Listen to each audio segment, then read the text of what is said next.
Okay, how's that?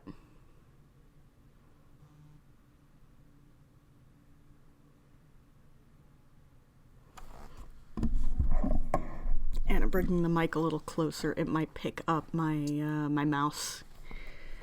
All right, good stuff. So I'm going to start a new game. As you can see by the turtle pond, I have gotten all of the endings.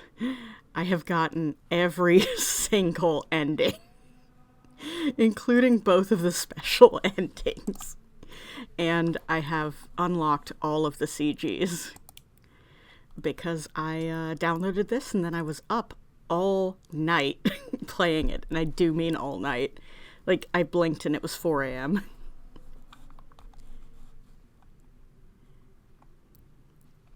Squeak, squeak? What am I squeaking? Is it the mouse? I'm sorry. I'm sorry about the mouse. Best streamer latency. That's pretty exciting because I am doing this from my desktop upstairs, which does not have a Wi-Fi card in it, so I'm using a USB Wi-Fi plug, and the router is down literally across the house from me on the first floor.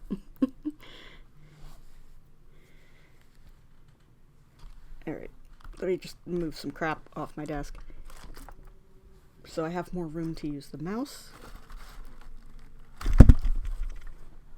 Sorry about that, folks. Snap, crunch.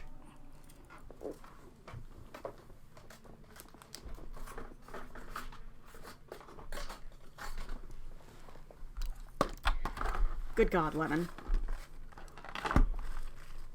Okay, I didn't think that was gonna bug me, but then you're gonna draw fan art?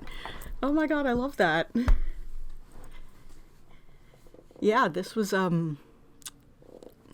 designed by me, and the PNGTuber was created by Pythonmelon, who is incredible. So you should definitely go follow them on Twitch. Alright, we are going to start a new game. Let me know if the game is quiet, because it does have music and sound effects.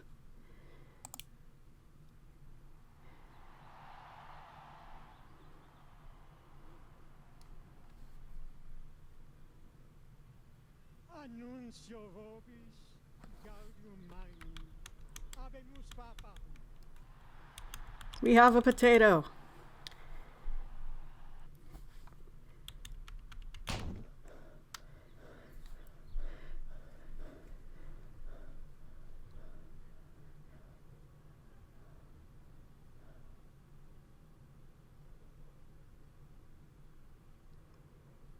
Oh, your boy has stage fright.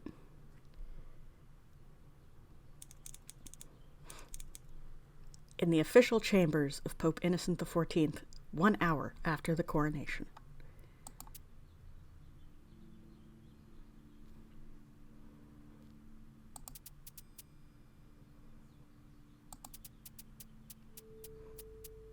Dot, dot, dot, dot, dot, dot, dot, dot.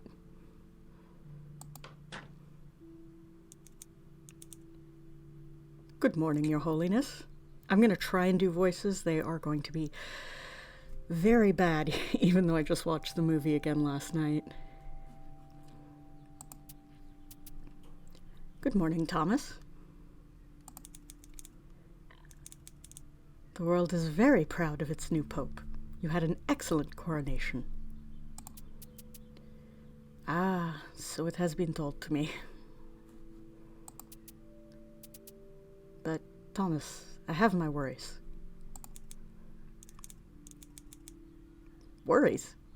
Your Holiness, what could be causing you worry?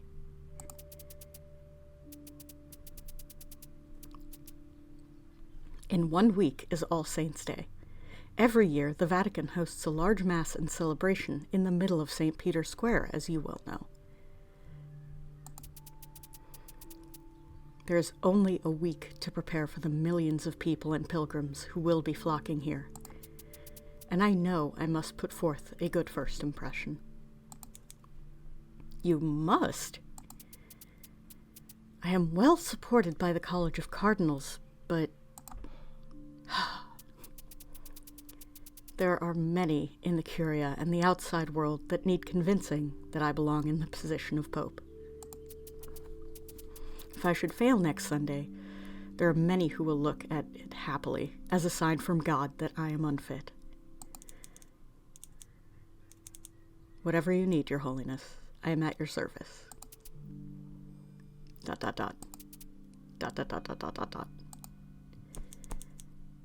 Pope Innocent pats Lawrence's shoulder gently, then takes a seat behind the large oak desk. I only wish you to perform your job as my dean to the best of your ability. Ha! You have much more on your to-do list than I. I do not envy you, Thomas. Of course. And don't forget to ask for help. You only have until the evening mass on Saturday to get everything completed, after all. I will not let you down, Your Holiness. I know you won't, Thomas. God be with you. Come see me again this evening.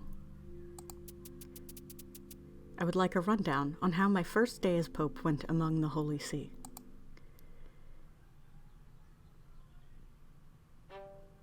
Day 1.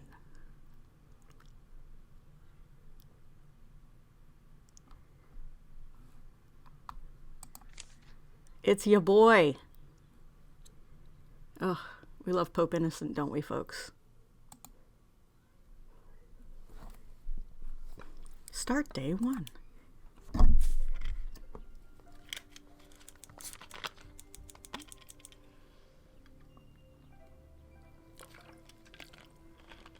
Oh my god, the mic is picking up me drinking my soda. I'm so sorry. Lawrence leaves the official chambers and begins his walk to St. Peter's Basilica to start preparations. Your Eminence! Outside, on the grounds of the Vatican, Lawrence runs into Monsignor Raymond O'Malley, secretary to the dean, and one of his best friends. He's always running errands and doing secretarial work for the dean, and this week in particular will be no exception. When do we start smooching the Pope? We have to get through day 1 first. Good morning, Your Eminence. Ah, good morning, Ray. Are you excited for the upcoming festivities? For the most part, Your Eminence. There are quite a lot of logistics on my end that need working out. But don't worry about me. You have a lot of your own duties to attend to before the celebration on Sunday. Yes, I know, managerial stuff. Lawrence had hoped, after the conclave, he would find more depth to his position as dean. Unless things change radically this week, he fears it will be more of the same. Management without anything of substance. Beyond planning, Thomas, you'll be advising all the top Curia officials. Secretary of State Cardinal Bellini, head of the Mater Ecclesiae Convent, Sister Agnes, and Pope Innocent himself during their preparations as well. Right. I'll be sure to help them where I can. And you received this memo from the Pope not too long ago. He wants you to keep a special eye on our problem children. Cardinal Tedesco, who is in town for the festivities, and Bishops Tremblay and Adeyemi as they settle into their new duties after their demotions. Especially Bishops Tremblay and Adeyemi. I know you and Pope Innocent chose not to fire them to prevent them from creating a scandal so soon into his papacy, but their presence here will surely leave a pockmark on it anyway if you do not ensure they fall back into line as they should. Goodness me, I'm becoming a real shepherd, aren't I? What a flock to keep charge of.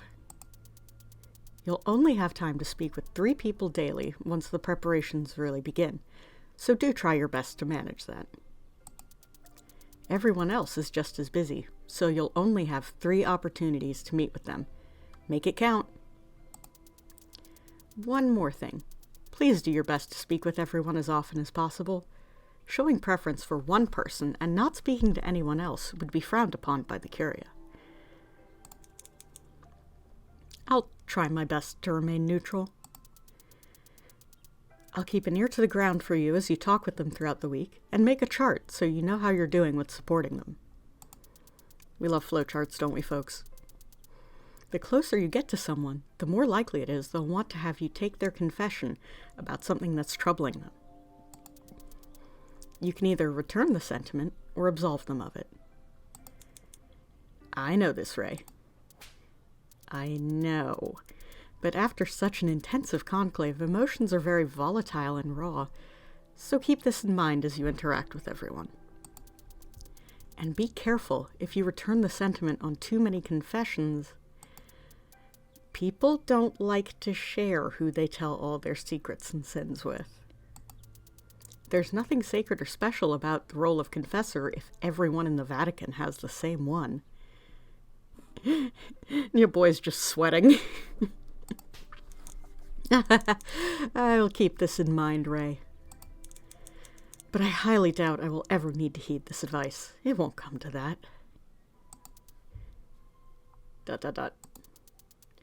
I have somewhere I need to be, but if you never need anything, please ask me for it. I am at your service. I'll come by your apartment every night to let you know how you're doing, so you can best strategize your next day's activities. 1,000,000 thank yous, Ray. I'll see you this evening. Goodbye for now, Dean Lawrence.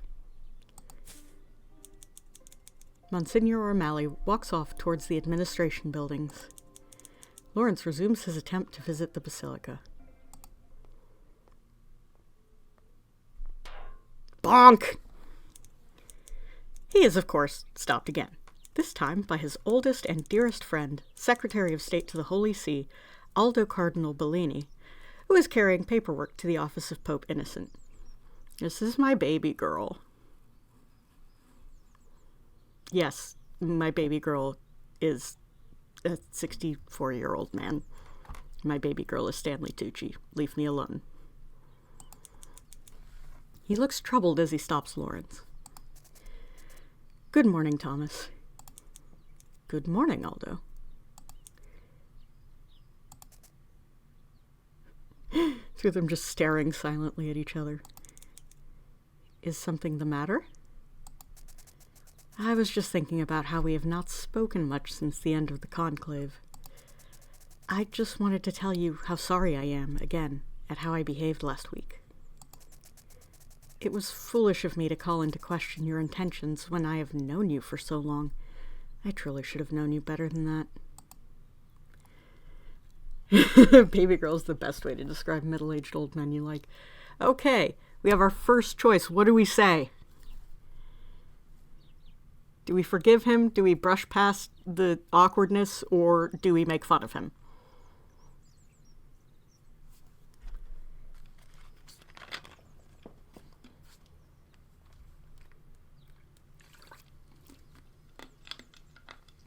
Oh my god, the mic is still picking up my soda! I am leaning far away from the mic. I am turning my chair. Forgive him, he is only a little guy. Alright, let's go. I forgive you completely, Aldo. We were all stricken with grief, stress, and the hypnotic call of power. I know you, and I know you will not behave so rashly again. But thank you for saying that.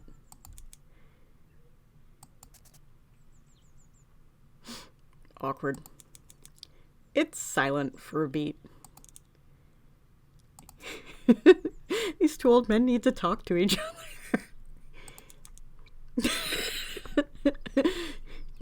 They're just so quiet. How are your preparations going? Oh, fine, I suppose. I need to write the Angelus address for Sunday, and I need to finish organizing my diplomatic notes to go over with Pope Innocent. Busy as always, nothing new. Do we offer to help him out or wish him the best? Yes, this is a choose-your-own-adventure, because, like I said, I've 100%ed this, so I know where everything goes. And I also want to see the chaos that chat can cause. YouTube just served me a video about an 80s horror movie about an airplane disaster and timetable shenanigans. It's like it knows I'm watching you. Oh, what's it called? What's it called? I'd watch that.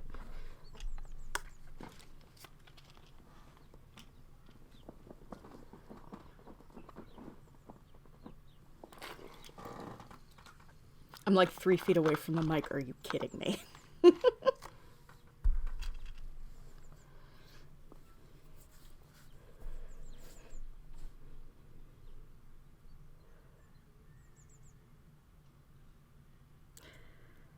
Ooh, I think I've heard of that. Well, obviously, I need to look that up and watch it. Millennium, huh? Or maybe I'm thinking of that TV series from the late 90s called Millennium, which was like about that medium lady. I remember very little from that time period, but I do remember that existed.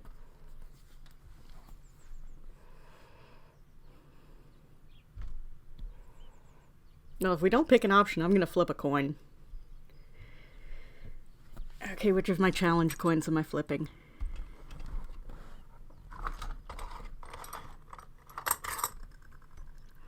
Ah, here we go. I have my GDQ coin, which is good RNG versus bad RNG. So, let's take a flip. Help? You want to help him? Okay. I'll keep that coin on file. If ever you need me, please come find me.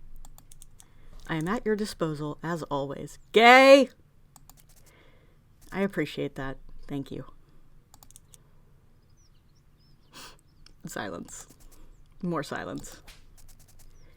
Oh, look at the time. It's already past noon. I'll keep you in my prayers this week, Thomas.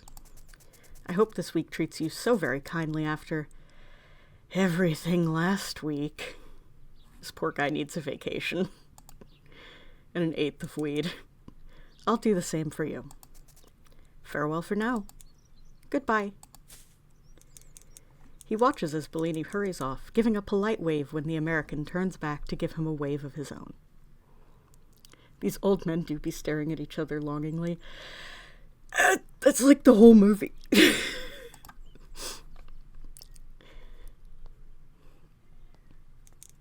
For the third time, Lawrence begins to walk towards St. Peter's Basilica. But as he's passing the Casa Santa Marta, he spots Sister Agnes being followed like a mother goose with 8 of her nuns, all carrying various bags of cooking ingredients, excepting Sister Agnes herself, who has a clipboard she keeps looking over. He rushes over to hold the door to the building open for them. A wonderful afternoon, Sister Agnes. Dean Lawrence, what a kind thing for you to do. Thank you. How are you? How are your nuns? Sister Agnes looks at him a little strangely. We are all well. Am I now officially on the list of people you must check up on for events? Yes. Lawrence feels his ears heat up slightly. It's such a short turnover from the Conclave. I'm just checking in. Silence. We are well, thank you for asking. Lots to do. She shifts the clipboard in her hand slightly as Lawrence continues to hold the door open awkwardly. Her nuns have already gone inside to put the ingredients away. Okay, we have 3 options. I suppose you won't be very bored this week then? I'm sure it's just a clip off the old block for you, huh? Say none of these things.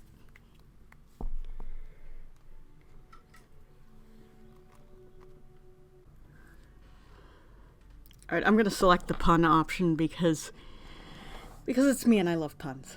So, I'm sure it's just a clip off the old block for you, huh?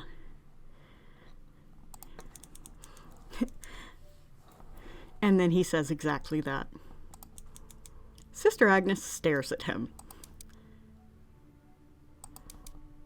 It is, especially with the convent's open door policy. Puns are life. Big mood.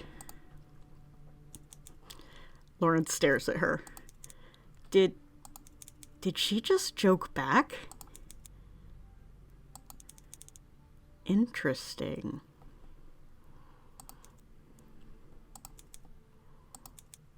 At any rate, please let me know if there's anything myself or the Curia can do for you. We are at your disposal. I'll keep this in mind, Dean Lawrence. Good afternoon. Lawrence says goodbye to Sister Agnes, then exits the Casa Santa Marta. Whew. He really should be sprinting to his next destination, but these days when Lawrence goes outside, he gets distracted by the wonder of God's creation.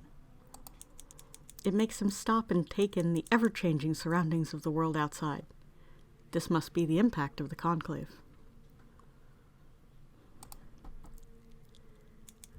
The Sistine Chapel is a marvel, but after spending days on end being forced to count every brushstroke, Lawrence has been grateful for new views. God does like to test his creations, though. Just as Lawrence finishes sending his thanks to God, he sees some red cloth in his peripheral vision. This must be what it's like to spot a shark's fin on the horizon. He's so tired. Decano! Goffredo Tedesco makes his way to Lawrence through the pedestrians. Ugh.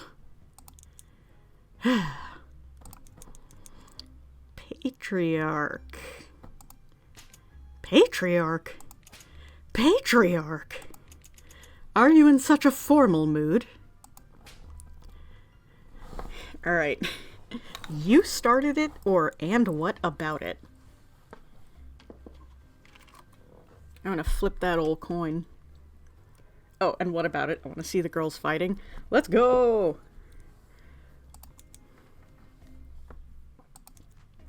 Well, we did just have a papal coronation. And it is about to be All Saints' Day. Protocol isn't the worst thing in the world right now. Don't worry. Until very recently, you have stuck to protocol very well. This is probably a reference to Lawrence breaking into the late Holy Father's papal apartments, but Lawrence refuses to acknowledge the invitation to a debate. And lately, how did you like our new Pope's coronation? This shady motherfucker.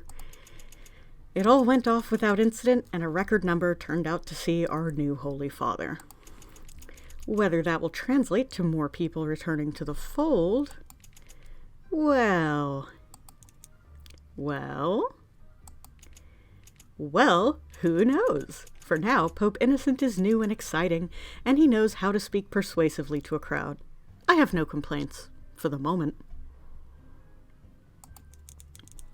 Pope Innocent, of course, famously spoke persuasively to a certain sequestered crowd well before his coronation. But Lawrence dodges this verbal trap as well. This guy's such a shady little fucker. Yes, our new Holy Father shows a lot of promise. And he's smart enough not to make specific promises. Of course not.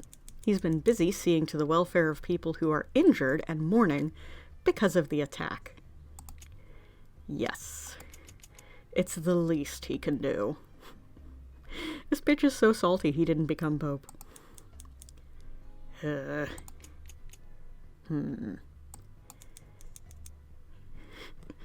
Just more aggressive staring. Yes, yeah, the different fonts are actually explained in the art book as to why they chose each font. It was sort of inspired by how they did it in Undertale. How have you been enjoying your time here this week? Oh, well, it's the Vatican. You know how it is. This could mean anything. Anything at all. Or maybe nothing. That I do. I saw that you were placed in the same apartments that you had during the Conclave. Yes! Alright. Are we going to be sarcastic or are we going to be sincere?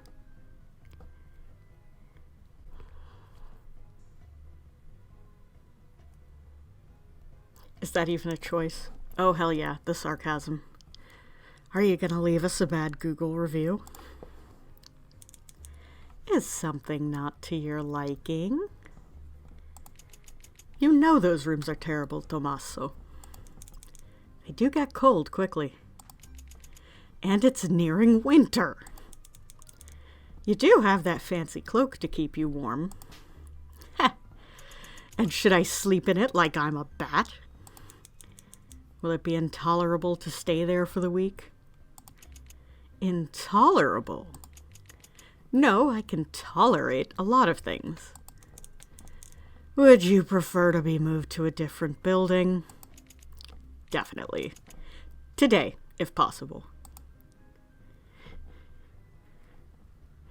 So do we be bitchy or nice? Do we take the high road, or do we just continue to be a petty little bitch?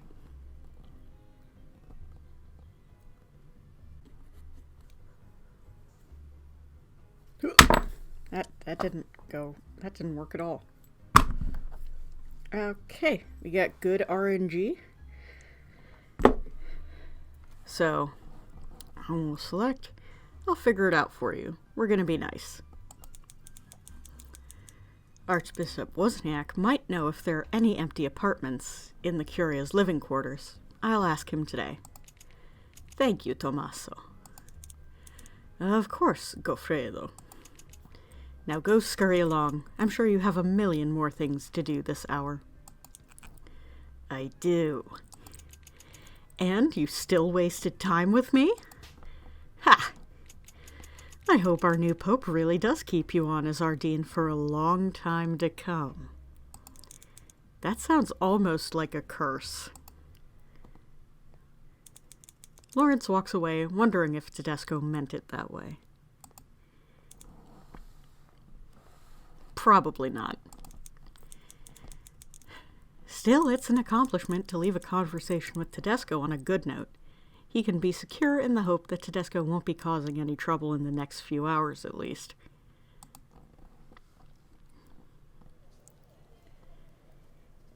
Finally!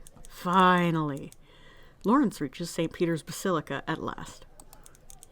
There's a small crowd of tourists still within the building. Visiting hours have been shifted around slightly, so that preparations may go on here without interrupting tourists too greatly.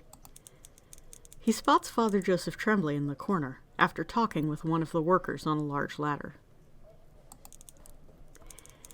His name feels foreign to Lawrence at the moment. He is in a limbo state between roles.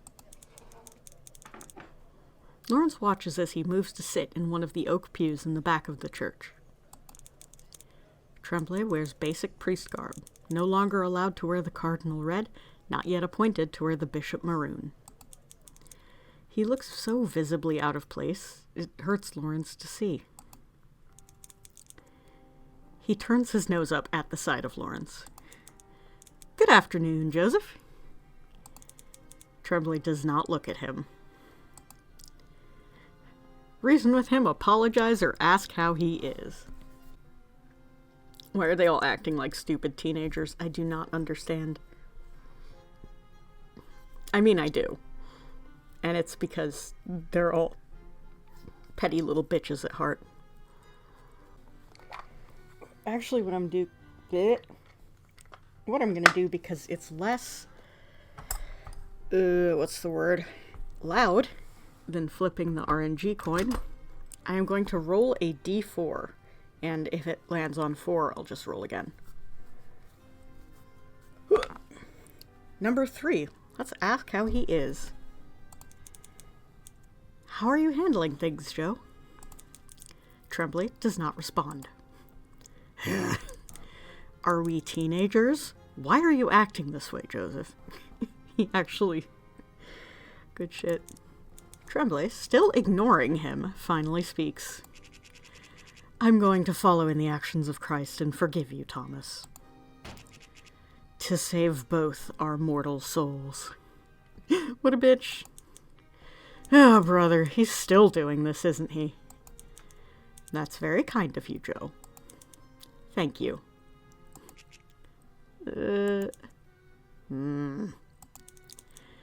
has this week been for you?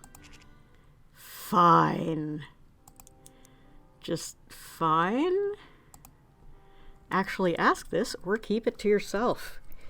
D4. 2. Keep it to yourself.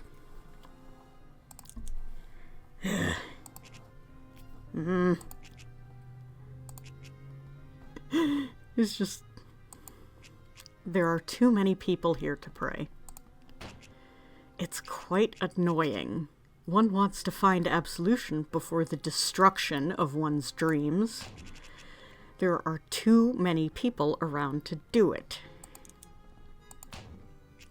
This is the problem with cancel culture. Fucking incredible. No consideration for the changing of one's nature.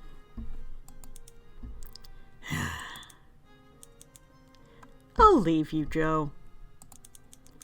Tremblay waves him off haphazardly. His mind is already somewhere else.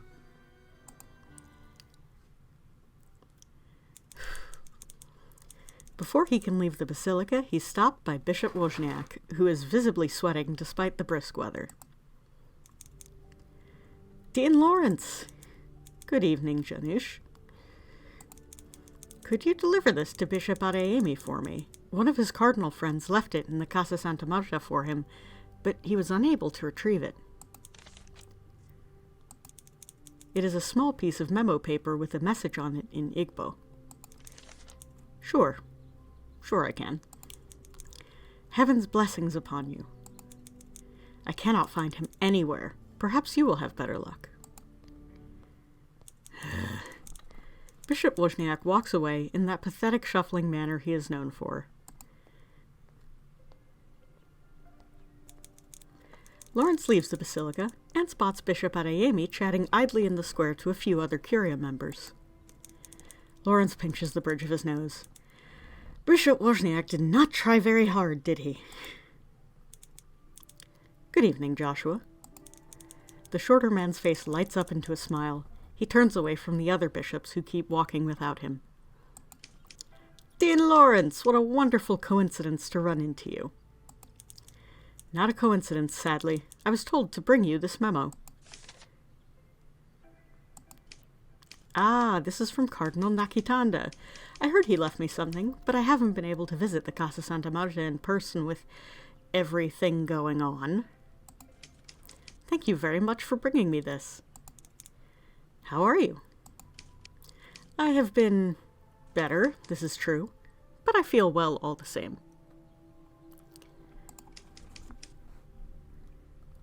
A new lease on life could never be wasted on me. In spite of all the terrible disappointment of last week. D4, let's go. Oh god, and it fell down. 1. You seem cheerful. You seem cheerful. Ha! I seem it, yes. I'm trying very hard to remain positive. Oh, Joshua, is there something I can do for you? Nothing much to be done. We must all strive to move forward. I'm very glad Pope Innocent granted you that ability. Adeyemi gives Lawrence a hearty pat on the back.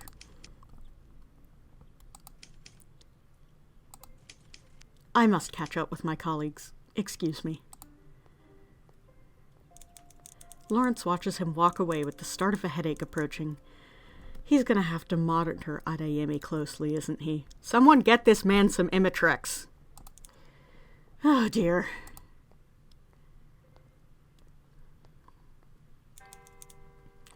The bell tower chimes out 6 p.m.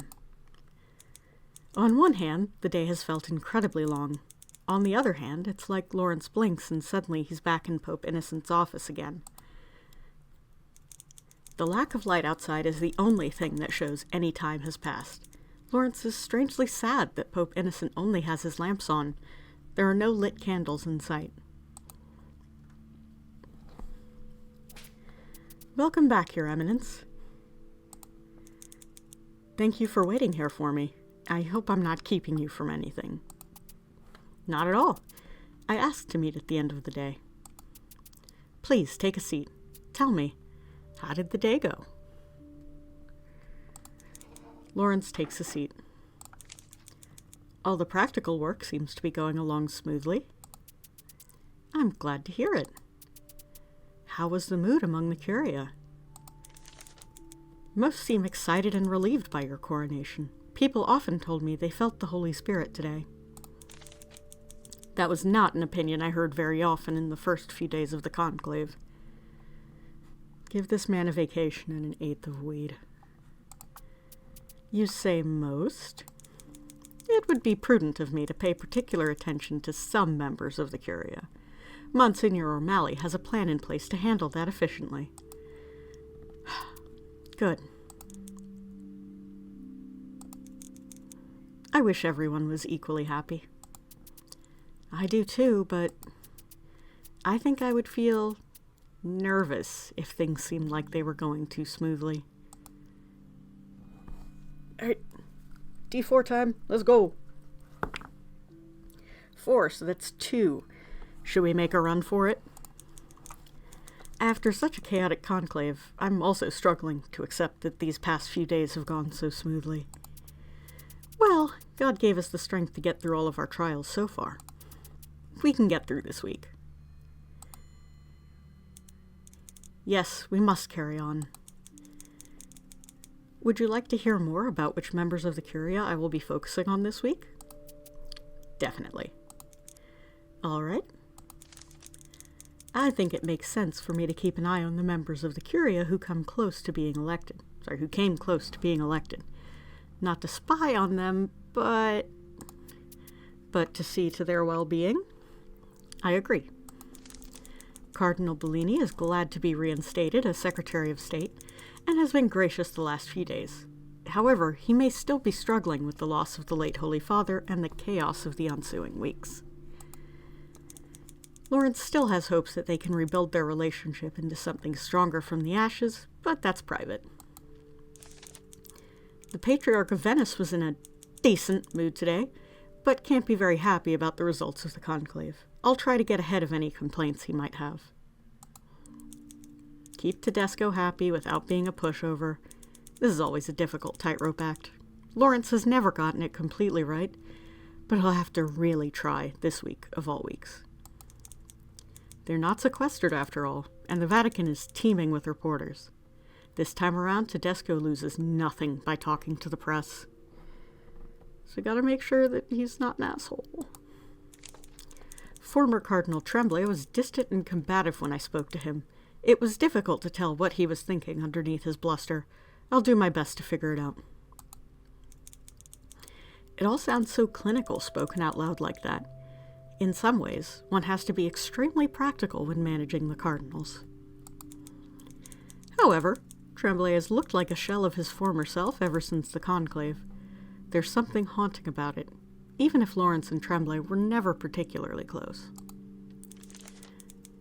Former Cardinal Adeyemi is likewise unhappy with getting so close to the papacy only to be demoted. I think he doesn't know what to do with his future. I will try to redirect his frustrations into more productive goals. Despite similar circumstances, Adeyemi and Tremblay's respective demeanors are drastically different.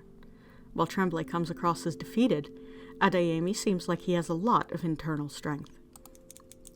He's facing two different roads. Adeyemi could sink further and further into bitterness towards women and towards the faith itself.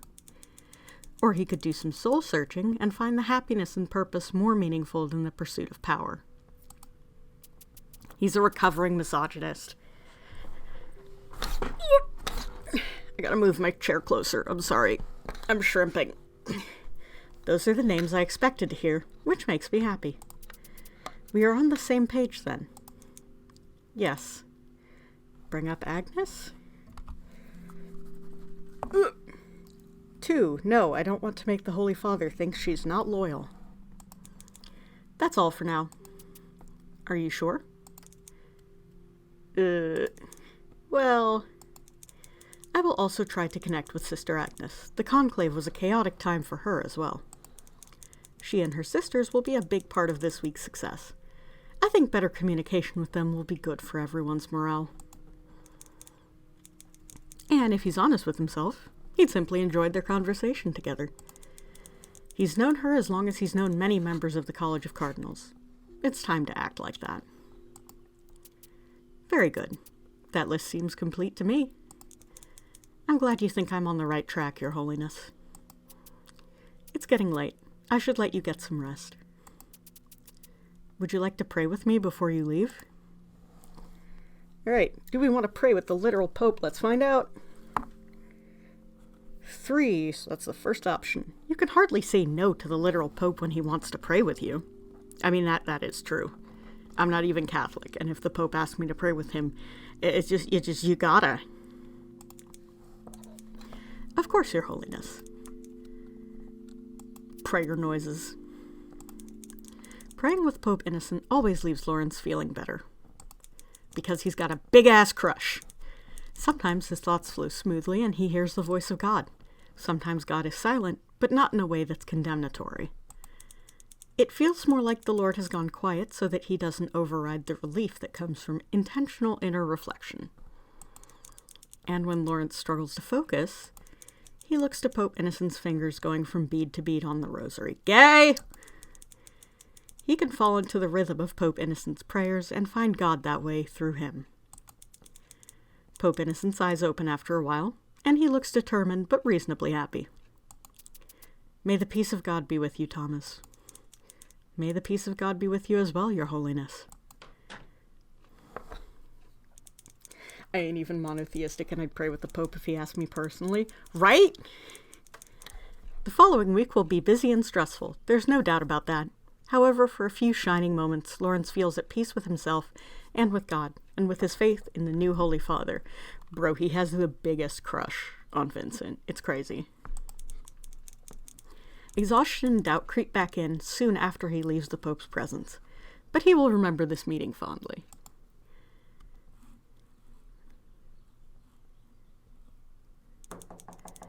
Dean Lawrence returns to his apartment and finds Monsignor O'Malley waiting for him by the door. He unlocks it and invites him in. Very busy day for you, I hear. You don't know the half of it, Ray. Lawrence slumps down onto the sofa in his small living room, grateful to finally be in his personal quarters. He gestures for Ray to take the overstuffed chair on the other side of the coffee table. You say this, but you would be very surprised at how much people can hear among the whispers of the Curia. It's just a bunch of old gossipy queens.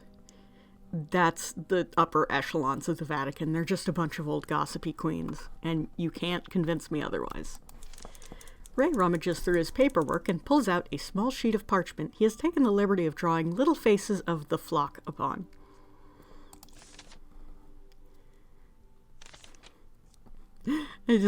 I love this. It's so funny. So here is our status report.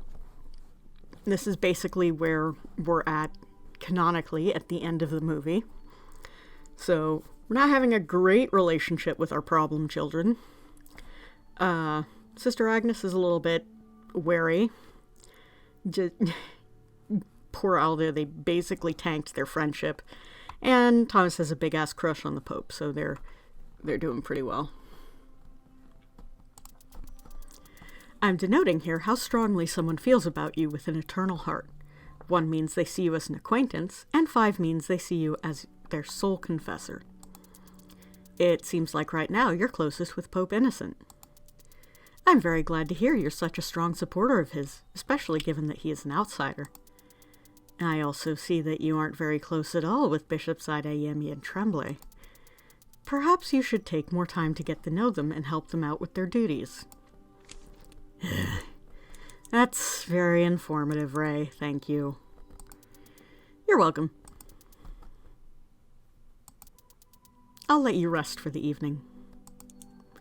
Good night, Ray. Good night, Thomas. Monsignor O'Malley leaves, and Lawrence sinks further into his sofa.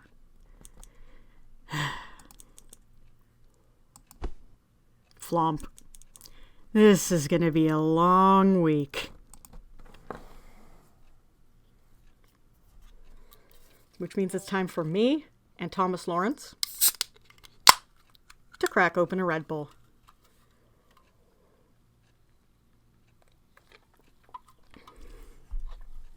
So there's nothing on his desk but the portrait of your boy and the Bible with the Gospel of the Day, which is actually the marked Gospel of the Day for the time period this is supposed to be taking place during, so I think this is pretty good. The artists for this game did well. These old men are beautiful. It's astounding. Like, the art book is available for free as a PDF, and it's fucking beautiful.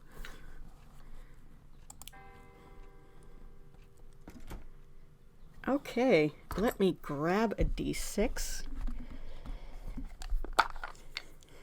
I am using my D&D dice because since my games are online, I don't get to use them very often. And that makes me really sad because I love these dice. They're really pretty and liquid core. Who doesn't love a homily? Girl, we all love homilies. Okay, let's this D6. Who are we going to talk to first? 6, that is the Pope.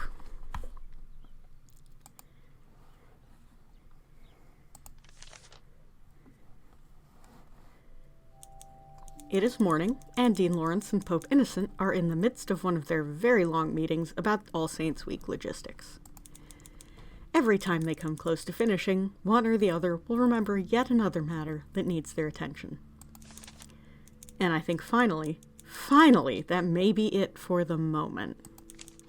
Unless you have anything else for me, that is. You want to do the smooch the Pope route? All right. How unhappy would you be if... Ding! If I said that there was more? Right, since I have my D6 out. So, I'd do anything for you, there's always something, or please monastery zone me. 4. That is 2, so there's always something. This is how such meetings tend to go. This is simple enough compared to managing the Conclave. This poor man. Well, either way, you're in luck. I truly can't think of anything. He just did a fucking ooh-woo blush. The Lord is merciful. Yes. Blink. Or perhaps he's showing mercy to those that help themselves. Would you like more tea? Yes, of course. This means I must remain here a little while longer, talking about anything other than what we need to do for the event. Ah, I've trapped you by the rules of societal politeness. Or however that line goes. How convenient for the both of us. We certainly aren't intentionally taking advantage of propriety to take a break. Bling! Pope Innocent's phone has been going off regularly during this discussion. This is common enough during Lawrence's meetings with high-ranking church officials. Most are accustomed to ignoring it. However, the Pope has been noticeably distracted even though he recovers quickly. It's a little unsettling since Pope Innocent tends to be very focused on the given task on hand. Lawrence considers whether to investigate this. Alright, I'm trying to, since Sel wants to romance the Pope, I am trying to remember which one gets us more reputation with him. I think it's say nothing. Because not the bitchy answer. Pope Innocent's expression betrays nothing other than mild friendliness. In some ways, Lawrence is still adjusting to this. The late Holy Father often made his true emotions plain behind closed doors. Meanwhile, Pope Innocent might be the most composed person Lawrence has ever met in his life. As you can see, even the Pope can be hypnotized by a bright screen. He's got phone addiction, the poor man. You aren't alone in that. but some have it far worse. Just before the conclave commenced, there were a handful of cardinals who begged to be allowed to keep their smartphones and tablets. They tried to bargain to get the wireless turned off so that they could at least play games on them when we weren't voting. Just think about a bunch of cardinals playing, like, fucking Candy Crush. Incredible. Was that the biggest battle you faced before and during the conclave? Yes, Your Holiness. I can imagine getting a bunch of boomers and older to stop playing phone games is a losing battle. A slight pause. Pope Innocent has his rosary in hand, his thumb idly sliding from one bead to another. Lawrence briefly wonders if he's been multitasking, combining prayer with his discussion with Lawrence. Do you think the Blorbos have Blorbos? They absolutely do. Pope Innocent is Lawrence's Blorbo from real life. Lawrence is Aldo's Blorbo from real life. Perhaps I should ask those cardinals how they made it through their phone withdrawals. Meaning? I am aware that being the public face of our church is one of my primary tasks. It would be a dereliction of duty to not keep up with what is being said about me in the news and on social media. Do anything for you that's so gay. Oh, that's why that didn't show up, Sal. I'm sorry.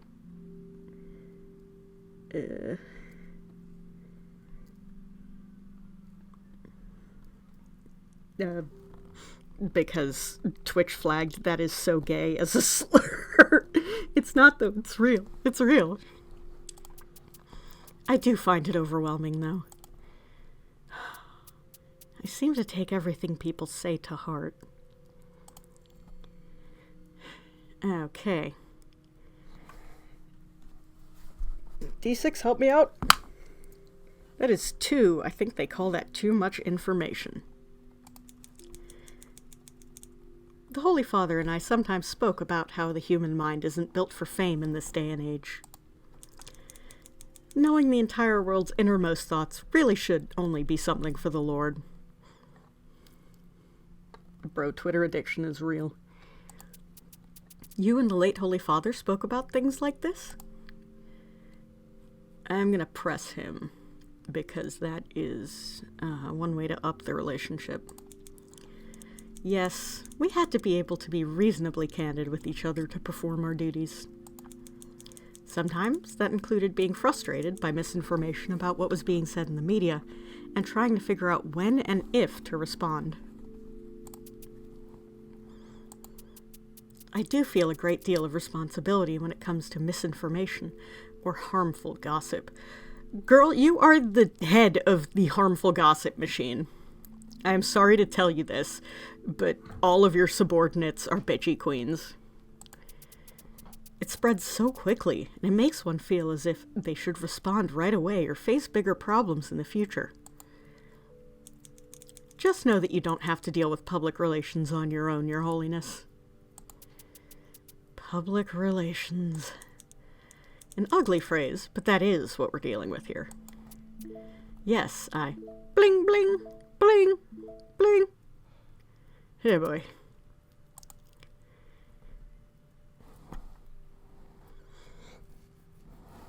Alright, since Sel wants us to romance the Pope, I am going to go with the options that I know lead to his route, so what can I do to help? Is there anything we can do to make this easier? There probably is something, but You know as well as I that I couldn't attract the media in my previous postings. In some cases, it would have been a death sentence to the people I served. This really is like a new language for me. Which part of this is most challenging for you? Let's work from there. The sheer volume of what's being said. My phone was ringing now with commentary about my choice of cemetery for Mass. Apparently that's causing a stir this morning. Chanting Smooch the Pope in the corner. That sounds about right. And it doesn't just sway in any particular direction. That wouldn't be difficult to wrap my head around. What do you mean? Some headlines indicate strongly positive opinions, and everyone tries to read my blah, blah, blah, blah. Oh my god. No, he's doing the Wendy Oldbag thing, and I can't read the stuff quickly enough. It's hard to even tell if this is a significant argument that many people are having, or if it's just a blip. Let's make this someone else's problem. Your Holiness, this will not be the first pontificate to exist during the Information Age. We have found ways to cope with information overload. What would you suggest? Monsignor O'Malley has actually taken courses on how to conduct research on what's being said online. When media scrutiny is high, he tends to work those skills for me, providing me updates on what's causing the most stir, I suppose.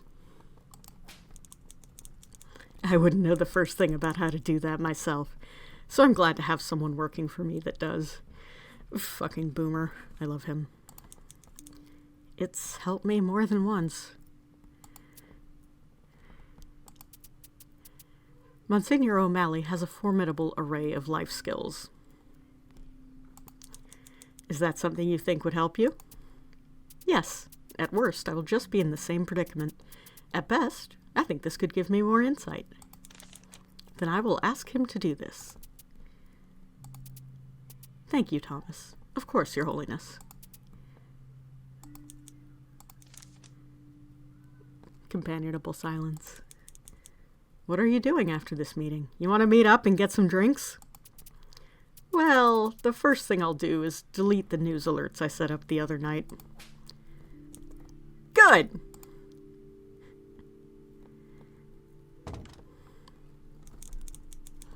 The meeting ends on a positive note soon after this.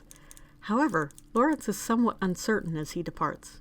He thinks he helped Pope Innocent, but also fears he missed something crucial.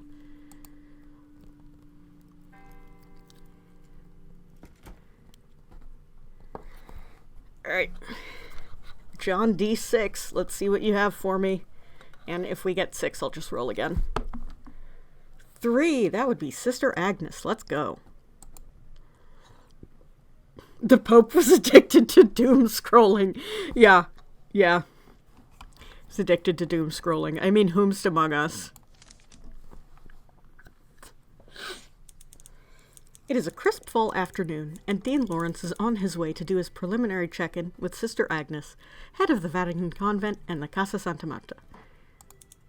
In the downtime between the conclave and preparations for All Saints' Day, Lawrence has not had much opportunity to speak to her.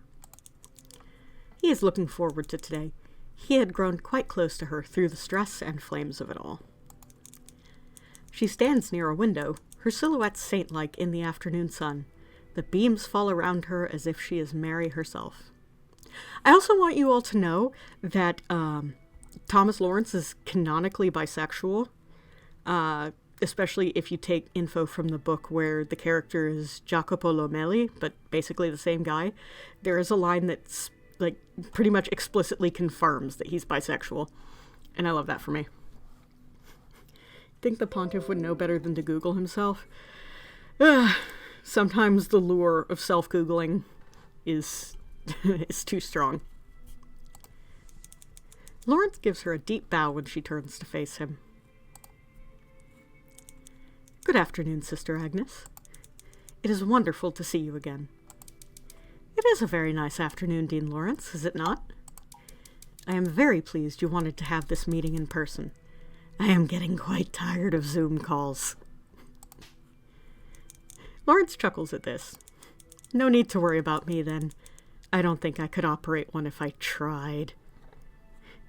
We do love a bi-king, that's right. That might be true, Eminence.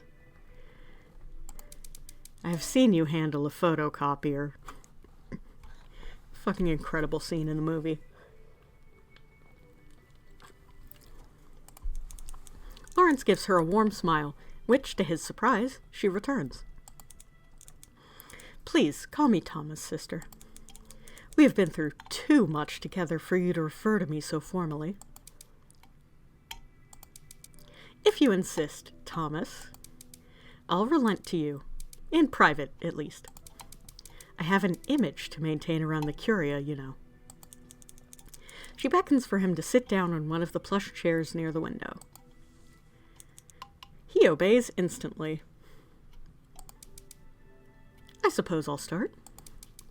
Preparations are in order. The kitchen staff is a little overwhelmed, given we were just cooking for such a large number of people recently, but my nuns will bounce back in time. They always do. We're coming right along in preparing the garlands and wreaths for the cemetery. I haven't had time to... Sister Agnes rattles off information to the point that Lawrence becomes stressed from hearing it. All right. Do we cut her off or allow her to finish? Allow her to finish. Got a 4. Sister Agnes continues rattling off information until she's finished. This all seems like a lot, sister. How are you holding up? I'll manage. This stress is nothing new to the convent. Are you always rushing to and from events? Rushing? Never. Walking with haste and pace? Almost always. I'm sorry to hear that, sister. She wears an unreadable expression. Before the conclave, Lawrence was never able to parse her. Not really. He didn't think anyone could. Post-conclave, he has learned that she is quite similar to him. She lords over her duties thanklessly, managing insurmountable tasks and pulling it off seamlessly, but never tirelessly. He thinks of what to say. What's going on in that beautiful mind of yours? Please let me take your burden, or you're too pretty to be stuck with this. You're too pretty to be stuck with this. Number 3. You do an excellent job, sister, but sometimes I think you should leave this job and find employment elsewhere. Sister Agnes raises an eyebrow at this, testing, daring him to finish the thought. Oh, and where would that be? The silver screen. Ooh. She rolls her eyes fondly at this and gives a slow shake of her head. You're so very kind, Thomas, but flattery will get you nowhere with me. Give me a report on the state of the Curia. Lawrence laughs aloud, then shifts slightly in his seat, uncomfortable at being read so clearly. He was like, ooh, I'm gonna flirt. And she was like, not today, Satan. Overall, things are going well. We expect about 40 visitors over the course of the weekend, and of course Mass on Sunday will be crowded. Nothing much out of the ordinary for an event like this, except, of course, our new Pope. Sister Agnes pulls a face at this. Lawrence longs to connect with her in some way.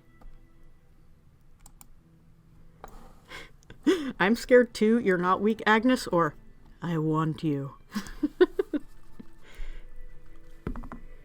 3. I want you. The die is really pushing for the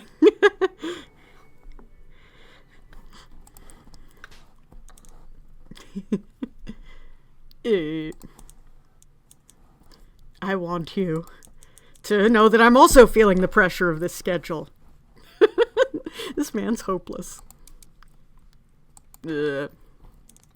Lawrence curses himself for both the looseness of his tongue and the cowardice not to stand by his words. Sister Agnes bites back a laugh. It means much to me to know that we're going through this together, Thomas. Our shared misery will surely love the company. I meant what I said earlier, sister. Anytime you need an ear, I'll be there. She laughs at this, then stands and gently claps her hands together. I appreciate our meeting, Dean. I'm already feeling much better about the week ahead.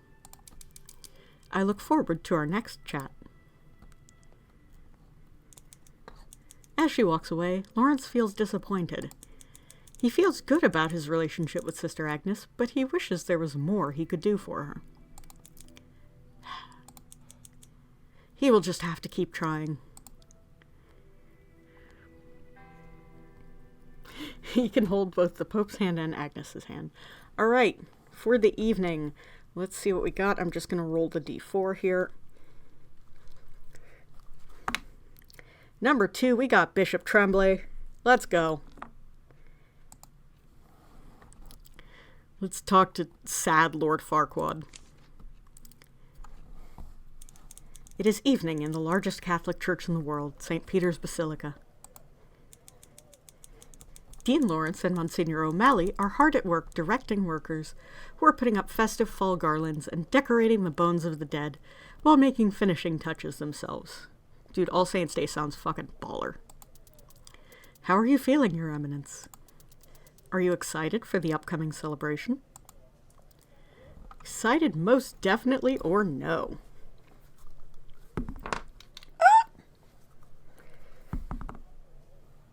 Got 4. That is... I forget how I was doing this. 4... Yeah, okay. Yeah, 4 would be excited. In some ways, perhaps. Filled with dread might be more accurate. Never change, Your Eminence. The side ministry doors near the altar open, and Bishop Tremblay enters. He has a sour look upon his face. He sits in a pew near the very front of the basilica and bows his head in prayer. Look who decided to show his face to the Curia so soon after his demotion. Be nice, Ray. He's had a terrible morning. Look at how askew his zucchetto is. He's certainly making a show to everyone how pious a man he is, demoted and taking his evening prayer in the basilica of all places for all to see. Bishop Tremblay is extremely dramatic. Very humble, Bishop Tremblay. Lawrence considers the optics of it. It is an odd choice, but it seems so inherently a Tremblay thing to do that it doesn't surprise him. Lawrence should keep an eye on him this week. Actually... his zucchini is askew. Yes. Lawrence approaches Tremblay, still deep in prayer, and considers a way to get his attention. Clear your throat, shake him, or speak loudly. Alright, D6, let's go! 4, clear your throat.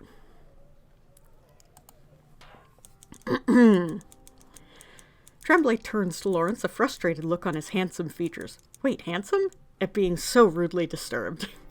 The former hockey player's hair is, as always, perfectly coiffed into place.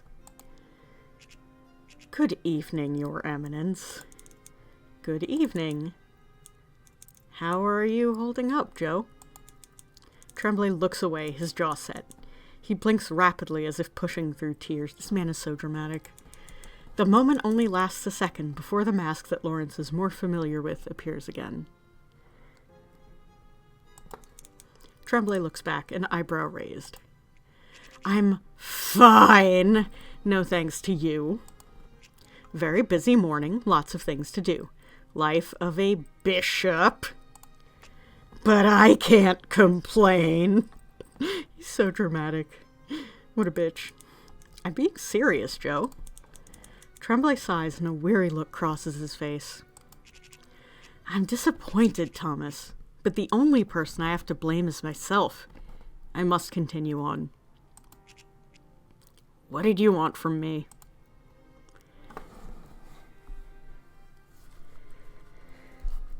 Come on, D6.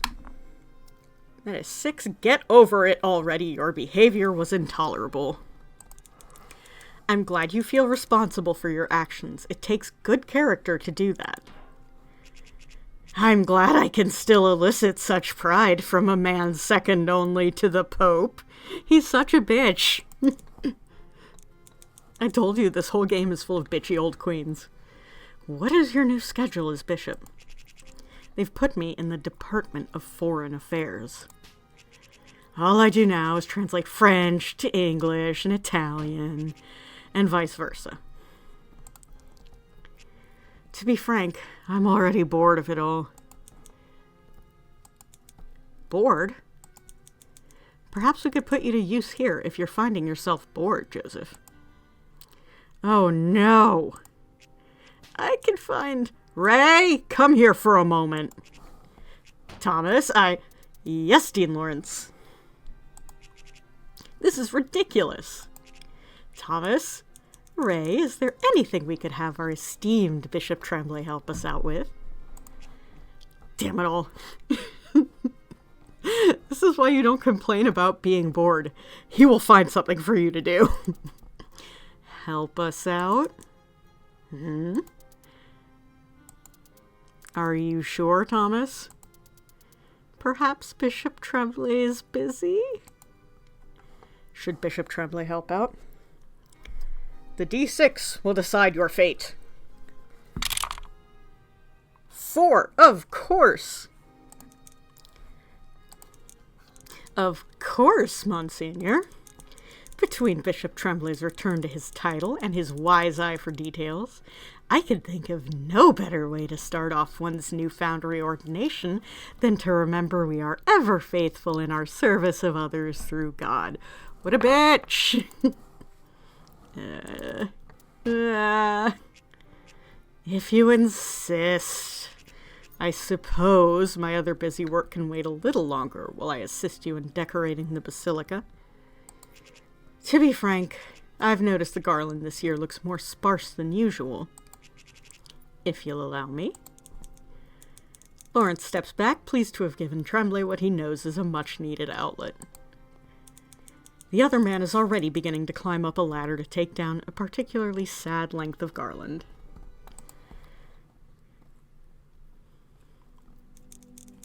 Dean Lawrence returns to his apartment and finds Monsignor O'Malley waiting for him by the door. Lawrence unlocks the door and invites O'Malley in. Long time no see. How was your day today, Dean Lawrence? It was all right. It could have been worse, I suppose. Which means I fumbled one interaction. What about you? Any progress is good progress, Dean. I got work done, so I feel all right. Thomas sits down on the sofa in his small living room and gestures for Ray to take the overstuffed chair across the coffee table. As he settles in, Ray rummages through his paperwork and pulls out the small sheet of parchment he had taken the liberty of drawing little faces of the flock upon. Let us see how your flock is feeling about their shepherd after today. Alright, so we are almost at 5 hearts with the fucking Pope. This is good. So, Adayemi and Tedesco. Hello. Ooh, hello. Hey, Paper Rings 23. Thank you for following. Okay, so we are just still where we were with the other guys who we haven't met with today.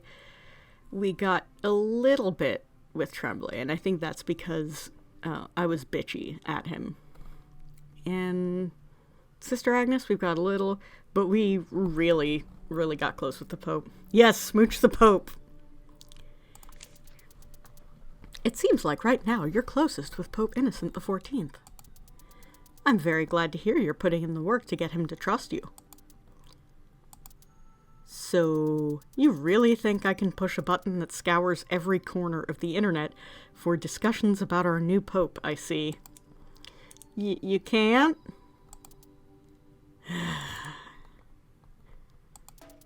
Are you serious? I don't know. What? Oh, Thomas. Anyway, that's about it for now. That's all very informative, Ray. Thank you. You're welcome. I'll let you rest for the evening. Good night, Ray. Good night, Thomas. Monsignor O'Malley leaves, and Lawrence sinks further into his sofa. The hour has grown late. Lawrence supposes he has no other option but to try and sleep before doing it all over again tomorrow. This man is trapped in Groundhog Day-ass hell. We love our sassy, pathetic baby girl, Dean. That's fucking right, we do. Ooh! So we have the newspaper. It's Pope It's a Pope about the reporter. It is a report about the Pope. Who is the man behind the mitre? Blah, blah, blah, blah, blah. I'm not reading all that. We have a note from Sister Agnes. Thomas, thank you for taking the time to visit me in the convent. I always appreciate company. And the devil's contraption. Your Eminence, something new. Which of Pope Innocent's chasubles are you? I do not think this is cause enough for concern to raise to the Holy Father. Oh, yes, I just wanted to know which one you got. It doesn't take long. Now, this is actually a link to a U-quiz, which is very funny, but I would have to change the capture to it, so I'm just gonna... Oop.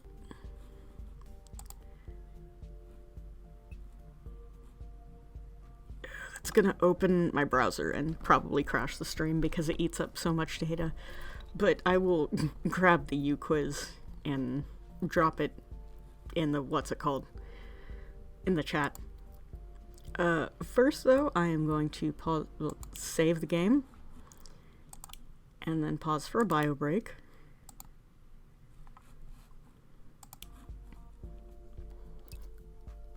So, yeah, I will be right back, and then we can jump right back into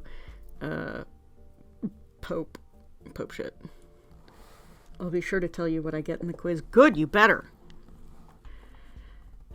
Good God, Lemon.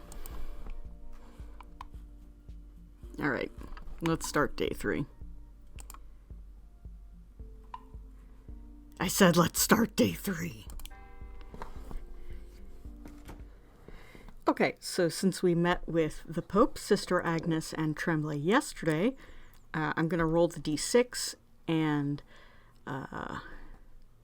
so 1 and 4 will be Adeyemi, 2 and 5 will be Tedesco, and 3 and 6 will be Bellini. I can count. Gib quiz? Okay, yeah,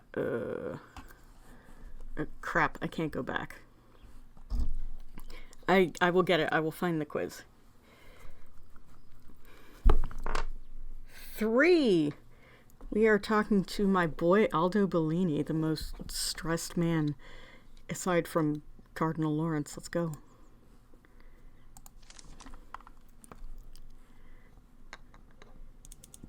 It is morning in St. Peter's Square. Dean Lawrence, Monsignor O'Malley, and Secretary of State Bellini are in the middle of dressing the balcony and sconces across the square in preparation for Pope Innocent's Angelus address. What do you think, Ray? Is that a good color velvet? We've already spent an hour trying to decide on a red, Eminence. I didn't see it outside before. Aldo, what do you think? Oh, don't ask me. I'm just in charge of writing the damn thing. So, does he have no opinion, or then why are you here? 4. You have no opinion? Oh, I hardly believe that you have no opinions, Aldo. You told me once you had an opinion on the paint they used on the trolley wheel spokes. I'm trying to turn over a new leaf, Thomas. By not having opinions? By not caring too deeply about things that don't require me to. Oh, you're useless to me today, Aldo. Thank you! That's what I was trying to say. This little bitch. I love him. Lawrence rolls his eyes and bites back a fond smile. How is that address coming, Eminence? They're coming. I'm having a hard time coming up with material for the new Holy Father. I understand that. It was difficult to do research on him for Dean Lawrence during the conclave. Lawrence feels his stomach sink uncomfortably. Bellini looks between the two of them strangely. This is the first I'm hearing about that. What kind of research? Oh, just about his history. Some of the things he did in Kabul. Did you know he survived a car bombing? I had heard something similar from whispers among the Curia, but I didn't know it was true. I told you, gossipy old queens. I wanted to ask Thomas, but I didn't want to fall back into idle gossip the way Sabadine and the liberal clique already have. It's literally Mean Girls. Pope Innocent has an aura of hopefulness about him. I hope with this second tenure as Secretary of State I can emulate that. This is about God, not politics. It's always about politics, bro. This is a whole new Aldo Bellini, then. Oh, don't say it like that. Dean, the city employees are here. Oh, already? Excuse me. Two men in uniforms are standing in the middle of the square, a third behind them, in an odd trolley ladder that is only raised halfway. We're here to fix the lights. Do you have a preference for what color bulb you want to switch to? We're going to LEDs from the typical incandescent ones. Oh, energy efficient. Whichever is cheapest? One of the men nods, laughing at his joke. It'll take a little to remove all the wiring and then rewire the new systems. We'll ask again later, and you can decide better at that time.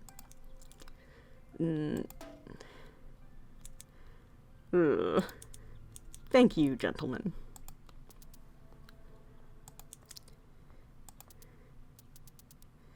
I'll go oversee them. Make sure they don't wander too far. Thank you, Ray. It is just Lawrence and Bellini alone under the balcony. It feels awkward. It has never felt that way with Bellini before, and Lawrence feels a slight pang in his chest at the realization. Okay. Like the old Aldo, why are you doing this? Or change can be hard. I like the old Aldo. It saddens me that you feel this way, Aldo. I would have thought more than anyone you'd understand. I'm still mortified by how I behaved at the Conclave. Did I not already forgive you for that? You did. But it's not your forgiveness alone I need anymore. It used to be. My God. Just talk to each other, goddamn. I need to be better for Pope Innocent's sake, as well as my own. I became someone I detested at that conclave. Greedy, prideful, hateful, and angry. I didn't think I was that person at my core. And that shook me enough to know I need to fix that.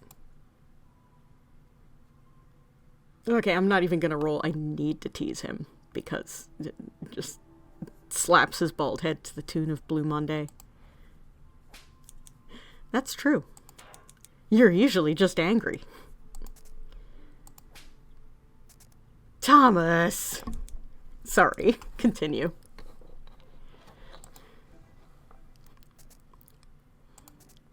And so, with my surprising return to Secretary of State, I realized I get a new lease on life to try again. Surprising? I was certain he'd give it to you. And I was okay with that, I promise. Pope Innocent was good friends with the late Holy Father at the end, Aldo. He'd have been a fool not to pick you. Bellini looks away at that. Lawrence recognizes he's getting choked up. He has not had a moment to grieve the man since the moment he died. Hooray! Emotionally constipated people! I love that for me. I miss him dearly, too. I've not had 1 second outside of the funeral to give prayer to him. It's fine, Thomas. We'll carry on. In any case, Do you understand that's why I need to change? I think... You've lost the plot, babe. I think you're being incredibly rash and foolish, Aldo. It's an overcorrection and you know it. Excuse me?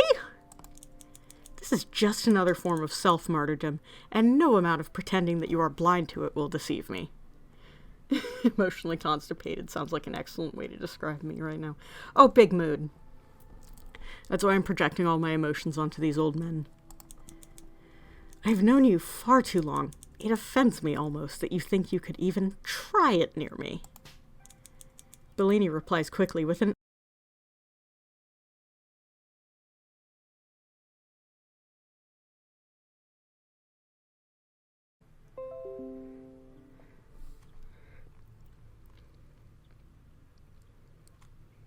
Okay, girl, are we back? Do we hear me do the line? Anyway, you would do me the dishonor of this lie for the sake of your own ego? Perhaps the late Holy Father was right about you. Brilliant and neurotic all in the same. When on earth did he say this? Not to me, but to Pope Innocent months ago at one of their meetings. To Pope Innocent? You've been so busy nailing yourself up on the cross, you failed to notice the divine gift was passed to someone more qualified. He's really saying, get down off the cross, Aldo, we need the wood. I can't believe he blushed. He's doing a fucking anime blush. Lawrence tilts his head slightly and whispers, "You're better than this, Aldo." This close, Lawrence can hear the tremor in Bellini's breaths as the other man sets his jaw indignantly. Oh, girl, they gay. I'm embarrassed and incapable of change. Is that what you want me to say? Stop shadowboxing. Lawrence gives him a knowing look. I just wanted the Curia to know I don't want to be that person. That I don't carry that greed the way I expressed it. Somebody needs the wood. Yeah. The Curia already knows. You don't have to pretend to be someone you're not around me. We're very fond of the Aldo we've known for 24 years. That's gay. I'd rather not lose him just because you've decided to act irrationally. Like as one of my friends loves to say, fight, fight, fight, kiss, kiss, kiss. Mood.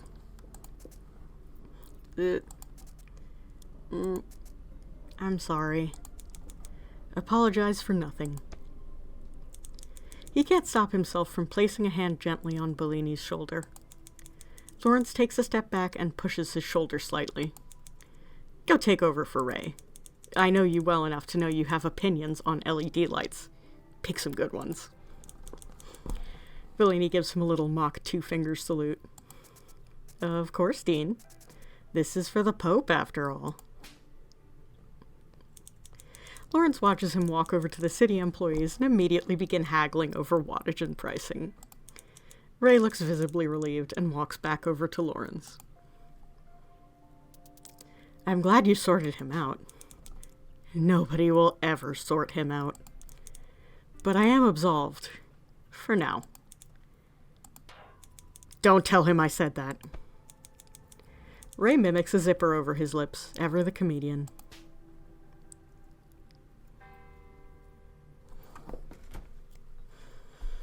Alright, I'm gonna do the D4. Odd numbers at a Yami. Even numbers to Desco. Let's go. Is there a route where you can smooch Ray? Sort of. Sort of. It's the, fully bad end where you fumble everybody and Ray is the only person who still likes you. 4, we are talking to Tedesco. This fucking bitch. I love him.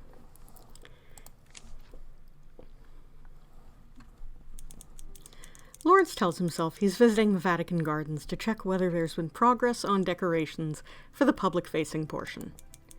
He almost believes himself, but he may or may not be lingering in order to enjoy the relative peace and quiet. You're now invested in these gay old men. Oh, same! I watched the movie and I was like, I need Ralph Fiennes and Stanley Tucci to smash faces. But then he smells a strawberry scent in the air and knows he's in trouble. Cardinal Lawrence!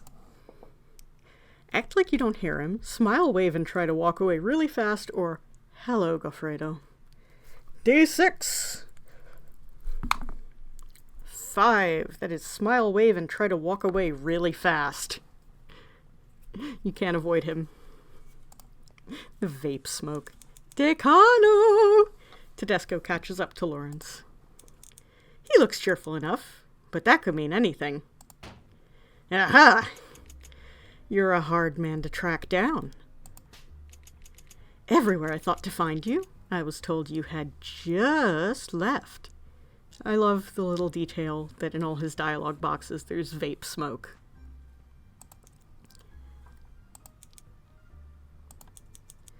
You found me eventually. Yes, the moment I stopped looking.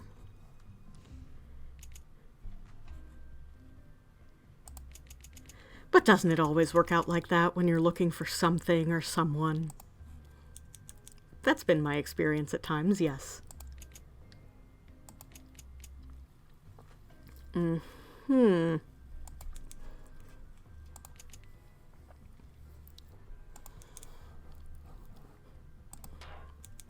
He's not leaving. Tedesco definitely wants something. Lawrence knows him well enough to suspect this. However, he's clearly going to make Lawrence work a little for it. If Lawrence doesn't think fast, he's going to get stuck in a death spiral of vaguely hostile pleasantries. Pleasantries are fine, remind him that he owes you, or try to seem much more busy and important. 5, remind him that he owes you. I hope you like the apartments more than lodgings in the Domus Sanctae Martae. Ha-ha! Calling it by the Latin name is a gesture of goodwill, eh? I'm going to press him. More dialogue that way. That, and someone has to keep you on your toes. Ha! True, true. I haven't been looking for you just to make idle chit-chat. I'm listening.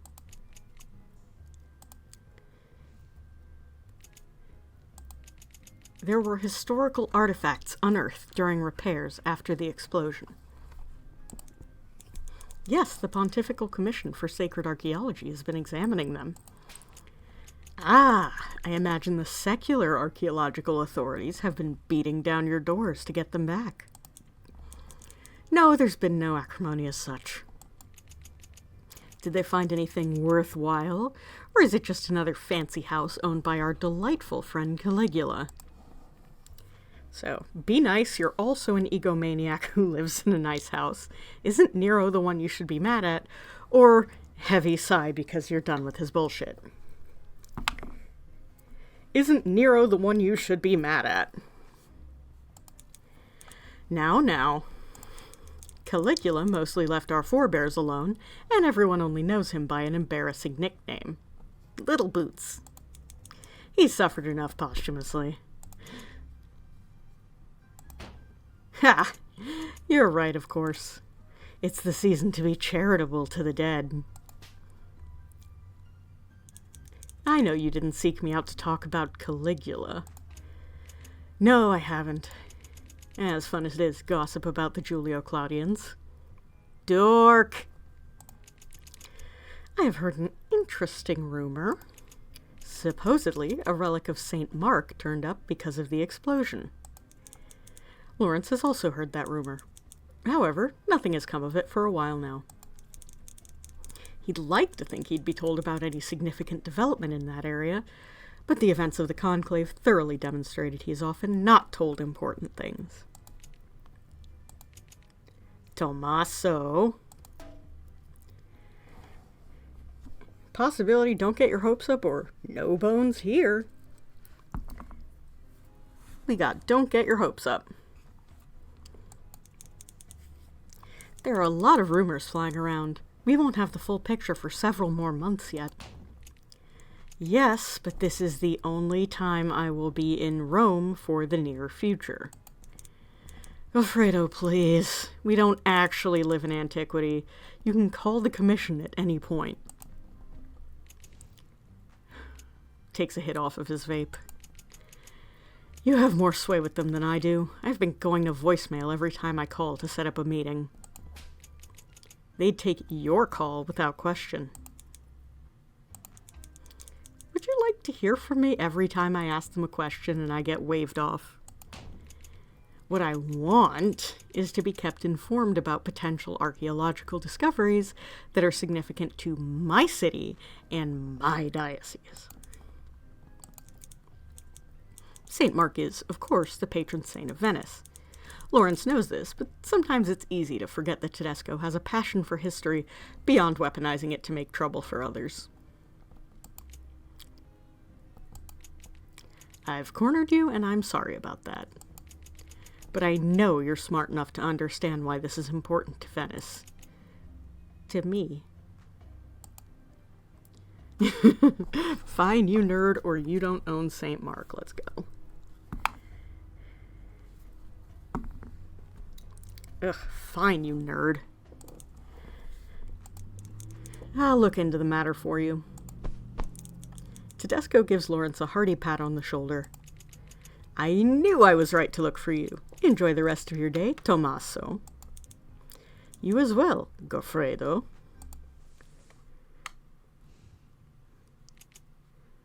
Thoughtful vape hit. Tedesco marches off immediately after this.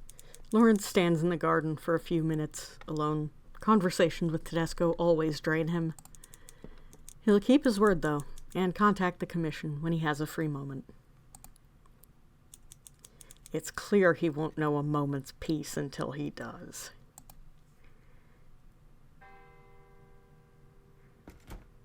Okay, and since we talked to everybody else, I'm going to talk to Adayemi.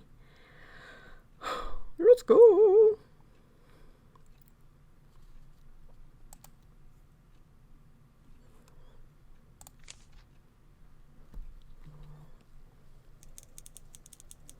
It is evening at the Sistine Chapel, and Dean Lawrence is very busy getting all affairs in order for the upcoming festivities. He's currently trying to schedule arrival times to the chapel when he happens across Bishop Joshua Adayemi with a wide smile on his face. Aha! Many speculated that Adayemi would be resigning after the conclave for some kind of scandal, so when Pope Innocent decided to only demote him back to bishop instead, many, including Adayemi himself, were surprised. He had taken the news quite well, now no longer having to return to Nigeria in shame. Good evening, Your Excellency. Ah, Dean Lawrence, Your Eminence. Just the man I was looking for. Okay, looking for little old me? What did you do this time? Or, I'm busy. The D6 will speak. What did you do this time? The D6 has spoken.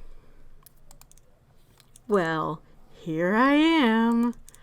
What do you need, Joshua? I was hoping to talk to you about the state of the All Saints' Day preparations. I've heard whispers that Pope Innocent is nervous about the upcoming celebration. Deflect, answer honestly, or deny. Let's go. I got deflect. Aren't we all? I know I'm terribly nervous to be running an event like this so soon after a conclave. Anyway, Joshua, I heard myself that you were running public relations for the Vatican now. How is that? Exciting and glamorous? Ha! I am, and it is not either of those things, as you well know. Adayemi laughs at this, a deep, joyful thing that is infectious and makes Lawrence match it with a smile. It's a lot of listening to reports and sending back some of our own. Back and forth, day in and day out, and the time difference is terrible when I must deal with our brothers in Southeast Asia. We're the Vatican. We should be the ones setting the tone. They should abide by our hours, not the other way around. Adeyemi's expression sours slightly. Although, with Benitez in charge, I dare say the tone for the next 40 years has already been set. Defend the Pope or move past it. Defend the Pope. And what tone is that exactly? Adeyemi looks thrown for a loop. A tone of forgiveness that he very gracefully extended to you so you could continue to live here? I should expect you to be a little more grateful, Joshua. Lawrence is about to lose his fucking shit. I'm not sure what Pope Innocent has done to you to deserve such hearsay.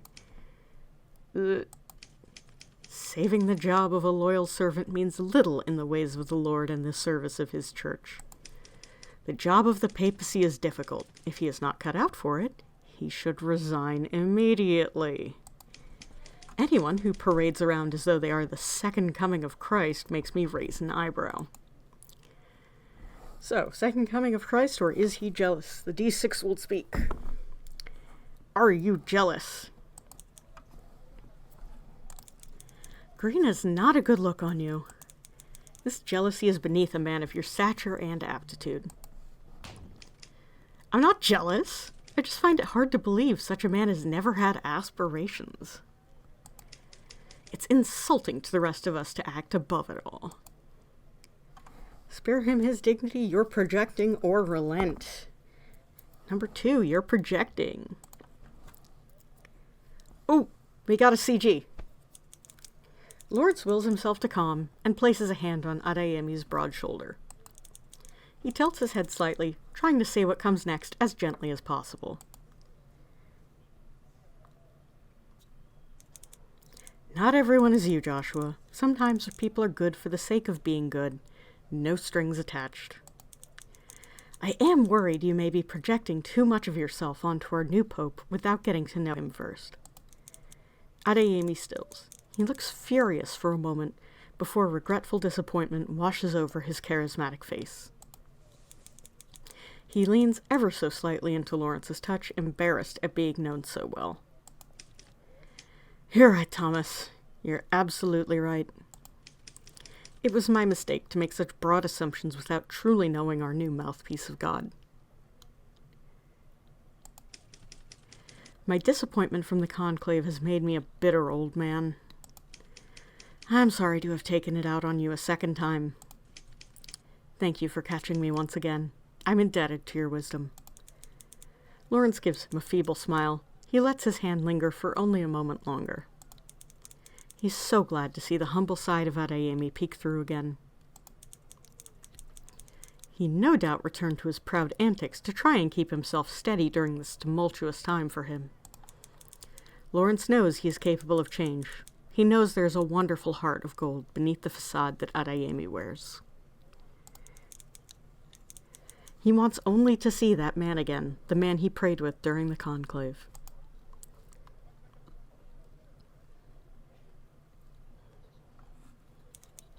That's my job, Joshua. I will always be here to set you right. Thank you for letting me catch you. I hope you'll assist me in getting the preparations ready for Pope Innocent. Adeyemi smiles, a free and powerful thing. It makes Lawrence feel lightheaded. Of course, Thomas. Anything you need. I very much look forward to hearing from you. Adeyemi gives him a short bow and a small chuckle that Lawrence returns. He walks back the way he came. Lawrence shakes his head before going back to his task.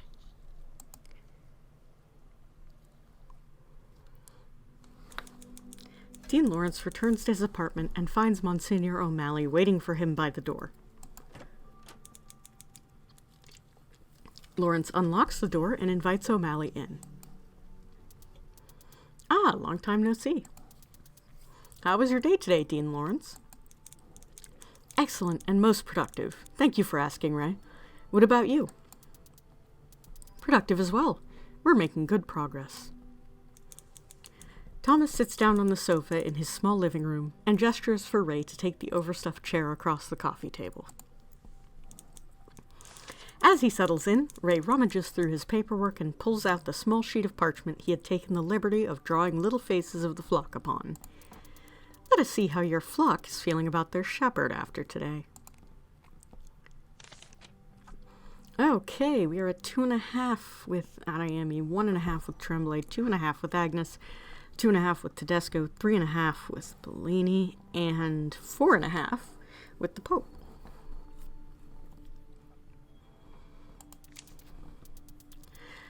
Still closest with Pope Innocent the 14th, I see. It's good to see things are still going well on that front.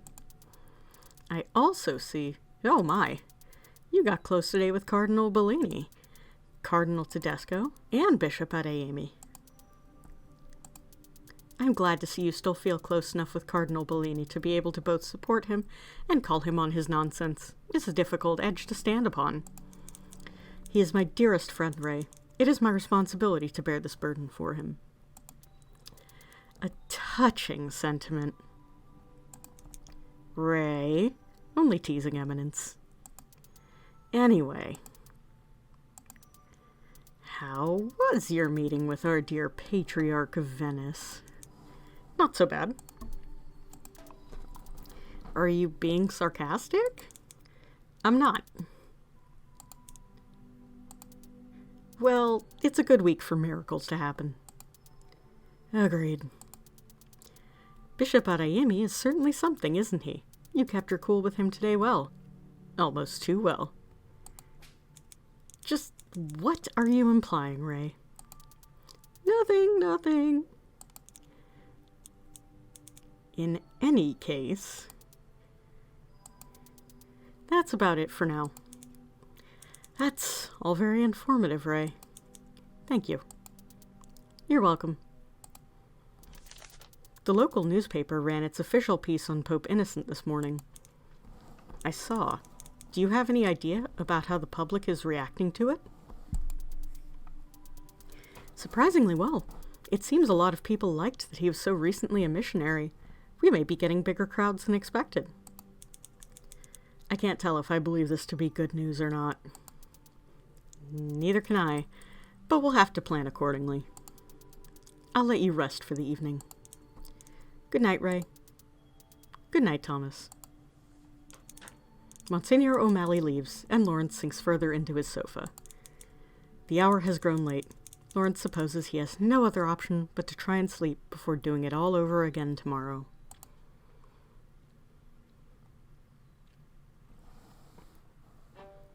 Day 4.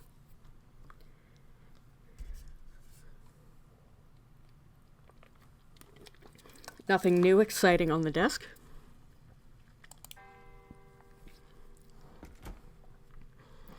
Okay. The D6 will speak. Who do we see today? Oh my god, it jumped over my keyboard. Okay, we got a number 4. That is Tedesco.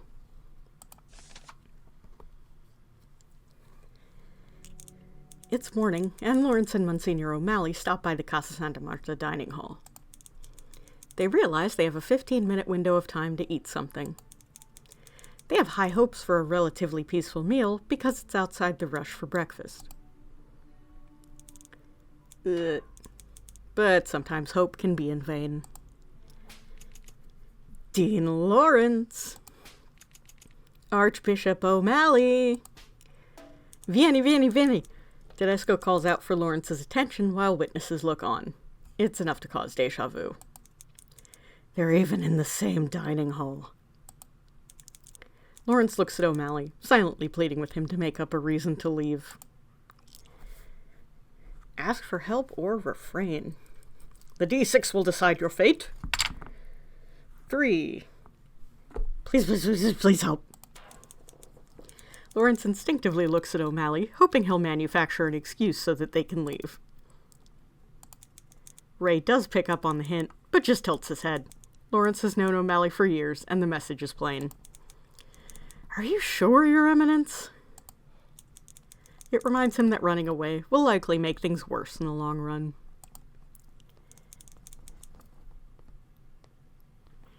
He and Monsignor O'Malley join Tedesco at his table.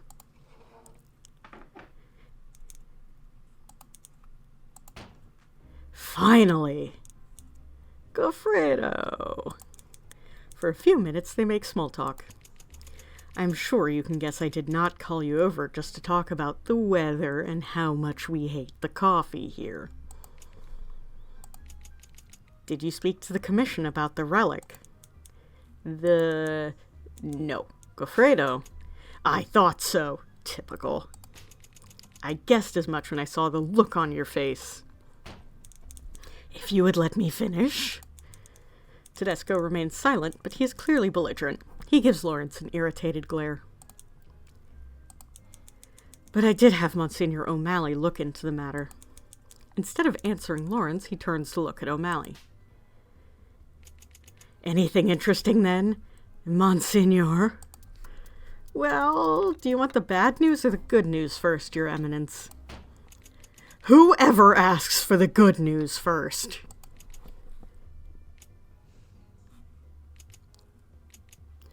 Actually, you know what? How about we do the good news first? I've been expecting the Vatican to disappoint me. All right. Good news. There was an artifact discovered that seems to come from the same general time period as St. Mark. Bad news. There may have been a game of telephone at work as to the nature of this item. A game of telephone, and yet people can't call me on the telephone. Okay, what seems to be the problem with the relic? Well, primarily the fact that it most likely isn't one. Along with some seemingly ancient bone shards, there was a fragment of an ancient Roman cameo that bore the praenomen Marcus. Marcus. You see how the mistake could be made. He's vibrating with anger. I can see how the mistake could be made, but it's also a convenient mistake for the Vatican. I wouldn't lie, Your Eminence. Aha! Oh, I doubt anyone associated with Cardinal Lawrence would know how to lie. Pass on information later discovered to be a lie. That's a different story. Intervene or stay silent. Intervene. Ray, if you wish to leave, I will bring food to you later. Thank you, Your Eminence. I'll accept that offer. It seems I've lost my appetite for the moment. I'll see you shortly, Your Eminence. Yes, of course. Lawrence and Tedesco say nothing until Monsignor O'Malley is out of earshot. You will be civil with my staff. And especially with my secretary. Lawrence is furious. He has never seen Tedesco act so brashly with an inferior Curia member before. As abrasive as he is, he always kept his punches upward, and Lawrence respected this about him. This behavior is new. Oh, I will I?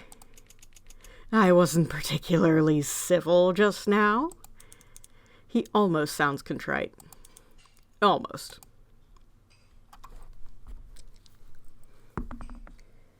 Be practical here. You aren't stupid. You know that a veneer of politeness goes a long way when you want favors out of someone. Oh, we're talking about favors? Being informed about relevant archaeological discoveries is just a favor to us?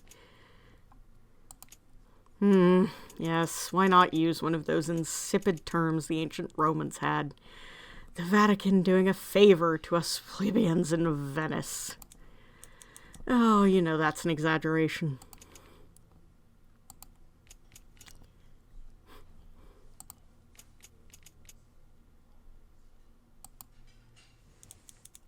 Tedesco abruptly puts his fingers to his outer temples and groans a frustrated, pained little sigh.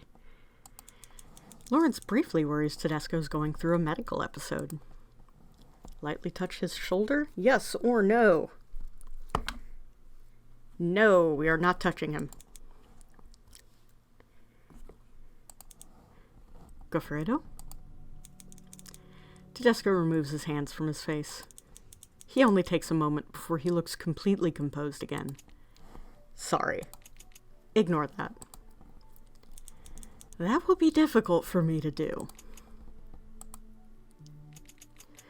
I shouldn't have started this conversation when I was going through nicotine withdrawal. Oh. Lawrence realizes he hasn't seen the vape once during this conversation. Where is your constant companion? My broken. Tedesco says this as though his dearest beloved has died. Does Lawrence care? No, but he's better at faking it. I wouldn't know the first thing about how to troubleshoot something like this. An interesting choice of words, constant companion. You will be civil about my constant companion. What's wrong with your vape exactly? Won't turn on. I think its charger isn't working. It probably needs a new one.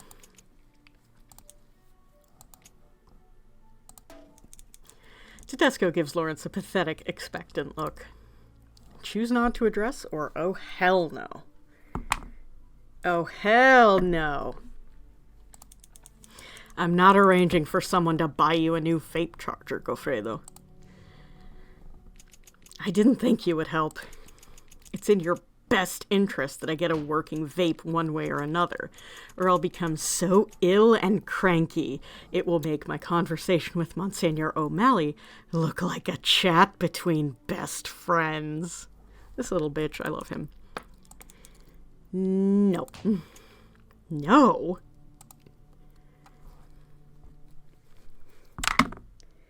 Don't ever pull a stunt like that again.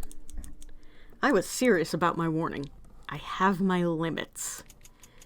And making nice to the good Archbishop is one of them. Yes! Despite what you think, I do know how to pick some battles. And you choose this week to pick this battle? It's going to be All Saints' Day soon. Now is the perfect time to talk about long-dead saints. Ah, so that's why you waited so long to raise the subject. Yes, and I'm not satisfied. I want to see the relic, artifact, whatever you want me to call it. I need you to use your influence to get me through the door. It slowly dawns on Lawrence why Tedesco is behaving like this. He probably tried to secure access and was denied. People in Vatican City have long memories over his treatment of the late Holy Father.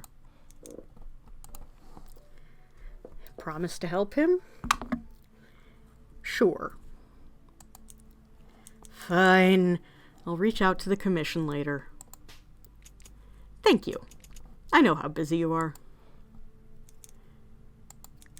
Lawrence pulls out his small mobile device and quickly begins searching for something on his browser. Decano, are you listening? Why are you on your phone? Can't wait to be on to the next meeting. Look at your screen. Lawrence stands up and starts walking away before he can regret what he just did.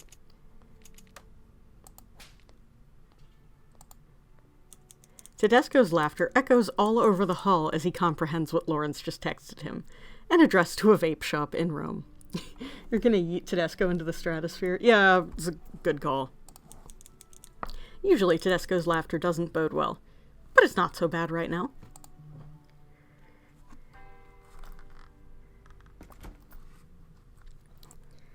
Okay. The D6 will decide your fate.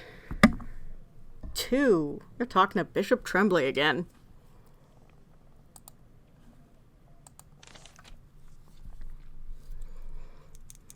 It is a chilly afternoon, and Dean Lawrence is not looking forward to his daily walk through the Vatican gardens today. The misty dew makes his silk robes damp, which in turn makes him moodier than he already was. Dean Lawrence! Oh great, what does he want from me this time? Bishop Wozniak runs up to Lawrence from across the garden wall. I'm glad to have caught up to you, Dean. However can I help you, Seduce? I was taking my afternoon walk through the gardens when, at the end of it, I found an old pouch of birdseed in my bag. I have a meeting to attend with Cardinal Sabadine now, and, well, I have no use for it there. But perhaps you would on your walk. Take the birdseed? We are taking the fucking birdseed, my dude. That's very kind of you. I'm sure the ravens will appreciate the afternoon snack. Of course. Have a blessed afternoon, Your Eminence. We now? Birdseed. Birds can't get enough. Lawrence returns to his walk. As he does, he spots Bishop Tremblay leaving the administration building, only a few feet away. I wonder how Joseph is faring. Perhaps I should invite him with me on my walk. This is not an easy time for him, after all. Good afternoon, Bishop Tremblay. Lord Almighty! Tremblay jumps slightly, not having noticed Dean Lawrence's approach. Good afternoon, Dean Lawrence.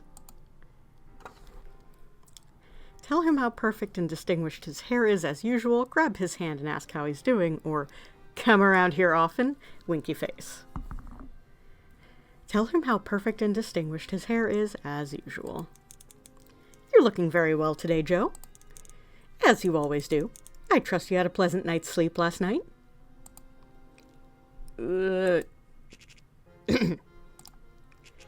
That's very kind of you to say, Thomas. You look well yourself. Sleep eludes me, as it often does, I suppose. But such is the nature of a bishop. Ha! I find myself less busy, and yet more overworked now than when I was Camerlengo only weeks ago. I'm going to press further for more dialogue. Overworked? Lots of translations, lots of legal documents, those kinds of things. It's fine. Nothing I'm not used to from my time in the priesthood in my youth. Anyway, what did you want from me? I was just going to make my daily rounds through the public portion of the gardens, to make sure the gardeners are on schedule for the hedge art for Sunday. Would you care to join me? I suppose I have little else to do for a while except more translations. I can walk with you for a little, Thomas. Lawrence and Tremblay walk around along the white pebble pathway. Lawrence makes sure that each bush in every hedge is in its proper place according to the plan laid out a few weeks ago. The pair walk with their shoulders almost touching.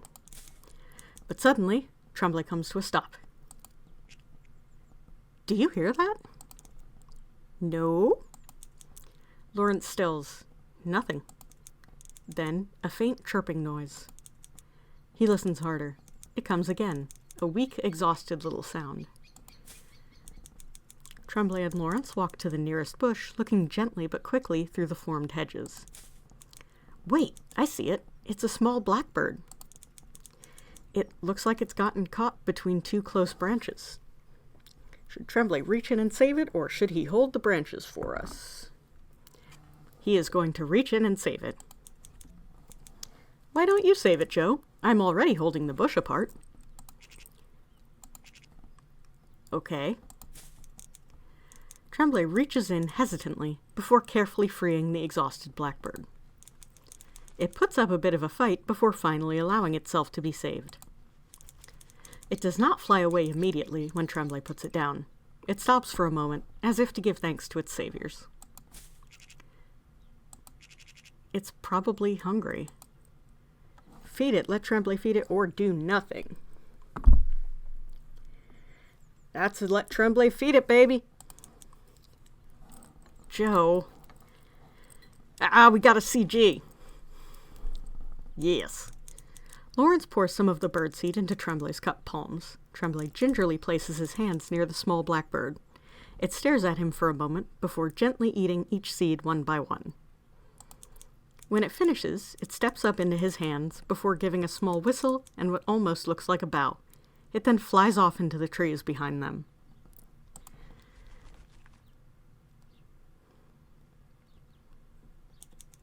That was wonderful, Joe. Lawrence reaches over to pick up Tremblay's hand. Whore.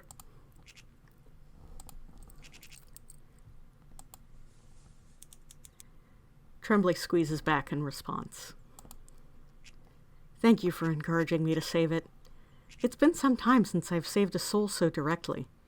It felt nice. I'm glad to see you in lighter spirits. It suits you. Lawrence isn't sure, but he thinks he sees a ghost of a blush spread across Tremblay's carved features. He quickly looks away, hoping the other man won't see his newfound feelings reflected like a mirror. Whore! I'm truly grateful you asked me to walk with you today, Thomas. And I'm even more grateful that you've been so attentive of me the last few times we've seen each other. Your friendship has been a rock during this unsteady time for me. I hope we can see each other again soon. I do too, Joe. Please be well until then.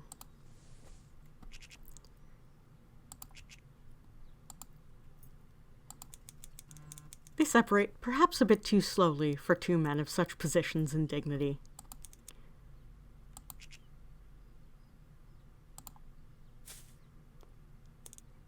Twice does Tremblay look back on his way to the administration building, giving Lawrence a wave before going inside.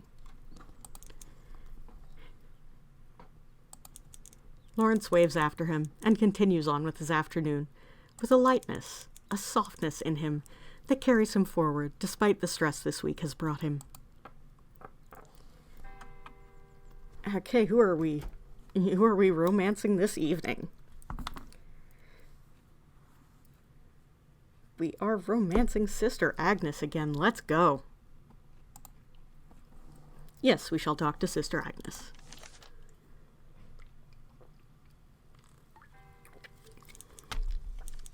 The bell tower chimes out, signaling to all within earshot that the evening has just begun.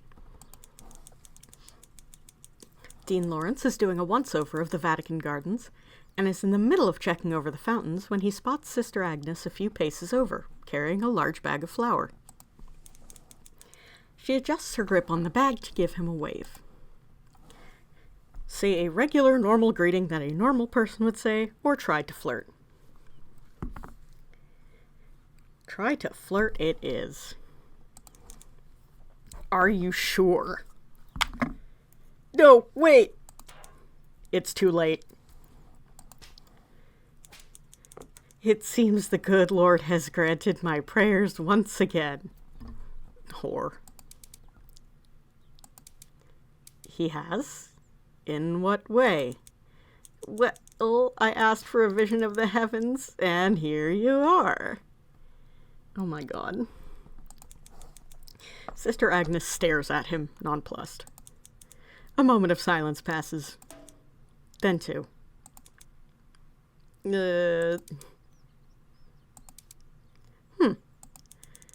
She purses her lips together and closes her eyes, shaking gently from bewildered laughter. It's nice to see you again too, Thomas. How have preparations been for you? I sincerely hope you're feeling all right with your workload. I'm well enough. Lawrence can tell she is not saying everything. Press her, leave it be, or move on. Okay, let's press her. Well enough means miserable in Curia speak. What's wrong, sister?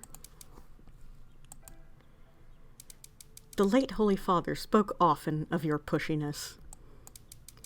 I am in many ways grateful that you deem me enough of an equal to rear that firm hand of yours that is so respected amongst the College of Cardinals.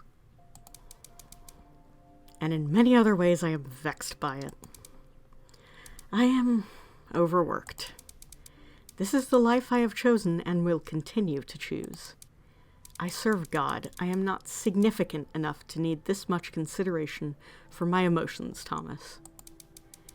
So I wonder why you would even bother to ask. Did Pope Innocent put you up to this? I just care about you. Pope Innocent told me to mind the Curia, yes, but I must admit, you and your duties have been on my mind since the Conclave. I feel terrible I have not been as supportive as I should have been of you as head of the convent. I only ask because I honestly want to know. I would never do you the disrespect of wasting your time. Really? I've come to know you well enough that I'll take you at your word. Thank you for your concern.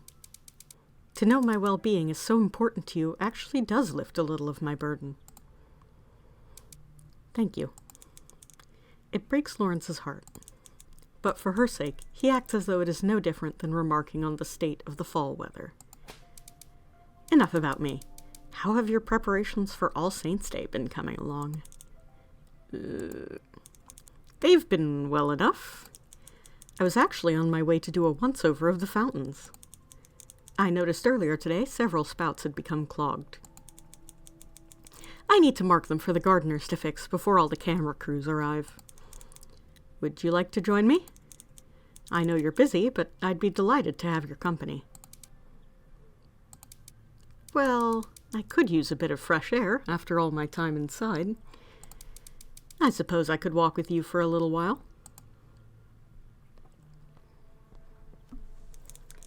Lawrence removes a spool of bright red electrical tape from the pocket of his cassock and spins it around his index finger.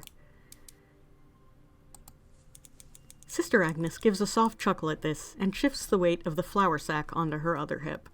So we got the inventory. Red tape of the Vatican, ever present for a manager. Oh, mood. It looks cumbersome to carry. Offer to carry or say nothing, #feminist. Offer to carry it for her. Let's go. I know you're perfectly capable of carrying that sack of flour on your own, but since I'm stealing you away from your responsibilities, I might as well be a little useful in the meantime. Sister Agnes giggles at this and facetiously taps her chin. Well, I suppose I'll make use of you if I must. But since your hands will be so full, I suppose I'll have to take over the responsibility of tape marking. What a heavy burden to leave me with, Thomas.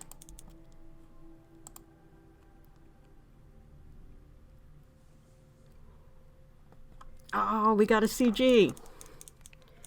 Sister Agnes passes the large cotton sack of flour from her hip to Lawrence's arms, and he is struck in that moment that the motion would have been very familiar to him in another life. If he had children. The teasing grin on Sister Agnes's face, the caress of their hands as she takes the tape from him. For a moment, he's overwhelmed with grief for something he will never have. He pushes it down deep, focusing instead on the woman in front of him, who is delighting in tossing the roll higher and higher and catching it each time.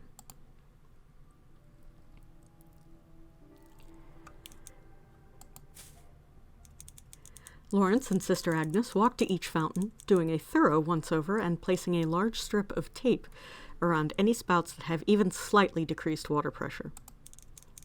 Nothing but the finest gardens under Pope Innocent. They stand before a fountain in the shape of a lion, with a pathetic little stream coming out from between its teeth, clogged with moss and calcified over. Sounds like my ex-wife! I don't know why I said that. Poor little bambino Leone. Always spitting, never allowed to drink. Perhaps one day you'll be allowed to rest. A flash of white and maroon startles Lawrence, and he almost drops the flour sack. Dean Lawrence! I've been looking for you. Since we last spoke earlier, at least. Monsignor O'Malley pauses for a moment, looking between Lawrence carrying a large sack of flour like a baby, and Sister Agnes performing the Dean's preparation duties. He's too incredulous to hide how obviously he is looking between them. He gives Lawrence a knowing look that causes him to blush so profusely he has no choice but to cover it up with a fake sneeze. Achoo. What do you need, Ray? Is something the matter? We're running behind schedule on our translations for the statements and press releases for Saturday and Sunday. I know you're busy, but we need them right away. I know Bishop Tremblay is working on the translations now. Have you considered asking him to help with more than just the sparse garlands? Not without your permission to move it out of our hands. Delegate away, Ray. I will never be offended at the delegation of tasks, especially on such a short turnaround. I wish I had managers like that. Then I'll have him working on those shortly. 1,000,000 thank yous, Ray. I appreciate how much work you've been putting in, and I know I don't tell you that enough. You definitely do not. But I know you do. Good evening, Lawrence. Sister Agnes. As O'Malley walks away, Lawrence finds Sister Agnes staring at him strangely. She fiddles with the tape in her hands. Is something the matter, Sister Agnes? I'm sorry that Ray interrupted you like that. No, it's not that at all.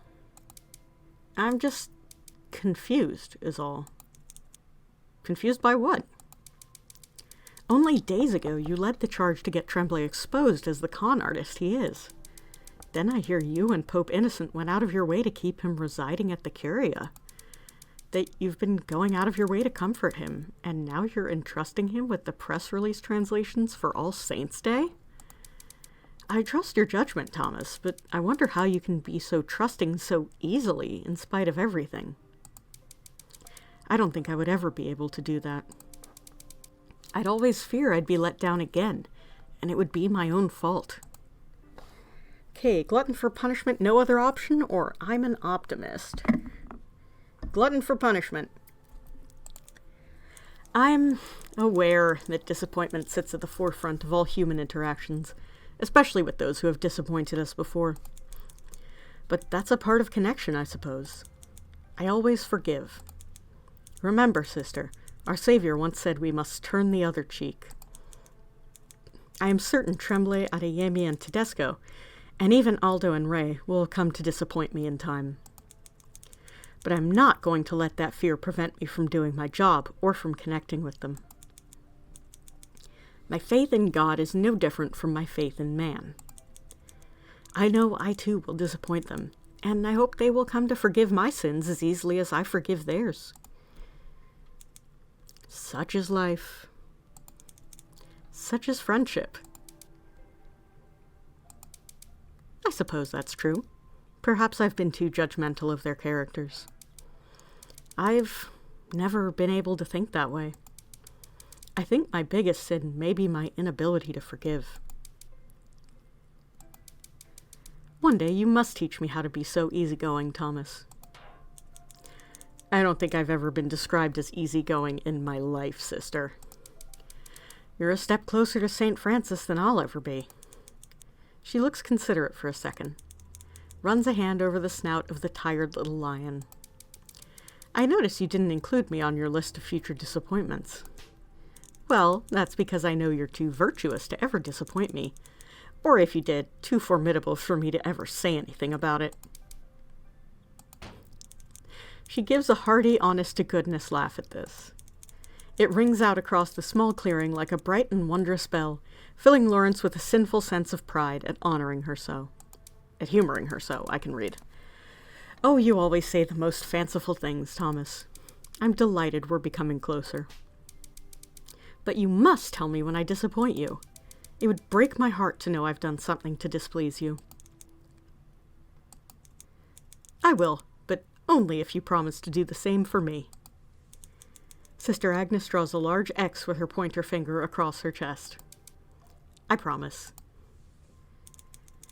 Sister Agnes places a long strip of tape within the lion's open mouth, hanging out like an unfurling tongue. They both laugh at this. That's all the public-facing fountains. Thank you very much for walking with me, sister. Agnes. Her cheeks gain a tinge of pink that Lawrence pretends for the sake of both their hearts is from the evening moonlight. If I must call you by your Christian name, then you must call me by mine alone, too. If you insist, Agnes, I'll relent to you, in private at least. You have an image to maintain around the Curia, you know.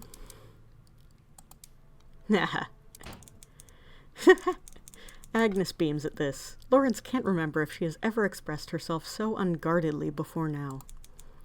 It is magnetic and intimidating, and Lawrence allows himself to be pulled into it for just a moment.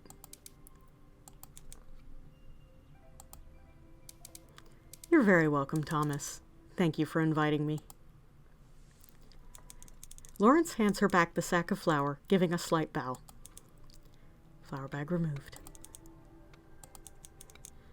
Have a good rest of your evening, Agnes.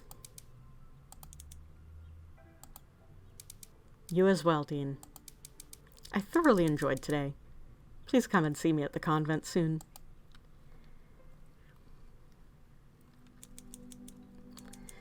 Dean Lawrence returns to his apartment and finds Monsignor O'Malley waiting for him by the door. Lawrence unlocks the door and invites O'Malley in. Ah, long time no see. How was your day today, Dean Lawrence? Excellent and most productive. Thank you for asking, Ray. What about you? Productive as well. We're making good progress. Thomas sits down on the sofa in his small living room and gestures for Ray to take the overstuffed chair across the coffee table. As he settles in, Ray rummages through his paperwork and pulls out the small sheet of parchment he had taken the liberty of drawing little faces of the flock upon. Let us see how your flock is feeling about their shepherd after today. Ooh, very good. Alright, so I'm still at 2.5 hearts with that Amy. 4 hearts with Tremblay, 4 hearts with Agnes, 4 hearts with Tedesco, 3.5 with Bellini, and 4.5 with Innocent. So probably for the next 2 encounters, definitely the next 2 encounters I have with Tremblay, Agnes, and Tedesco, I can get them to full hearts, and I can get Pope Innocent to full heart with a with another thing. Aldo I can probably get to full hearts, and Adeyemi might take a little more work, but I can definitely get him to full by the end of the 3rd. Very balanced run. We love to see it. Hell yeah, brother. Ah, still closest with Pope Innocent the 14th, I see. It's good to see things are still going well on that front. I also see... Oh my! You got close today with Cardinal Tedesco, Bishop Tremblay, and Sister Agnes. You missed a prime opportunity today. What was that? If you had let Cardinal Tedesco suffer without a working vape, he would have been too weak to cause trouble. You've been spending too much time with Cardinal Sabadin. Saving a bird and having Bishop Tremblay feed it? Is there some kind of new romantic custom I'm missing? I'm out of practice on the dating scene. That wasn't a date. I was just trying to be charitable. I felt he needed to save a soul. Sure, Thomas. Anyway, at the gardens today, you're so chivalrous, Dean Lawrence. Next time I need you to carry my school books, I'll make sure to look like a beautiful woman like Sister Agnes, too. You came at an odd time. Of course, Eminence. Ray laughs at this, and they continue. That's about it for now. That's all very informative, Ray. Thank you. You're welcome. We're getting to that point in the week. I just wanted to check in and see if you've been talking to everyone. Of course, I take my duties seriously. I'm very glad to hear it. Please continue to do so this week. They need your guidance, Thomas. I understand. I'll let you rest for the evening. Good night, Ray. Good night, Thomas. Monsignor O'Malley leaves, and Lawrence sinks further into his sofa. The hour has grown late. Lawrence supposes he has no other option but to try and sleep before doing it all over again tomorrow.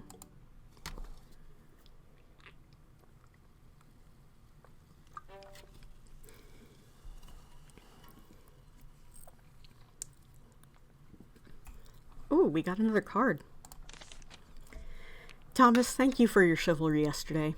I had a delightful time doing something other than convent work for a change. Perhaps under Pope Innocent, in time, we sisters will also get the opportunity to wave around our own red tape. I shall see you soon, I hope. We always appreciate extra hands when we work in the community, and soon the convent will be passing out coats to the Palazzo Migliori Women's Shelter if you ever have a spare opportunity. And new newspaper. Satanic Panic!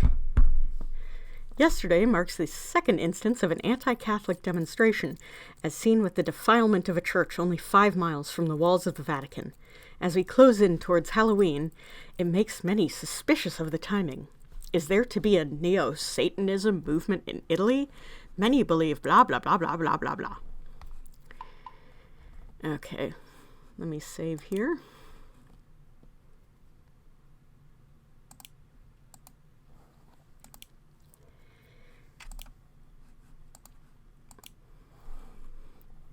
And I'm going to go get something else to drink because my throat is starting to hurt, BRB.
Alright, I'm back. Let's do this. Start day 5. Okay, so we talked to Tremblay, Agnes, and Tedesco yesterday. So the D6 will now speak on whether we see Adeyemi, Bellini, or the Pope first. 2. Looks like we are gonna see Bellini. Yes, we shall speak with him. The morning light leaks in through the slats in the blinds of the dusty Vatican Archives library. Dean Lawrence and Cardinal Bellini stride into the library together, hoping to pull some old texts to source appropriate quotes for Pope Innocent's upcoming address on All Saints' Day. Would it kill them to ever dust in here?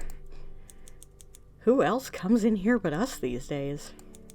You saw the sign-in sheet as we came in. Bellini chooses to imitate some of their more self-righteous brothers. Well, as the Dean of the College of Cardinals, and as the Secretary of State to the Holy See, I think that should be enough. We're important people, you know. You're too much, Aldo. Bellini runs a farcical finger across the desk before them, making a big show of rubbing the dust off of it, coughing for effect. What were you looking for, anyway? I'm trying to find inspirational quotes that have an air of mystery about them. You will need to be more specific. Our new pope brings about much hope. Yes, but until now, nobody knew who he was. So, like that. Okay, D4. Cheap shot, tease him, nod and move on, or nobody knows what you're talking about, you idiot. Okay, that is number 2. That's much more helpful. Thank you so very much.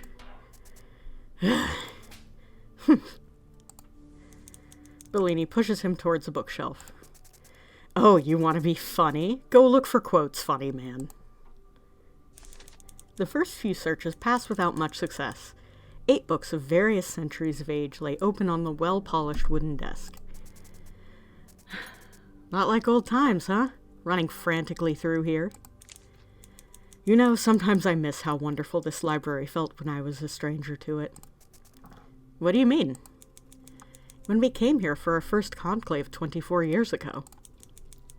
You had only just become cardinal, the youngest in the college. I remember you hating me for taking the title from you. Lawrence's ears turn a slight pink. I didn't hate you. I was just miffed at losing a little of some of the weight of my position at my very first conclave. Sure, Thomas. Ugh. Anyway, I remember the day we elected Pope Benedict. You asked me to show you the Vatican as you'd never been here before. I was trying to give you an olive branch. Who would have guessed you knew as little about this place as I did? You used to be almost too cocky for your position yourself, Thomas. If you'd quit interrupting me... Lawrence raises a hand to Bellini's mouth to silence him. Oh, girl. Oh, he blushing. I remember walking through here as if it were a place all our own. You opening every book with a gilded, weathered spine and reading it as if it were sacred. Lawrence remembers the day fondly. In his head, a much younger Bellini pushed him around by his lower back, asking him to tell him the history of whatever it was they stood before. I don't know anything about it. Then make something up. Bellini now looks quite different. Older, distinguished, tired. They both do. But the soft, fond feelings that had blossomed in youth have not faded much in the decades since. Do you remember that time a few weeks after you were promoted to dean?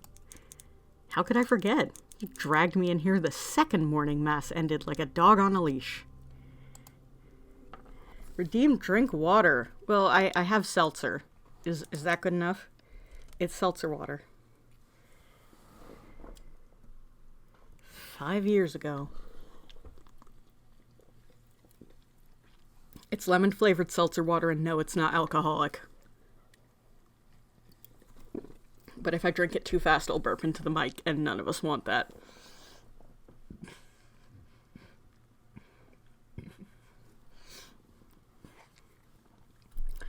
Whew.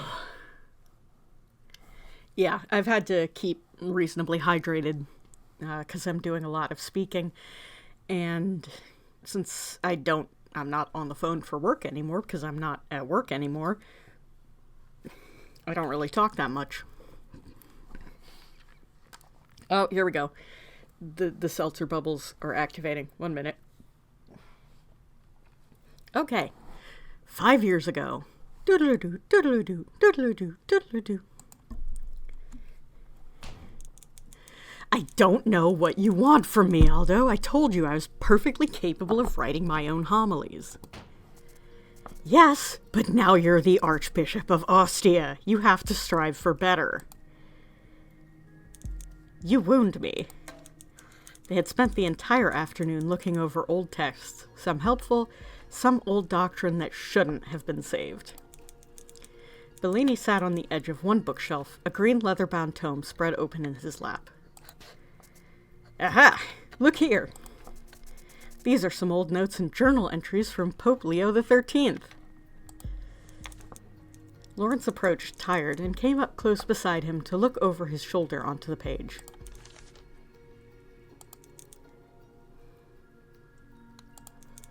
How is this helpful again? Bellini turned his head and rolled his eyes. Their mouths were inches apart. It's interesting to read. Perhaps you're just too dull to understand the complexities of the metaphor. Lawrence grabbed the book and held it high above Bellini's head. Thomas! The shorter man, incensed, struggled to grab it back, their torsos touching completely. Bellini was giggling and furious, all too aware at how close they were. Thomas, we're not 40 anymore. Quit fooling around. As he reached further still, Lawrence realized how closely they'd become intertwined. Take him right there or lurch back. I'm not even rolling the dice. We know what I'm clicking. Take him right there.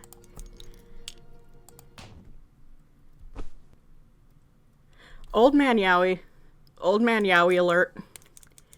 In a moment of rare courage, Thomas pinned Aldo back against the bookshelf, the old tome falling completely forgotten onto the floor. Aldo made a breathy little gasp at the contact, his hands finding themselves at Thomas's waist. Their lips almost met halfway, before Thomas remembered himself and where they were, just before Aldo could close the gap between them. These bitches gay, good for them.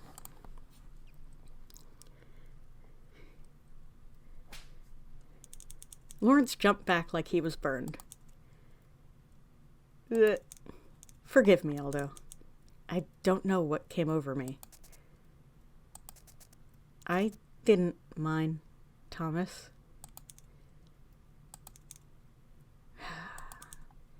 You should. Old man Yowie foiled! Lawrence tries to shake the memory out like water.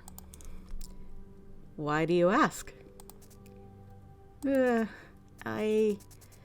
was just thinking about the passage of time, is all. They're both too afraid to talk about it, it seems. 5 years and little has changed. They each go back to quote hunting. It is silent for a while. It isn't unpleasant. They know each other too well for that. But it carries a weight to it that neither man can unpack.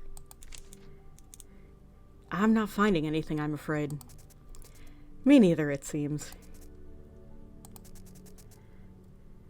Sometimes I wonder why I'm even bothering. With what? I know whatever work I put in for Pope Innocent won't be good enough. Just this past week, he asked me to rewrite his first official statement as Pope 5 times. Defend innocent, or that's your job. That's your job. Don't tell me you need to explain your role of Secretary of State to you. That comes with the territory, as you well know. It's not just the work, it's the principle of it all.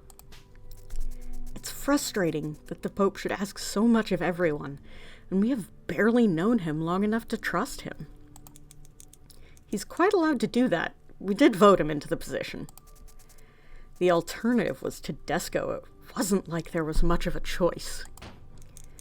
I think it's hardly fair to pass such judgments on Vincent without having gotten to know him in the 2 weeks he's been here. Lawrence speaks a little too quickly towards the end of his comment. Bellini's observation skills are sharp as ever, though, and his brows furrow the moment Vincent leaves Lawrence's lips.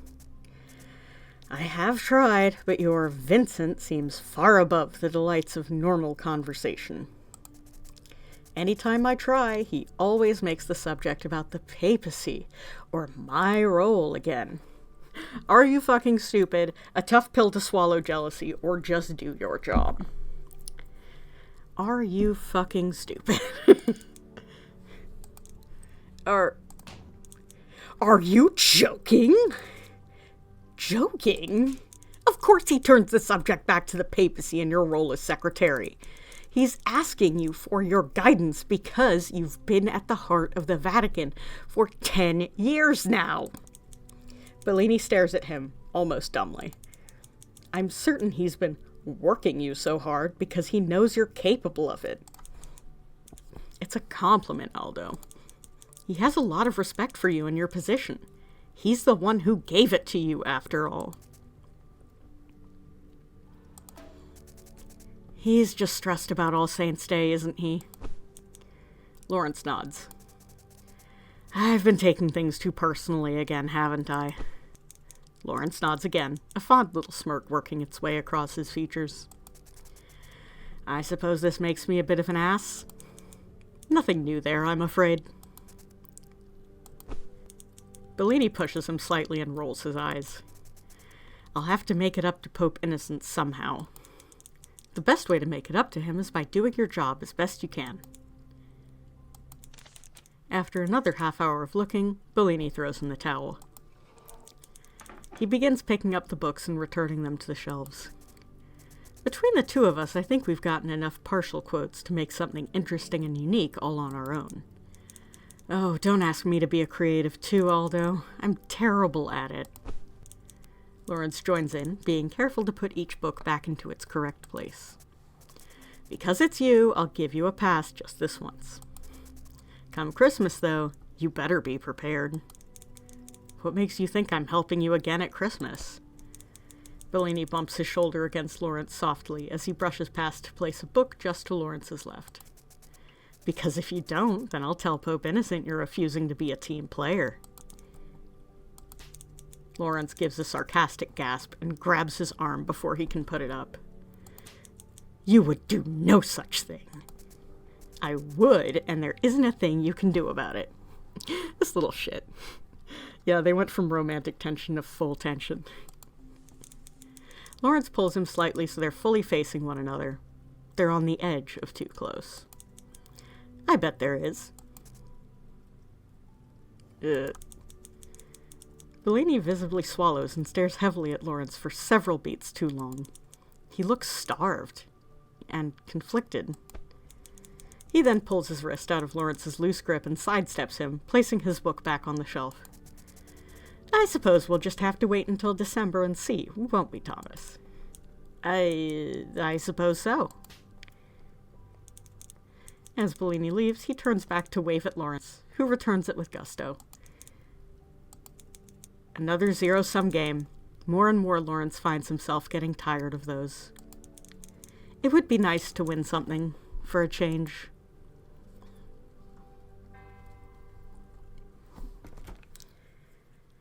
Okie dokie. Gonna bring out the D4. And we are between Adeyemi and the Pope for today. Looks like we are the Pope. Pope smooching.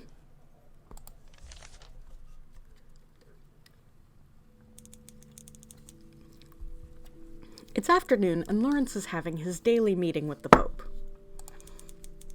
There's nothing unusual about meeting with the Pope in an office. After all, he first spoke to Pope Innocent in one when they first met. However, for some reason, Lawrence has the uncanny feeling the two of them are stuck in a time loop every time they meet in this room. I told you Thomas is being Groundhog Dayed. Your Eminence? There's never enough coffee for weeks like this. Nothing could stop us from having meetings at the turtle pond, or there's so much happening that I'm distracted. There's never enough coffee for weeks like this. Forgive me, Your Holiness. I've either had too much coffee or too little. Mood. There's nothing to forgive, my child. If anything, I should be the one asking for forgiveness. At least there are no sound effects accompanying your distraction.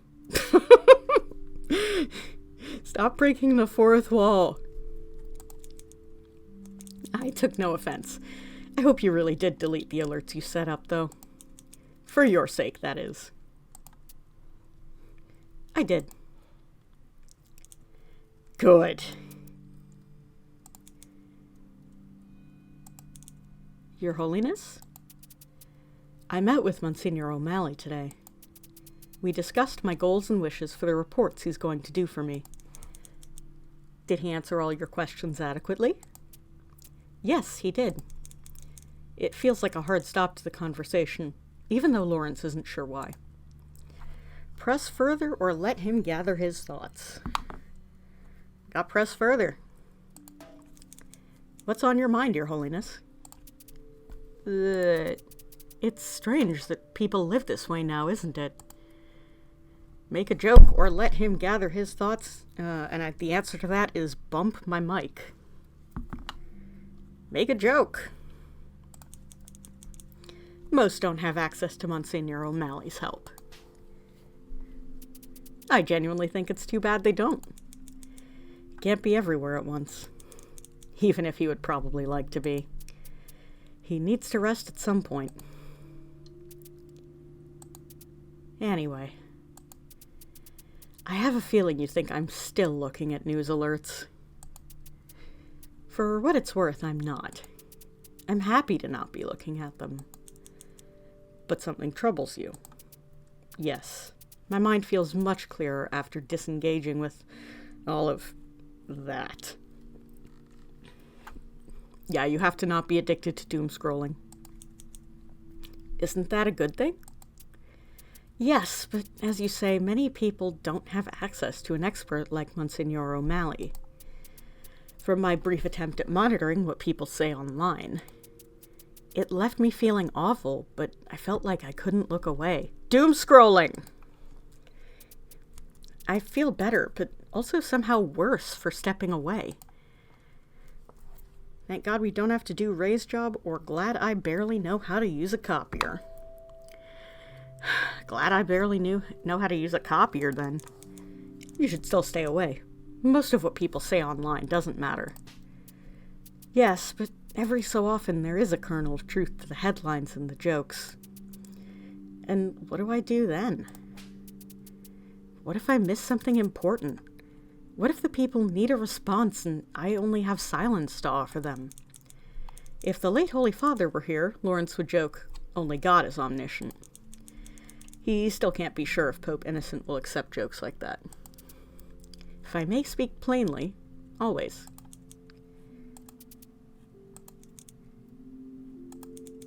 There are few occasions when it's appropriate to respond immediately to speculation. It doesn't come across as being receptive. It often makes a person appear as though they're flailing. It's easier said than done. Lawrence had wanted to tell the media to be silent when Bellini had become Secretary of State in place of him, and he'd wanted to tell people to be silent after his homily in the Conclave. It took an iron will to prevent himself from standing on a kitchen table and shouting that his homily had not been a campaign speech. At the time, it had made him feel as though he was under a microscope. He thinks about saying all of this to Pope Innocent, but it might be too informal. Or worse, dismissive. Any pope would be experiencing the same thing, but at a magnitude Lawrence can barely comprehend. Maybe I am flailing. That's the time when you should appear the most confident.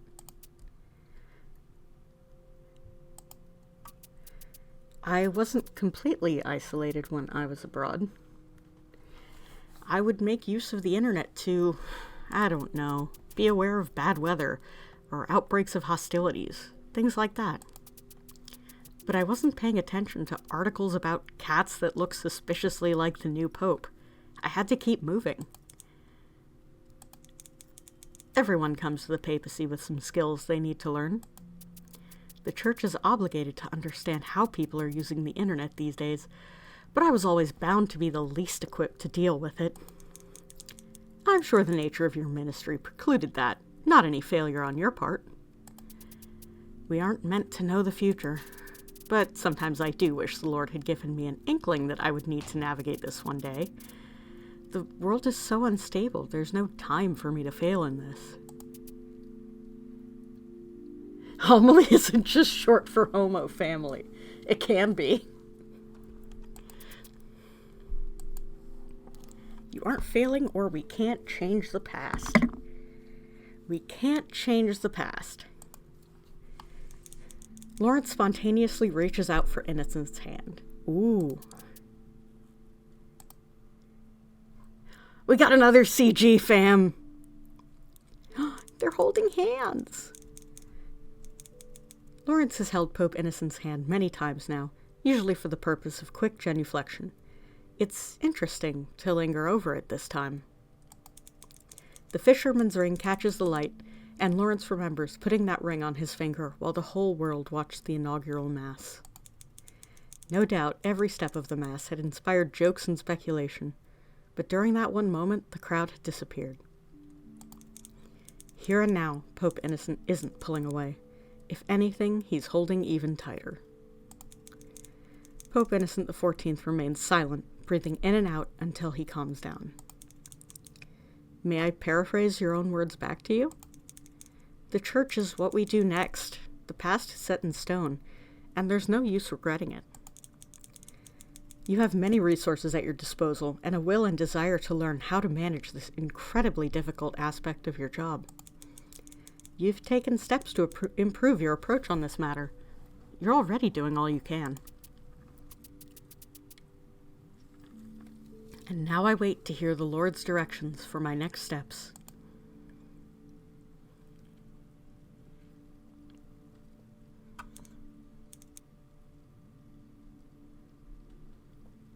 Exactly. Also, you're right that this is a unique challenge your predecessors never faced. People loved to gossip across countries about their popes in the medieval era, but they were forced to do so very, very slowly. The printing press must have felt like a miracle to everyone who delighted in gossip. Yes, they would envy us very much. Last night, I actually read and reread the passages on the Tower of Babel. Do you think it should happen a second time? Pope Innocent laughs. No. My difficulties have made me think about the moments just before God struck it down. Did you come to any conclusions? I know it was a lesson to humanity, but I find myself wondering if it wasn't an act of kindness as well. Being that high above the earth, being able to have all of humanity's knowledge at your disposal, yes, that would naturally lead to pride, but it also might make a person paralyzed with indecision.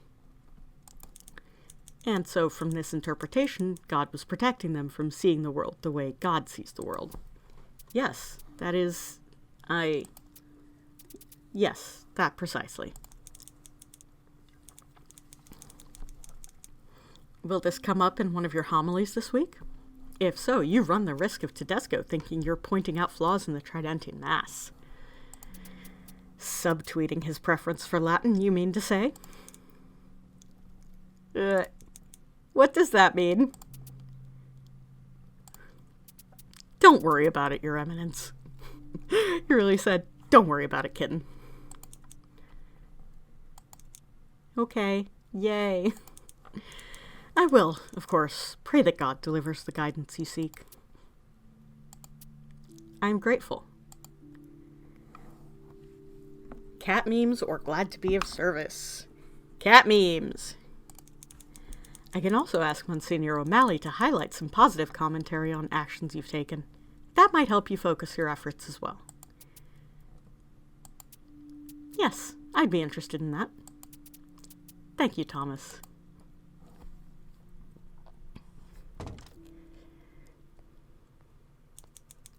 Lawrence leaves the papal offices a bit tired, but in a way that feels surprisingly good.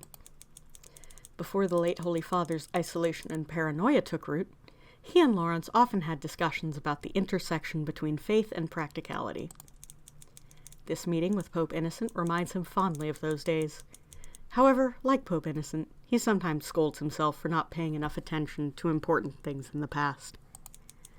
He can't save the late Holy Father from his loneliness, but he'll do his best to help keep the new Pope away from that path.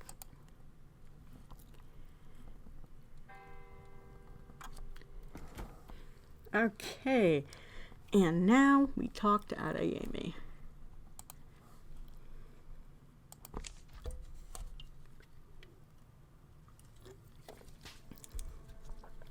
Dean Lawrence! It is evening on the outskirts of the administration building when Bishop Wozniak catches up to Lawrence. The man is breathless, as though he has been running.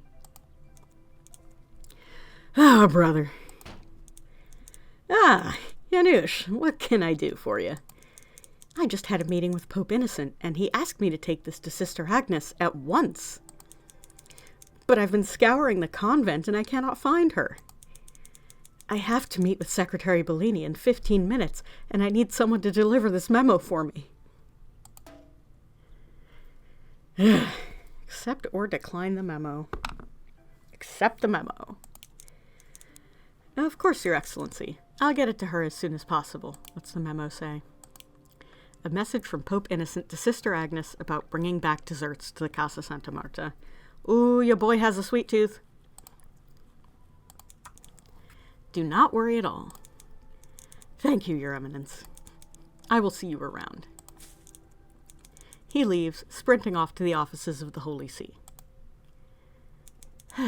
Lawrence shakes his head fondly after the harried man, before opening the doors of the building and entering the administration foyer for the second time that day. And who should he find but Bishop Adeyemi talking frustratedly to a handful of other bishops. He nods to them, then walks over to Lawrence. The others disperse. Ah! Good evening, Dean Lawrence. Good evening, Your Excellency. A pleasant meeting? Adeyemi scoffs at this. Not as such, I'm afraid. Just gossip. You know how it is. Okay, catty queen or reproach? Gossip, Joshua. Oh, do tell.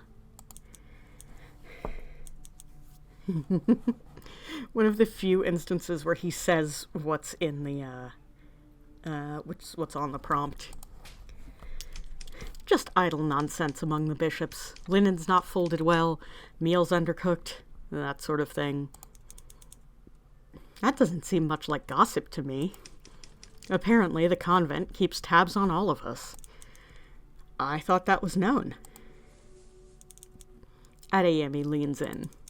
His cologne is intoxicating, and Lawrence feels the need to close his eyes at the proximity.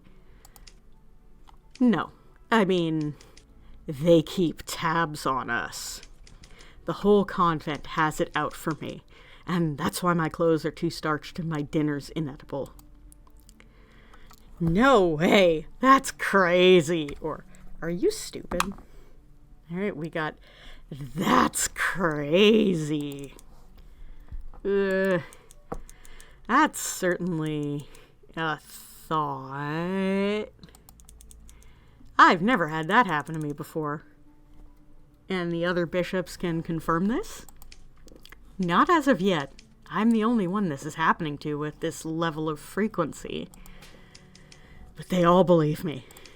Apparently, Bishop Michael said he spoke sternly to a nun at breakfast, and then at dinner he was given the toughest bit of veal he's ever had in his life.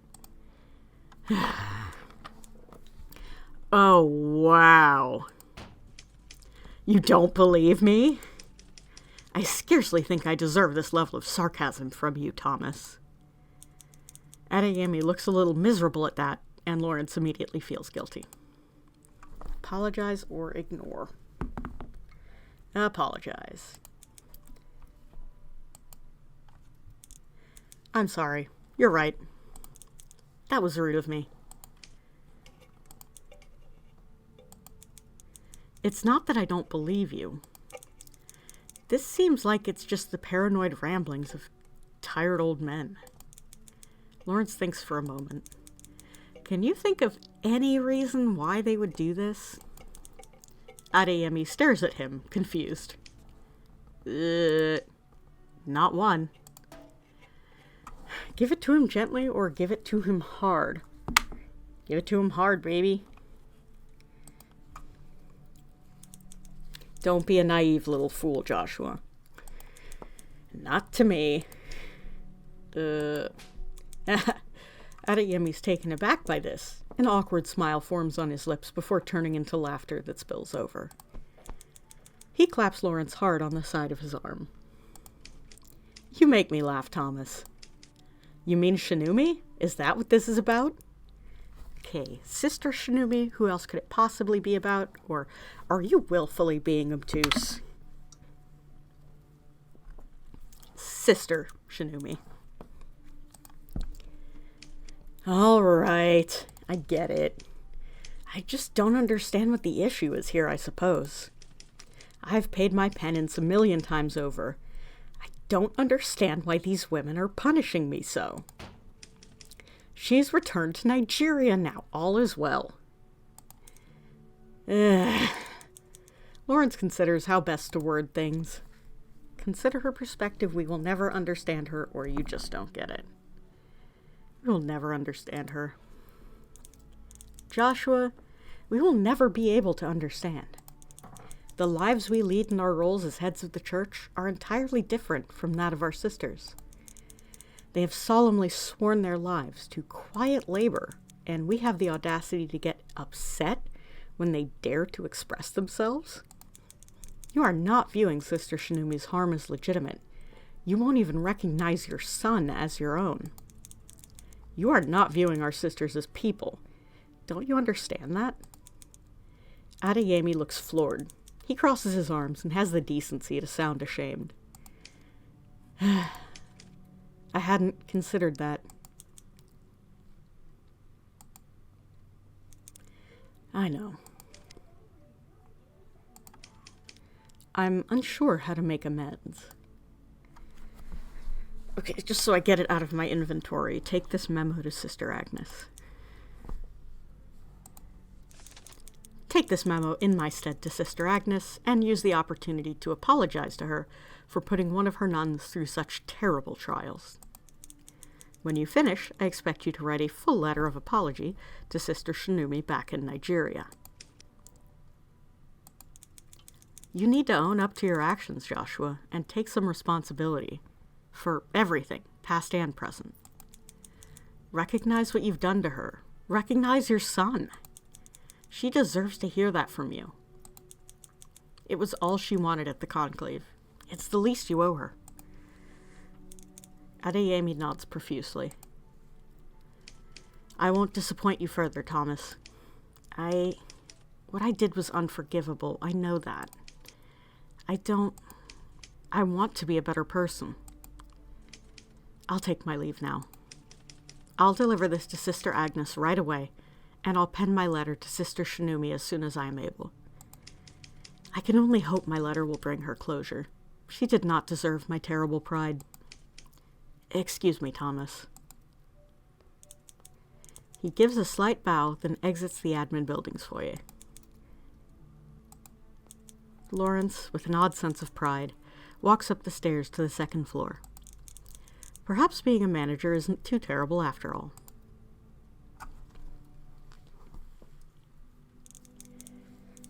Dean Lawrence returns to his apartment and finds Monsignor O'Malley waiting for him by the door. Lawrence unlocks the door and invites O'Malley in. How was your day today, Dean Lawrence? Excellent and most productive. Thank you for asking, Ray. What about you? Productive as well. We're making good progress. Thomas sits down on the sofa in his small living room and gestures for Ray to take the overstuffed chair across the coffee table. As he settles in, Ray rummages through his paperwork and pulls out the small sheet of parchment he had taken the liberty of drawing little faces of the flock upon. Let us see how your flock is feeling about their shepherd after today. Hey, hey! Oh, we're at full hearts with Aldo. I love that. Almost full with that Ayemi, almost full with Tremblay. We are really, really kicking ass here. I think... Yeah, we'll definitely be able to get everybody to full hearts by the end. The D6 is quite good. It seems like right now you're closest with Cardinal Bellini. I'm very glad to hear you've put in the work to get him to trust you so much. I also see you got close today with Bishop Adeyemi. Interesting. It's sweet how much you care about Bishop Adeyemi. He has much to learn from your thoughtfulness. I truly hope I can impart something upon him. He is a wonderful servant of God. He just needs to lose that stubborn pride. I have faith you'll guide him there. Thomas nods and they continue. You and Cardinal Bellini really do have an impressive history together, don't you? Just what are you implying, Monsignor O'Malley? Nothing. Just old rumors of library activities. Let them stay old. Ray laughs and continues on. That's about it for now. That's all very informative, Ray. Thank you. You're welcome. Did you see the article I left on your desk this morning? I did, yes. It seems a little ridiculous. I'm not so certain. I don't think Satanism is necessarily behind everything. But with an event coming up, perhaps it's best to take extra precautions. His Holiness won't like that. I know, but I would rather have him upset at a few metal detectors and a few extra searches of visitors than have something serious happen. Thomas sighs deeply.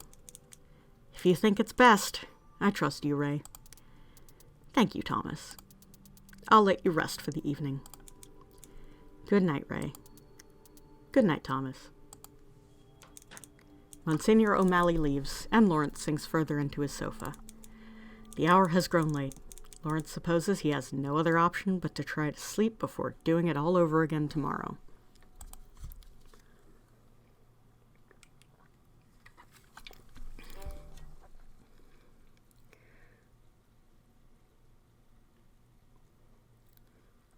Nothing new on the desk today.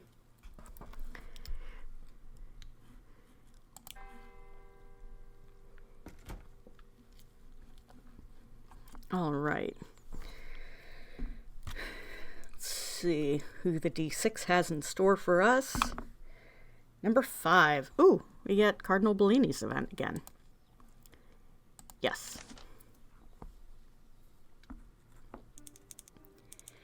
It is a brisk morning, the fall air crisp and the sky an overcast gray. Lawrence is on his way to the Vatican Gardens when he is stopped by a stressed-looking Cardinal Bellini, who is carrying a heavy briefcase overstuffed with paperwork. He's a mood. Oh, good. I was just going to come looking for you. Oh? I'm on my way to a meeting with Pope Innocent, and I would greatly appreciate your support.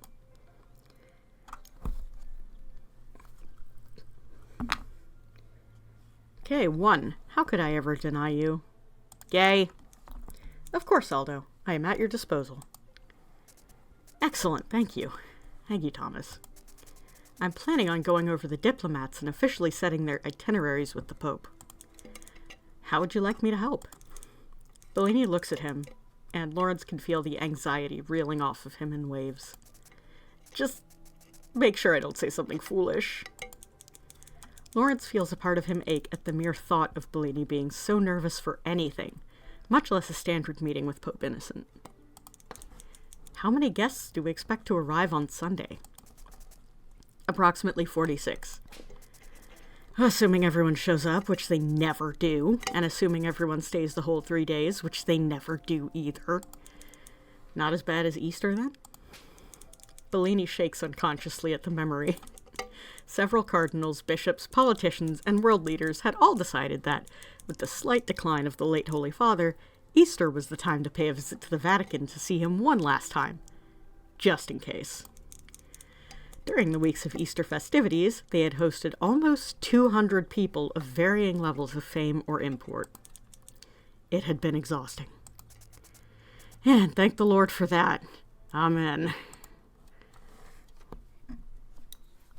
Okay, D6. We got 2. Why are you nervous, Aldo?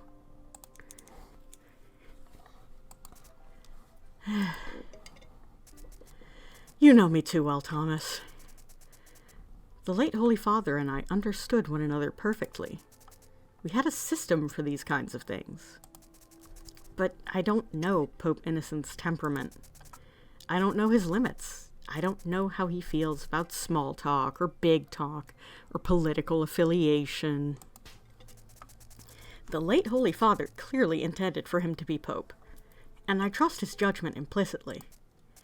So, I need to do this well. You've put a lot of thought into this.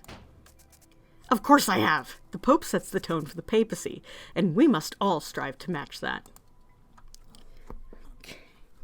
D6, tell me what we do. I know you're grieving. Aldo, I know you're grieving. But this is not a healthy way to cope with it. Excuse me? You don't need to replicate Vincent Benitez to try and gain the favor of a dead man. Bellini doesn't look at him as they continue walking. He loved you more than anyone else. Can't that be enough? I'm just trying to follow through with his wishes. My dear Aldo, this will be hard for you to hear, but his wishes stopped being relevant the second the fisherman's seal was removed from his ring. Please don't be haunted by a ghost that isn't there, I beg of you.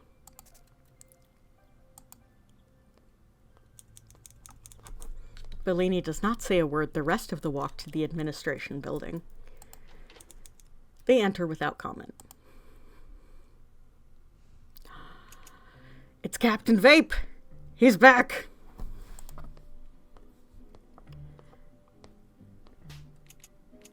Ah, my friends, so wonderful to see you. What on earth are you doing here, Tedesco? These two are worsties. I have the appointment right after yours with Papa Innocentius. I have much to discuss with him about the relic Decano Lawrence and I have found. Why get here so early? Well, after I heard my meeting was to be scheduled directly after our beloved Aldo's, I simply had to be here to see it happen.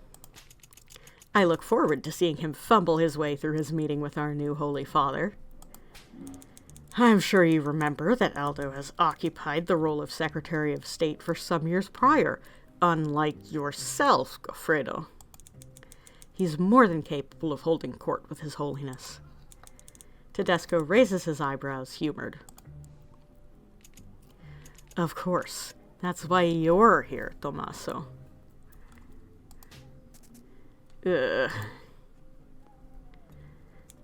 Bellini rolls his eyes and continues walking.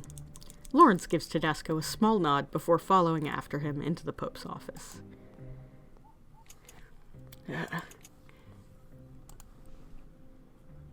Vapes aggressively. Pope Innocent greets them warmly, his face radiant with the light of God. He seems particularly pleased to see them both. Ah, Thomas. I had no idea you would be at this meeting as well. I don't usually attend these sorts of meetings, but Aldo thought it best I sit in to help keep things running smoothly for All Saints' Day. Thomas! That's very thoughtful. Thank you both. Bellini sorts out the paperwork in his bag and drops a heavy-looking packet in front of Pope Innocent. He hands a second off to Lawrence, who fingers through it gingerly. Oh, that's a lot of paper. As though it might bite him. Yeah, that's what I do when I have too much work paper. As always, you're very thorough, Aldo. Pope Innocent shoots Lawrence an amused expression, which Lawrence returns. Bellini stares the both of them down. Ugh. Thank you, Your Holiness. Now, let's start with an introduction of each diplomat. I've included their portraits, along with some biographical details I thought it would be prudent to memorize. And this is serious, yes? Not a joke? Bellini gives Lawrence a cautionary glance, silently asking with his eyes if he is being made a joke of by Innocent.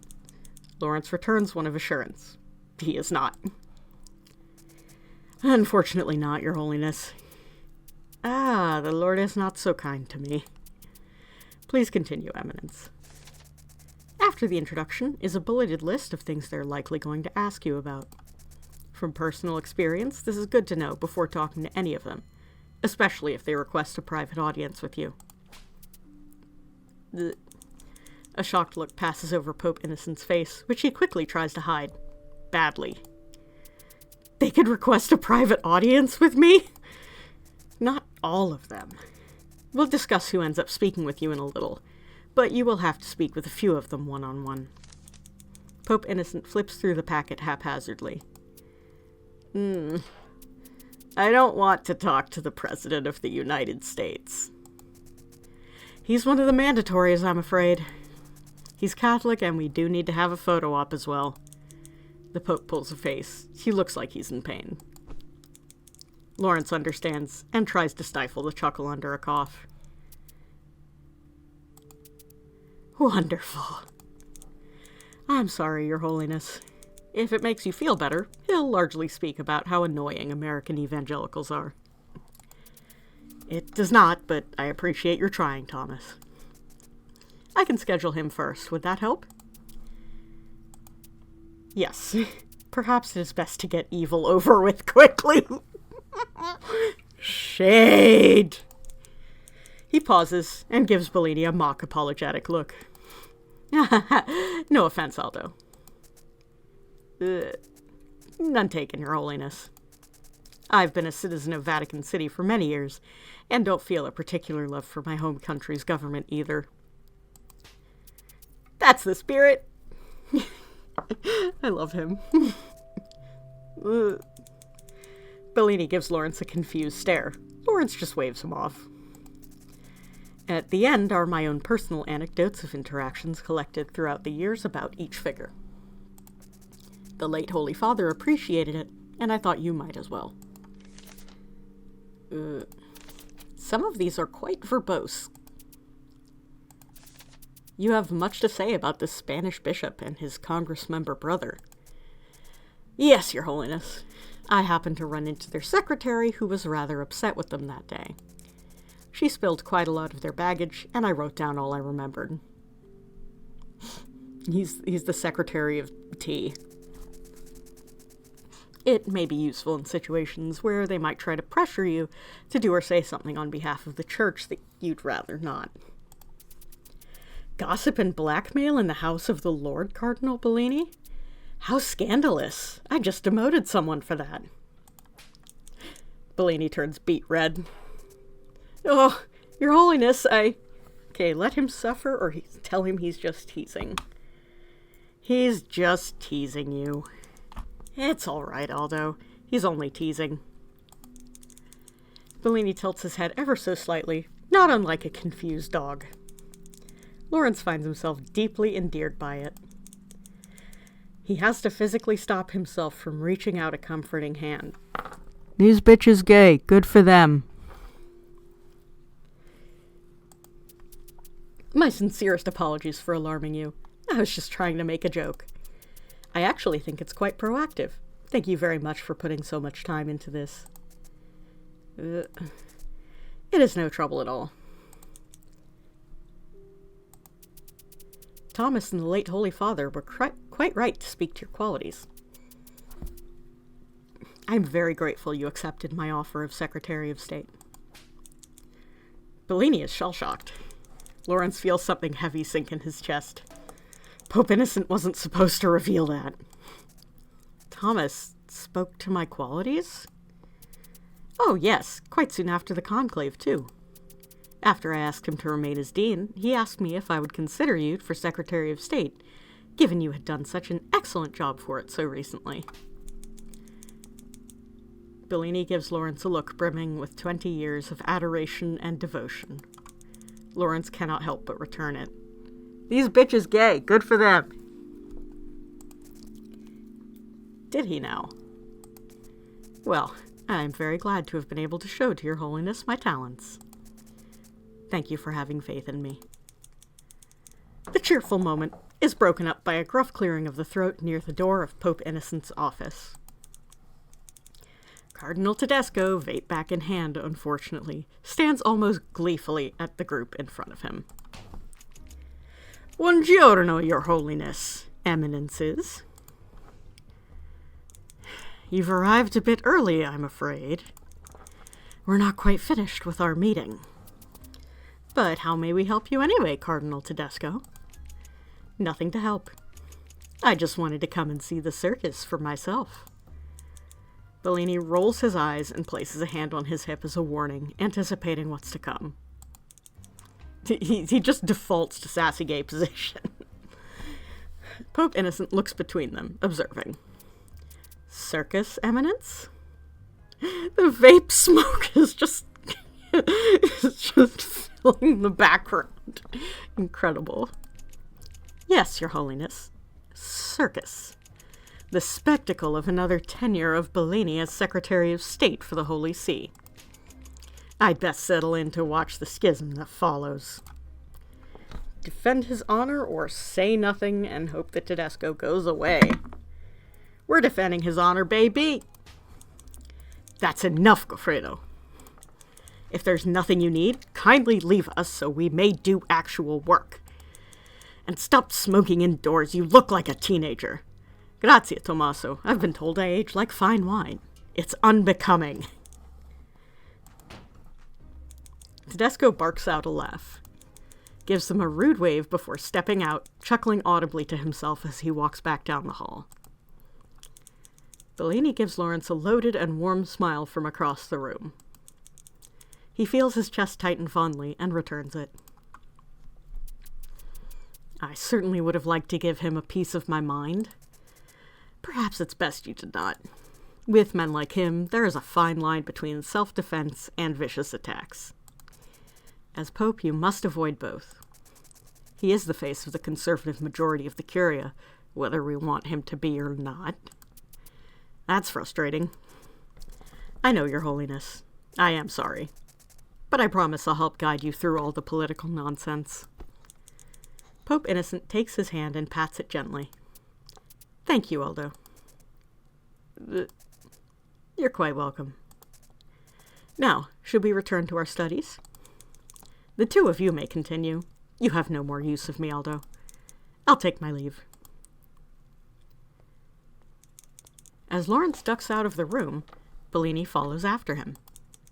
In the hallway, both out of view, and potentially in view of other members of the Curia, Bellini grabs his wrist sheepishly to make him stop. Oh, girl, these bitches gay. Good for them. Lawrence turns to him and takes his hand fully. Bellini threads their fingers together and squeezes softly. It is wholly unacceptable. Lawrence returns the gesture. Thank you for today, for helping me, and for standing up for me.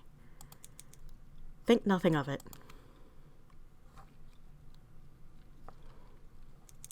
Bellini returns to Pope Innocent's office. Lawrence walks away, wondering if that is what winning feels like. It feels nice. He savors it while he can.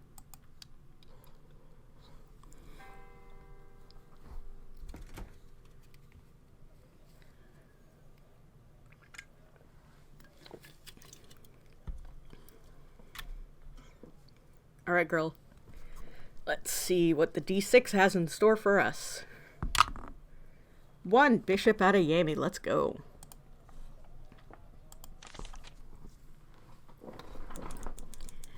The afternoon finds Dean Lawrence and Pope Innocent walking to the Casa Santa Marta with smiles on their faces. Sister Agnes needed a few extra hands to assist in the baking for All Saints' Day, and Pope Innocent is all too eager to fill the brief gap in his schedule by helping out in the kitchens. It's been so long since I've had any Ossi de Morti cookies, Thomas. Lawrence, as always, finds the new Pope's excitement and gusto for life uplifting. The younger man's joy teases up a lightness within him he has not felt in years. I'm certain Sister Agnes will let you be the official taste tester when we're all done. She most certainly had better. I'm the Pope. It's my job to oversee the ins and outs of what happens within the Vatican. Oh, he's got a sweet tooth. I don't think anyone would ever be able to deny you, Your Holiness. Pope Innocent gives him a warm smile, and the two men share a laugh. As they approach, they see Bishop Adeyemi taking a stroll across the Vatican grounds. Good afternoon, Your Holiness, Your Eminence. A most wonderful afternoon it is, Bishop Adeyemi. We're on our way to the Casa Santa Marta to help the convent bake. Would you care to join us, Joshua? Pope Innocent looks curiously at Lawrence, a knowing smile flashing across his face. Adeyemi looks between them, hesitant. Oh, I'm not sure. I am not much for doing women's work. Alright. Okay, we got a 1. Excuse me? Oh, Joshua. I thought you listened when we talked about this. Well, no matter. Please, come with us to do women's work. Forgive me, Your Eminence. Old habits. I promise I really am trying to be better. Of course I'll come help where I can.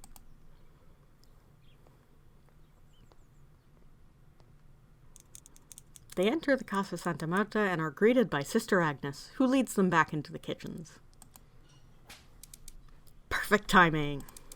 I am so very grateful that you could help. And you even brought along an extra helper. She gives Adeyemi a stern but not disapproving look. It seems the apology was well received. There are about 15 nuns working diligently at different stations. Could you help Sister Louisa in need, Your Holiness? Of course, Sister. Pope Innocent walks over to the back where several baskets and aprons are placed haphazardly upon a table. He removes his pure white cassock and zucchetto, rolling up the sleeves on the gray knit sweater he is wearing underneath. He washes his hands and goes directly into helping Sister Lucia knead, much to the delight of others in the kitchen. Tease him or prove a point. Tease him!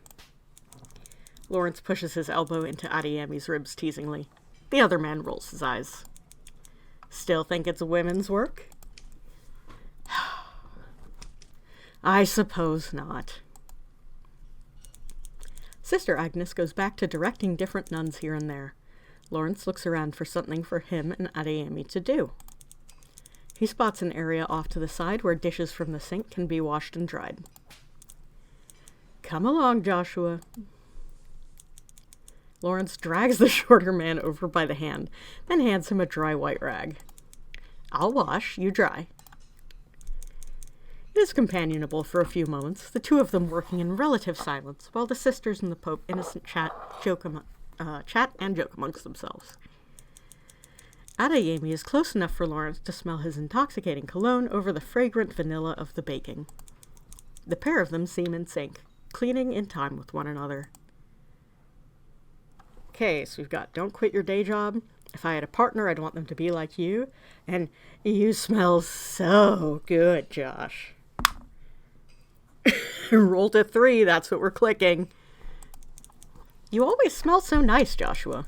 It's my second favorite thing about spending time with you. Whore. Adeyemi dips his head in embarrassment.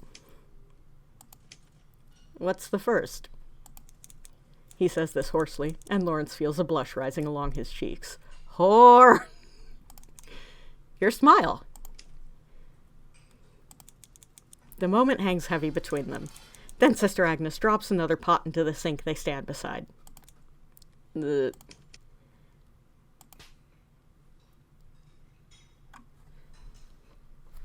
CG unlocked, let's go!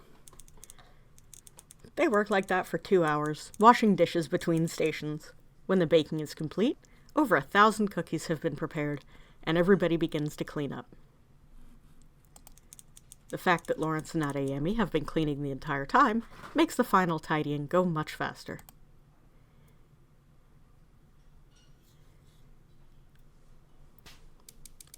Thank you boys very much for coming in today.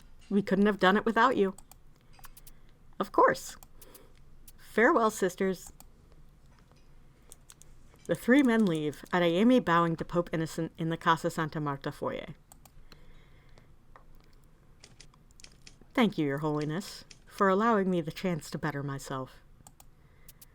I have every faith in you, Joshua. I am so very proud of your progress. I had excellent guidance from our dean. Adeyemi's phone buzzes loudly in his pocket. He rolls his eyes and taps the screen lazily. Public relations. Off I must go. Excuse me.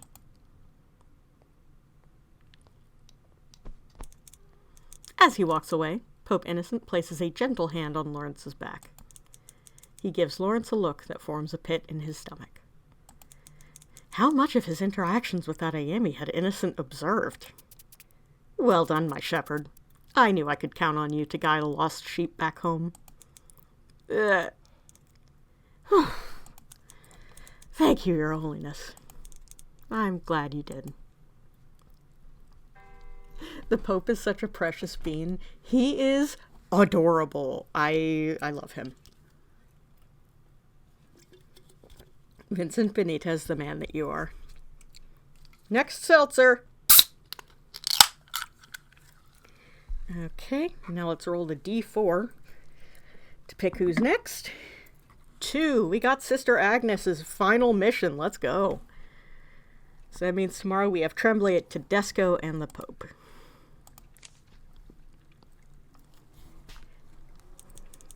It is evening, and Dean Lawrence walks hurriedly to St. Peter's Square, desperately trying to not be late for his meeting with Sister Agnes and the convent on their outing to Rome. Agnes has invited him to join them in passing out jackets and blankets to a small women's shelter just outside the walls of the Vatican City. Apparently, this is one of Sister Agnes's favorite annual traditions. 3 weeks ago, the nuns had done a clothing drive at all the local churches within the Roman diocese, and as Archbishop, Lawrence was always delighted to host it. He has never been invited to attend the actual donation day until this year. He doesn't want to make a bad impression.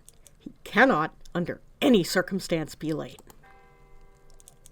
The clock chimes 5 as he arrives at the large group of nuns, all carrying cardboard boxes full of clothing and blankets.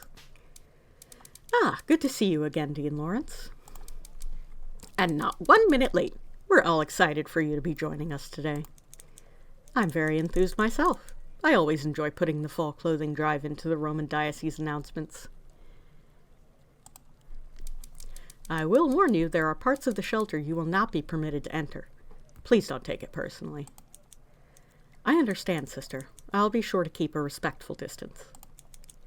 Sister Agnes nods, propping the box into the crook of her arm to open the side gate they will be leaving the Vatican by.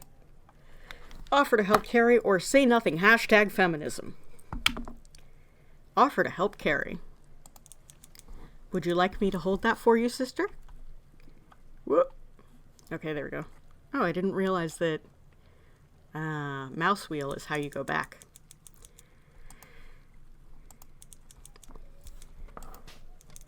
The smallest of murmurs breaks out amongst the nuns closest to them. Sister Agnes ignores it. That's very kind of you, Dean, but I am more than capable of carrying this myself. You can carry my box for me, Dean. Sister Judith, you will refrain from such comments at once. It's quite all right. I'd be happy to. Donation box added. There are some nice coats here. Too bad Lawrence only wears a women's size large. Very well. Sister Judith, as you now have nothing to carry, you can be a darling and hold the door for everyone each time we must pass through one. Looking thoroughly scolded, the young woman, who couldn't have been older than 25, gives a small curtsy and holds the door open for the rest of the group, all of whom have fallen a few paces behind. So very harsh, aren't you, Agnes? Oh, one must be. Besides, we wouldn't want them to get the wrong idea about us, now would we? He knows she is only teasing, but it does little to stop the blush from growing across the tips of his ears. The walk is not far in theory, but Roman traffic being as chaotic as it is means that it takes several minutes at each crosswalk just to get anywhere. The sidewalk is crowded with locals and tourists alike. All stare at the holy procession that passes before them. Lawrence grows anxious that some of them might come to say something. His fears are realized only 2 blocks away from the shelter. A man dressed like a perverted perfume salesman, shirt and pants 2 sizes too small, an unbuttoned collar, and a ridiculous gold chain, walks up to them. Oh my god, it's Furio Tigre! There is something metallic and shiny in his back pocket that Lawrence can only assume is a stiletto. The man approaches Sister Judith as they wait for the signal to change. Hey, pretty little virgin, you looking for your first ride? The young nun freezes, looking terrified. No thank you, signore.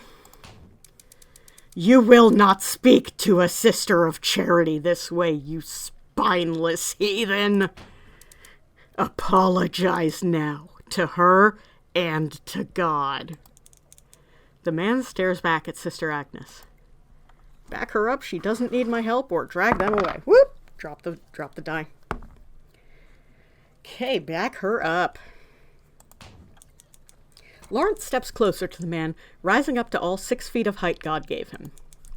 Such a shame the modern man has fallen to such indecent levels of public depravity. Once you're done apologizing, you will go to the church 2 streets over and confess to the foolishness you forced everyone here to endure today. Are you not embarrassed? The man seems to literally shrink into himself, his back curling slightly. It is obvious now the bravado is a front, like all Italian men of his type. Lecherous until something bigger comes to shove right back. Modern times make men like these a dime a dozen. How shameful. I'm sorry, sisters. I'm sorry, God. He begins to walk in the direction that Lawrence had pointed. The light finally turns green, and they resume the walk again towards their destination. Are you all right, Sister Judith? Not really, sister. I'm sorry. Don't be sorry. You did nothing wrong. I'm furious that happened to you. We can take a moment to rest if you need. Sister Judith nods in a small, fragile way. Sister Agnes wraps her in a tight embrace for a few moments before allowing her to retreat into the safety of her fellow nuns. Thomas. I promise I didn't think you couldn't handle it, Agnes. To be truthful, I wanted to yell at him too. I just wanted to say thank you. It isn't as though the convent has a bad relationship with the Curia, but I'd be lying if I said it wasn't strained.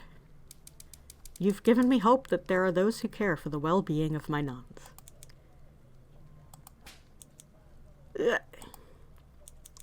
I mean this sincerely when I say I would do anything for you. And the convent. Agnes gives him a fond, almost hungry look that he reads a little too well. It makes something drop in the pit of his stomach in a pleasant, fuzzy way. Whore! That does not bode well for him at all. He should look away, change the subject, but he's too weak to do that. He savors the tension, the need of the moment, knowing it will go no further. The yearning! This game is so good at that. Love the Catholic yearning. I'm feeling better now, sister. We can continue. Off we go, then.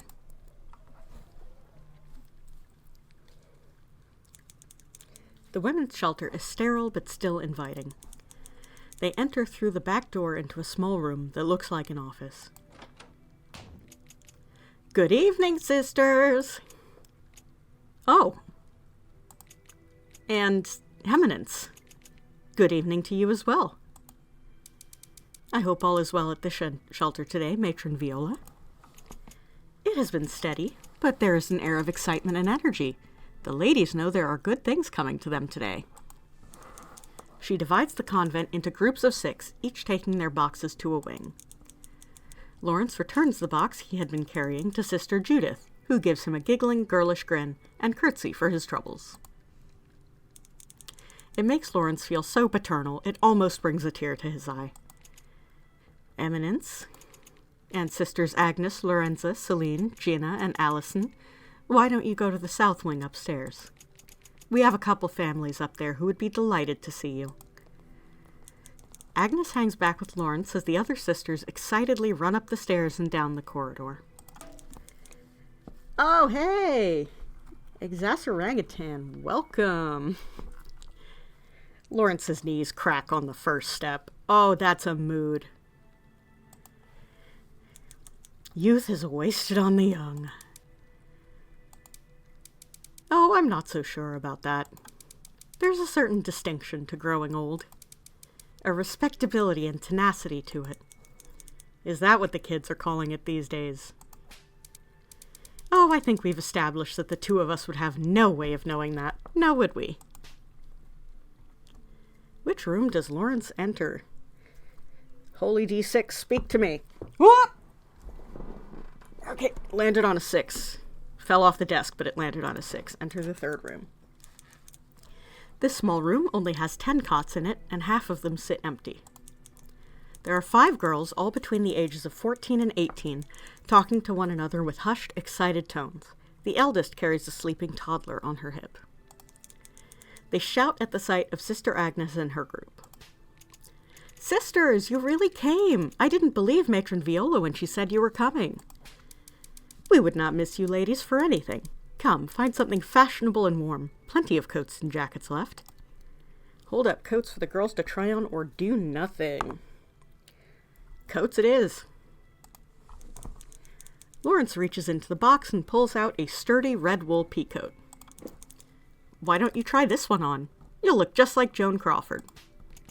How old are you, Father? Ugh. Well then, my apologies. Please tell me the name of a more suitable movie star. Margot Robbie. Margot Robbie? She played Barbie. They made a Barbie doll movie? Liliana laughs again, then twirls in the red peacoat. It hangs slightly loose around her, a little large. Just like Barbie. The dignity of crumbling alive. Big mood. Well done. The group ventures back down the stairs. Sister Agnes remains close to Lawrence, while the rest of the sisters giggle and joke amongst themselves. Which room? 1 or 2? Okay, we're going into first room. The second room is small and gray, and has 15 small metal poster beds pushed into it. There are about 10 women, various ages, sitting and talking to one another. The other sisters have arrived a few moments before Lawrence and Agnes, and are already helping the first few women go through the boxes together to find something that will fit. Good evening, ladies. We're very excited to be here with you today. Thank you for coming, sisters. Rome is starting to get chilly this time of year. Help pass out blankets or stay in the back. Help pass out blankets. Lawrence rifles through Sister Agnes's box and pulls out a few blankets that he passes out to the women on the other side of the room who are waiting for their turn to find a coat. Sister Agnes gives him a warm smile. Ugh. Thank you for being considerate, Father. It gets quite drafty up here at night. Once all the women have picked out a jacket, the group moves on to the next room. How are you feeling, Thomas? I'm saddened by how many people are here, sister. That's understandable, but at least they're in here and not outside. Okay, final room. This room is almost identical to the previous, only instead there are 20 cots. There are 4 children in this room, all playing together, and a crying infant in the arms of an exhausted-looking woman. All but the woman holding a child stand to form a line to try on coats. Good evening, ladies. A much better evening now that you're here. Hold the child, give the woman a blanket, or do nothing. Give the woman a blanket. Here's something warm for you and your daughter while you wait. Thank you, Father. That's very kind of you.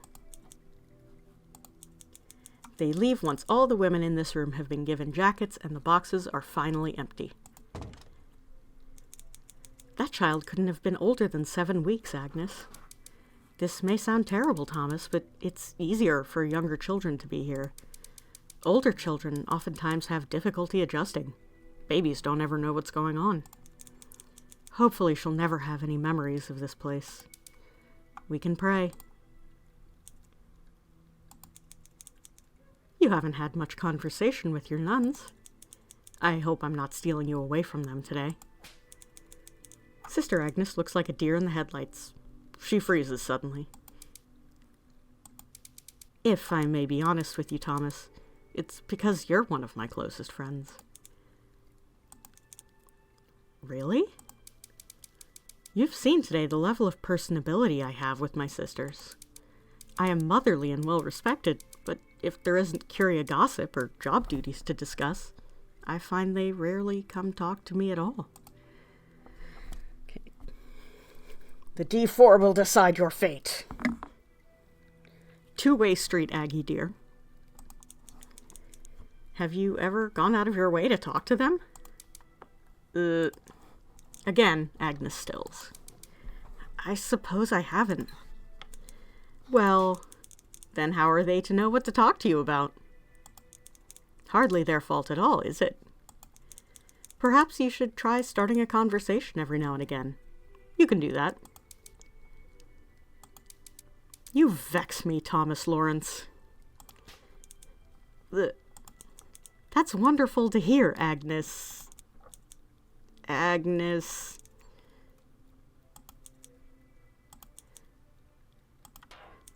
What's your last name? Agnes beckons him close with a salacious finger and a twinkle in her eye. He obeys immediately. She pushes her lips close to his ear and whispers, "Guess." Thomas feels his cheeks heat to an embarrassing degree. His blush only strengthens the hunger in Agnes's gaze. Eating the pining and longing up like dinner. Fucking mood. This whole visual novel is nothing but pining. She does not step back. Rossellini? Flattery will get you nowhere with me, but I love that you keep trying. I could get used to being compared to movie stars. The joke here, if you don't know, is that she's played by Isabella Rossellini. Anyway. Thomas, off we go. We can't stray too far behind now, can we? Sister Agnes immediately turns and begins to walk to the exit of the shelter, soon catching up with the other nuns. Lawrence stands behind, staring after her dumbly, willing his body to calm. Christ almighty. Sorry, Lord. As Lawrence catches up, he finds that Sister Agnes has already begun to joke with Sister Judith and Sister Gina about one of the napping babies they had seen during their handouts. The other sisters seem delighted that Agnes is talking to them so casually. It suits her.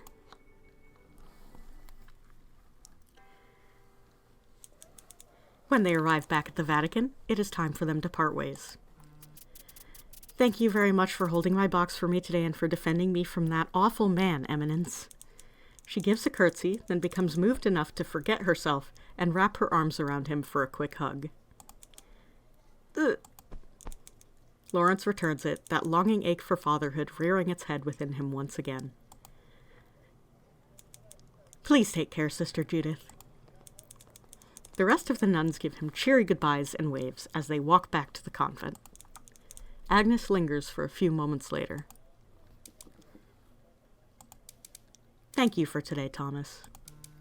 I eagerly await next year's clothing drive.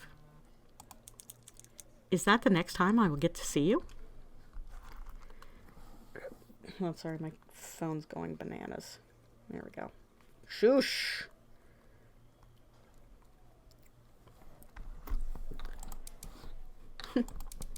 Of course not. If you're good, at least.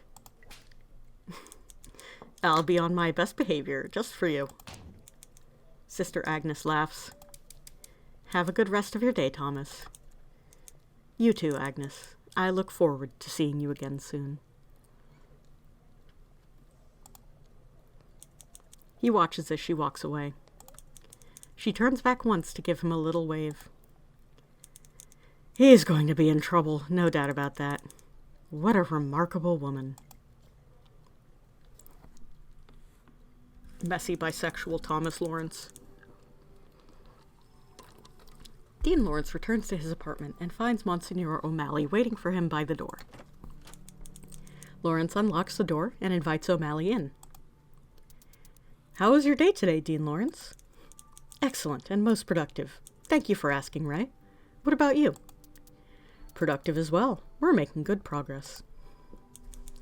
Thomas sits down on the sofa in his small living room and gestures for Ray to take the overstuffed chair across the coffee table. As he settles in, Ray rummages through his paperwork and pulls out the small sheet of parchment he had taken the liberty of drawing little faces of the flock upon. Let us see how your flock is feeling about their shepherd after today. Oh, girl! We got 5 hearts with Adeyemi, Agnes, Aldo, and the Pope. Agnes could make Thomas whimper like a puppy, and I'm here for it. It's true. That's 100% true. All right. It seems like right now you're closest with Sister Agnes. I'm very glad to hear you've put in the work to get her to trust you so much. Oh, I also see you got close today with Cardinal Bellini and Bishop Adeyemi. I know it isn't my place to say, but the hallways have eyes. I should expect you to know this by now. Excuse me? Thomas, you and Aldo must be more careful. I find it hard to believe you haven't learned this in all your time together. Thomas swallows hard. Did people... Someone saw. And now all the Curia has heard about it. Gossipy old queens. I keep saying it. Thomas takes a breath and steadies himself.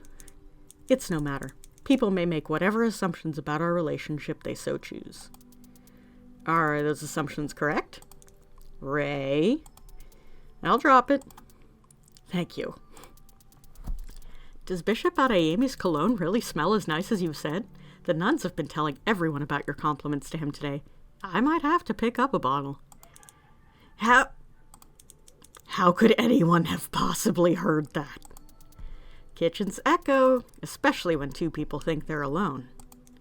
Well, you'll have to ask Joshua yourself. I haven't the slightest idea. Of course. All it takes is the crook of a finger to make you a good little boy, does it, Dean Lawrence? Perhaps Sister Agnes really is magic. Thomas sputters and turns a bright red. Where on God's sacred earth did you hear that from? Don't you remember, Dean? The sisters have eyes and ears. Well, whatever they're saying, it wasn't like that. Ah, but it was like something. Ray is such a catty bitch. I love him. Please move on, Ray. Of course, of course. Oh, yes, one last thing. Cardinal Bellini, Bishop Adeyemi, and Sister Agnes will all likely be too preoccupied to talk the rest of the week.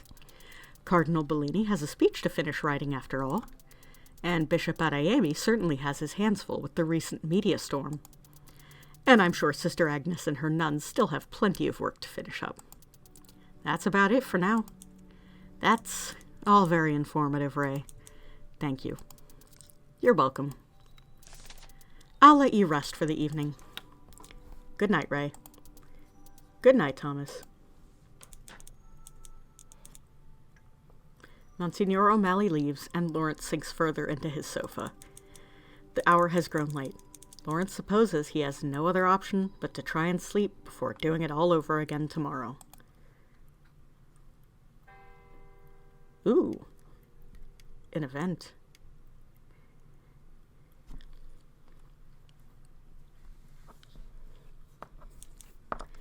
It is late, around 10:30 p.m., when a knock sounds at Dean Lawrence's door. He rises, turns on his bedside light, and answers it. To his surprise, Bishop Joshua Adeyemi stands on the other side of it. He looks resigned. Good evening, Joshua. It's getting late. What is it that I can help you with? I've been unable to sleep the past few nights, and I don't know what else there is to do. Thomas, would you please hear my confession? Of course. Allow me to put on a robe and I'll meet you downstairs.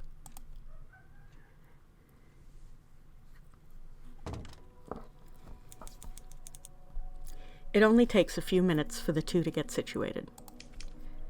How horribly ironic that once I was the confessor-in-chief, and now here I am, not 1 week later, crawling to the only person willing to forgive me first.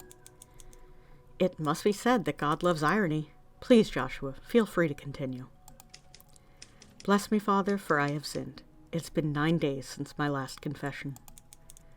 What must you confess, my child? I fear I have made several unforgivable errors in my life, and I fear that there will be never any way to repent them. What errors are those? I'm sure that I need not speak of my wrongdoing with Sister Shinumi.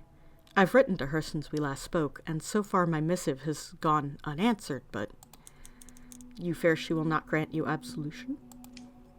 No. I fear that even if she does grant me absolution, it would not be enough. But you know that God would forgive you if your heart is truly penitent. Of course, but is God not found in the face of our fellow man? There's a beat of silence as Adeyemi mulls his own words over. You know me to be prideful, Thomas. It is one of my greatest struggles. I have tried walking in his light my whole life, but constantly fall short in this. In my youth, I was well regarded as a stalwart warden of the faith, and I sought to keep that title even as I rose through the ranks of the church. I felt that my pride in this was not unwarranted. I was doing the Lord's work. But this past week has opened my eyes to how blind it has made me to the harm that I have caused, especially to those I have not considered my equal. Like Shinumi. It is more than that, Thomas. You've helped me see that it's everything. The nature of my affections, how they've fallen on who. I have lambasted people like myself out of fear that if I didn't, my countrymen would see me for exactly what I am. How unacceptable would that be? I've been intolerable my entire career. Proud, vain, conceited, and almighty.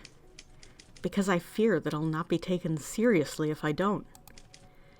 Tedesco, Tremblay, and for a moment, I even thought it of you, Thomas. Joshua, I'm not here to accuse. You're only doing your duty as dean. I thought that to be the end of my disgrace, but when you exposed Tremblay's deceit and his move to take me out of the running, it was a blow to realize, especially after my chances at the papacy had been lost, that my fears were in fact true.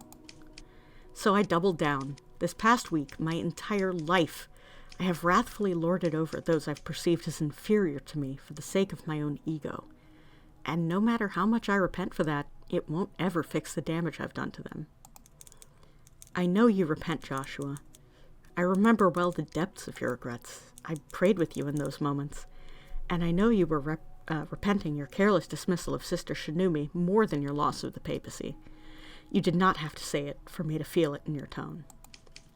But that doesn't help, Thomas. My regret does not change a thing. You can absolve me now, the Lord can absolve me of an entire lifetime of wrongdoing, but there's no way to undo it. I've prayed to God every night this week in the hopes that perhaps I'll wake up 30 again, and be able to try again in the hopes that this time will be different. But that will never happen. I'm still the awful old man you see before you.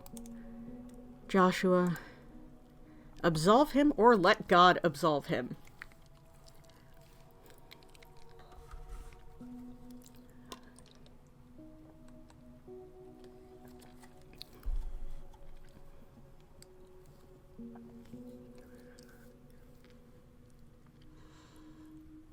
Do you folks want to choose, or should I let RN Jesus make that choice?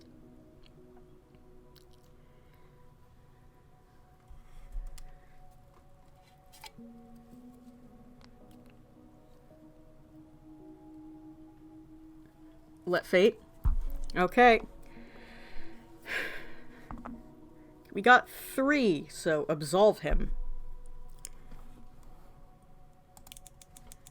There's nothing any of us can do to change the past, but I have already seen such great change within you for your future. If you are serious, I know what you must do to atone. What is that? The Diocese of Kabul has a vacancy in its leadership. Someone will need to fill the role that the Holy Father occupied. Someone who will risk their life for the victims of war and sexual violence and God daily. Someone who is willing to make the ultimate sacrifice for those in need. I know you want to change, Joshua. Let this be your chance. To begin again. To atone. I will. I will go to Kabul as soon as possible. Good. Your presence will be missed, Joshua. Adeyemi's laugh comes through the grill, a deep, melancholic huff. The penance you've assigned to me is more substantial than average, but you've no need to comfort me, Thomas. I know that after such a scandal, the Curia will be quick to strike my name out from public viewing as soon as I leave. I shall not be so dearly missed. I won't deny that, but I meant it sincerely. I'll not speak for our colleagues, but I've enjoyed what time we've spent together. As have I, Thomas. Would you write to me? That is, report to me. Recount the work you do in Kabul every week after presiding over Mass. Would you do this for me? I would be happy to, Thomas. Then I absolve you. Go in peace, Joshua, and deliver it to those who have had it stolen from them.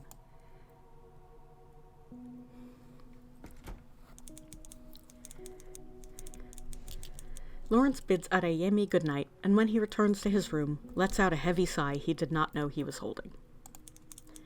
He feels like he has truly been a guiding hand for Adeyemi's atonement, which is not a feeling he has been accustomed to. Lawrence is so proud of him, of the changes he has made this week. He returns to sleep quickly and easily.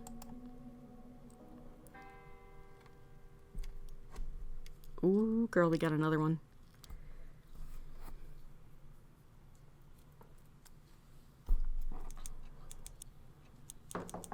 It is late, around 12:30 a.m., when a knock sounds at Dean Lawrence's door. Again. He rises, turns on his bedside light, and answers it. To his shock and delight, Sister Agnes stands on the other side of the door. She looks frustrated. Good evening, Agnes.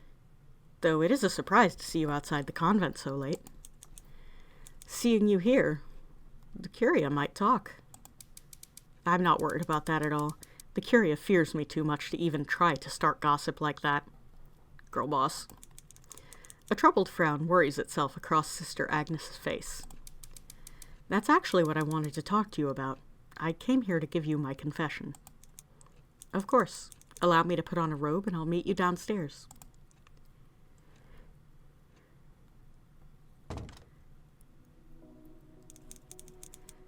It only takes a few minutes before the two are situated. Bless me, Father, for I have sinned. It's been 5 weeks since my last confession. 5 weeks? Really? Thomas? Sorry. What must you confess, my child? I think I may have made some serious mistakes. My entire life, I've never had the bravery to let people in. It wasn't until I spent so much time with you this past week that I realized I've never had a real friend until now, and I find myself regretting the actions that led me here. I realize that while I love my work, I love my nuns, Father, I think I hate the life I've made for myself here. I'm always going it alone, refusing help and companionship at every possible turn. Part of it was because of my position. I naturally must beware of the Curia and other nuns. But the other half of me did it because I was afraid to let myself get hurt by other people. I refused to let anyone get to know me in case they wouldn't like what they'd find, and I'd be left alone because of it. I thought it would be better to choose loneliness automatically. But after knowing you, I don't want to be alone anymore. Okay. Do we choose... does chat want to choose, or do we let Orange Jesus do it again?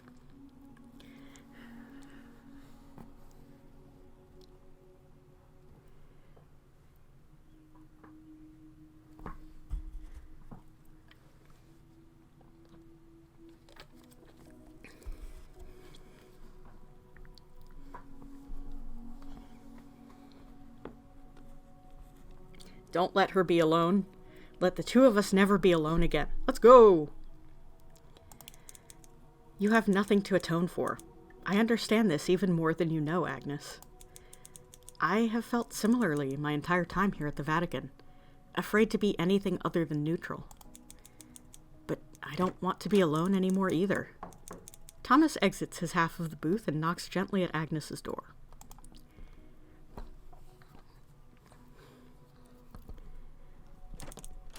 She opens the door, and Thomas falls upon one knee, taking her hand gently with his own.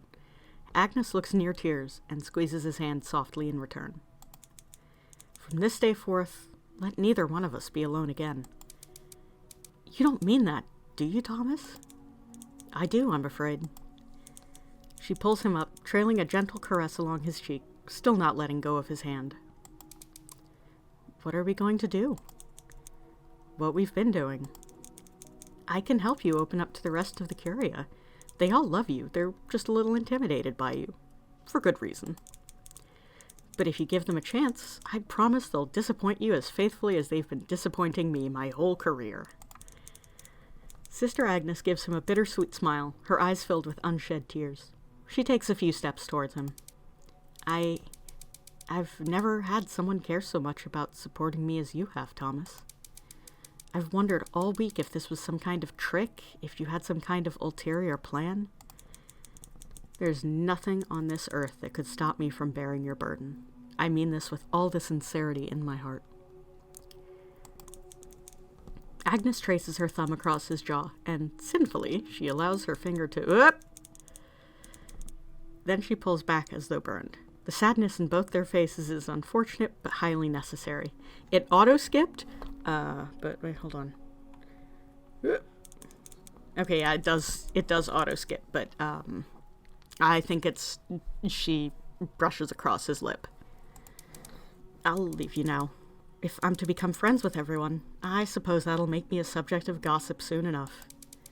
We'll have to be careful. I make no promises. Censored!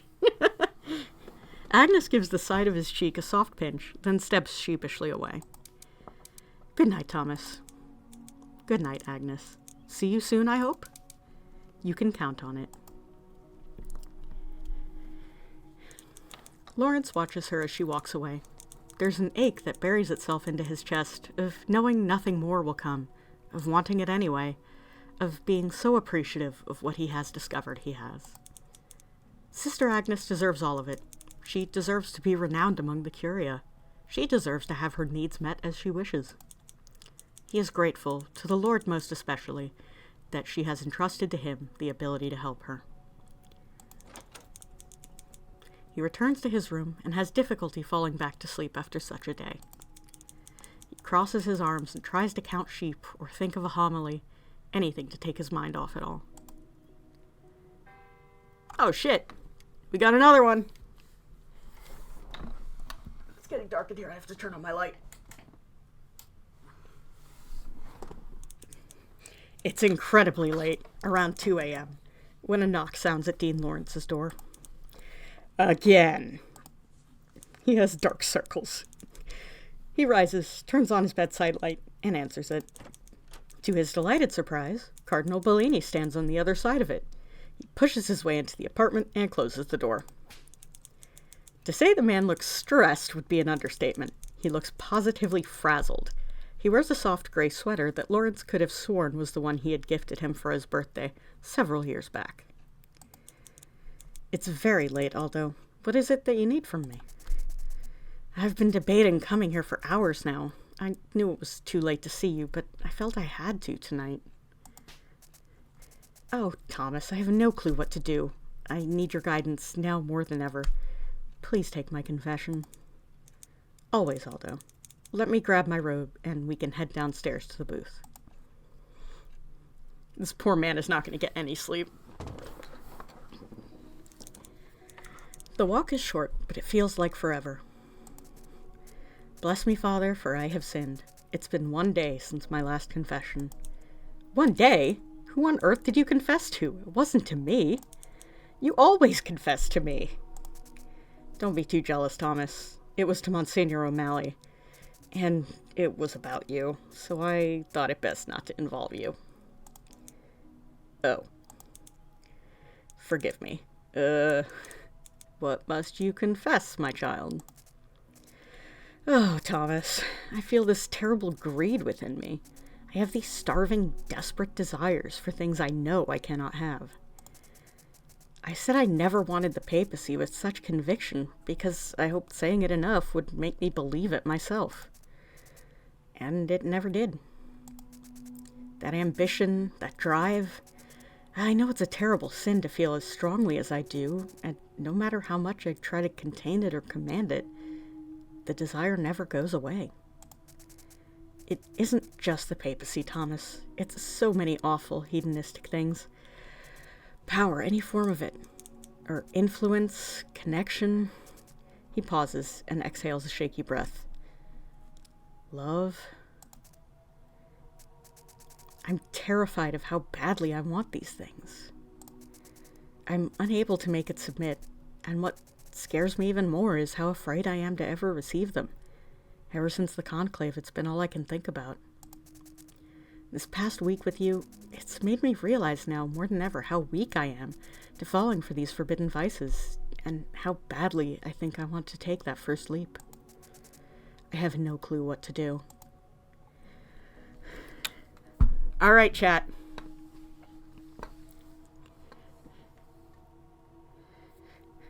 Do you guys want to choose, or should I leave it to RNGesus?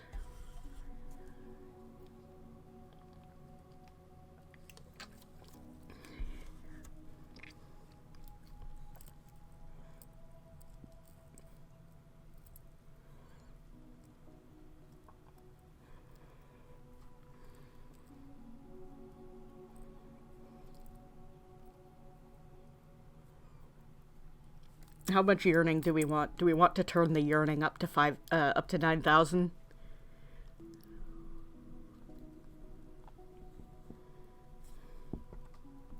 Forbidden doesn't mean unspoken. Let the two men smooch. Let's go! Something being forbidden does not always have to mean it must remain unspoken. Sometimes, if we choose to be vocal in our fears, we may find that others share those very same ones. Wouldn't that make it all the more difficult to know someone else feels so similarly to you and know there's nothing to be done about it? Perhaps. Or perhaps it would make the passing of time more enjoyable, to know that no matter what, you aren't alone in it. Is that what you want, Thomas?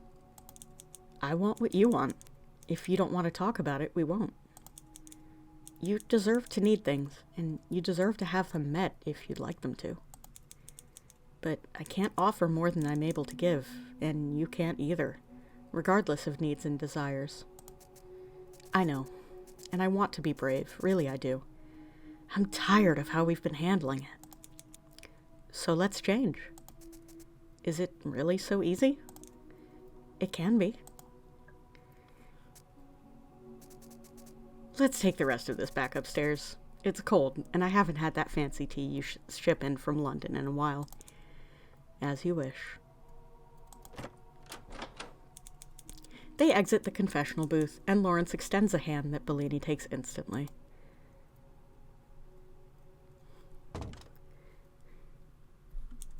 They talk about it for hours, Bellini on the sofa, Lawrence in his chair. It's emotional and nostalgic, and everything they've been needing to hear. Of assurances and compliments and heartfelt confessions just out of reach of God. But Bellini still leaves before sunrise. He still does nothing more than offer a polite touch while leaving. The rules may have changed, which makes the game much easier on the players, who will play it better and with more gusto than they ever have before. Even still, there will be no winner. It will remain this way until one of them is no longer able to play.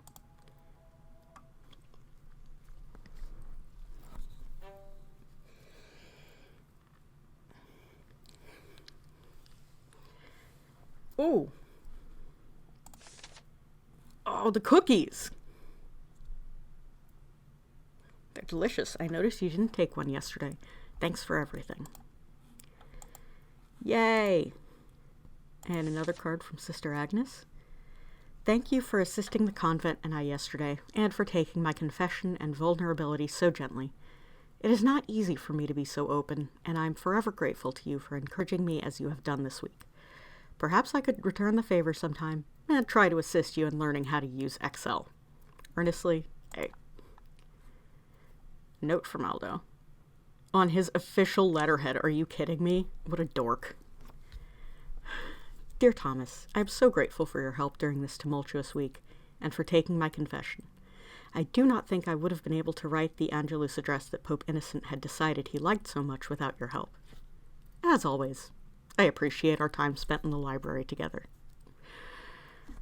Whore. Okay. Let's start day 7. Let's go.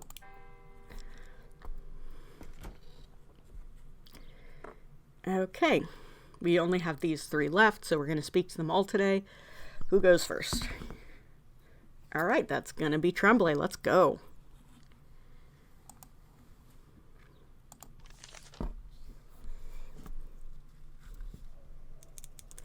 Dean Lawrence runs a hand over his tired face, staring at the large group of children and nuns on the other side of the entrance gate. He loves helping the local Catholic orphanage. He really does. But during such a busy week, it seems an overwhelming task to do all on one's own. Good morning, children. Is everyone ready for a tour of the Vatican? Yay! He is met with almost ear-shattering cheers of excitement. The head nun, Sister Maria, gives him a sympathetic look. Just as they are about to embark, Lawrence spots Bishop Tremblay only a short distance away, carrying a briefcase and several folders full of paper. Joe! Good Lord! The man jumps slightly, but manages not to drop a thing. Tremblay walks over to Lawrence. What in God's name do you want, Thomas? You startled me. Are you busy right now, or I need your help? I need your help. I'm in over my head with these children, Joe. Fine. Just because it's you asking, Thomas.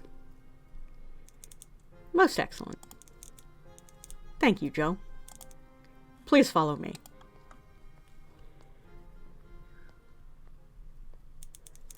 Lawrence and Tremblay gather the children in order and begin walking through the prominent sites of the Vatican. Every few feet, Lawrence gives a little anecdote about the building they're in front of. He notices Tremblay is particularly quiet near the back of the group. Give him a wink and encourage him, say nothing, or be a little bitch. Okay, let's give him a wink. Lawrence shoots him a look, which Tremblay intercepts easily. Lawrence, fear overtaking his desire to flirt, whore, instead tilts his head slightly and offers the French-Canadian a warm smile. He's Quebecois. Some crimes can never be forgiven. He pretends, for both their sakes, that he's imagining the pale pink tinge that flushes across the taller man's cheek. You're tired to the point of starting to get heartburn? No. Okay, I promise it'll be done soon. This is the last day. Tremblay begins giving a brief history on the working horses of the Vatican's past, much to the delight of the children. It wasn't until 1931 that the Vatican City began registering cars within the country. Before that, we used carriages and horses for everything well past when Rome switched over in the late 1800s. Can you imagine watching the Swiss Guard on horseback? Lawrence watches, enthralled by how well Tremblay handles the kids. When he is done speaking, Sister Maria calls the children over to a small cluster of benches to eat breakfast. You're quite good at that. At what? Catching my attention, inspiring children to listen, or nothing, never mind. It's making you want to write yearning and pining. These old Catholics are just so good at the pining and the yearning. This is an incredible visual novel. Okay. Nothing, never mind.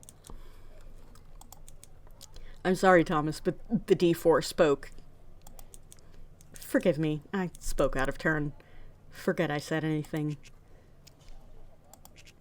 I see. Anyway, did you notice that little girl near the back? She didn't seem to have a buddy with her, and it looks like she's eating by herself as well. He points to a little girl wearing a graphic t-shirt and a pair of dirty jeans. She looks no older than 8 or 9. She is, in fact, eating completely by herself. Nod sadly and lament about what assholes children can be to one another, encourage him to go talk to her, or drag him over by his wrist and begin talking to her. Got a 3. The D4 has decided your fate. Thomas drags Tremblay by his wrist over to where the girl is sitting on the bench. Good morning, little miss. Good morning, fathers. I'm Lucia. Or Lucia. Ha! It's very nice to meet you, Lucia. Lawrence elbows Tremblay, who looks like a deer caught in the headlights for a moment. Is that a crewmate on your shirt? A what? He gestures to the red alien blob thing with a sprout on its head. The girl's eyes widen, and she begins speaking so quickly and excitedly in Italian that Lawrence struggles to keep up. It is, Father! Have you played Among Us before? It's my favorite game ever, but I'm too good at it. The other children stop playing with me because I always win.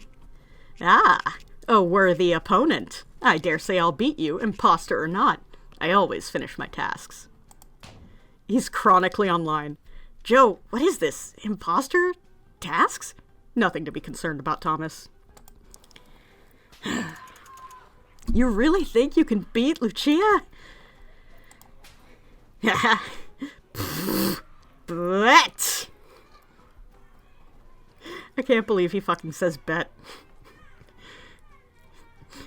In the book, he is like chronically online, so this is perfect. Let's find out and see. The children go wild, and Lawrence has absolutely no idea why. Every aspect of this is foreign to him. All of them take out their phones, and it's silent for a minute or two. Until Lucia shrieks and everyone starts shouting. I died, but if you stick together in groups of 3, it'll be harder to kill you. Giacomo, hurry up with your tasks! It's silent for another few moments until another argument breaks out, and this time Tremblay himself is in the midst of it, trying very hard to defend himself for something. I'm not the imposter, it's Red! Fine, vote me off, see what happens.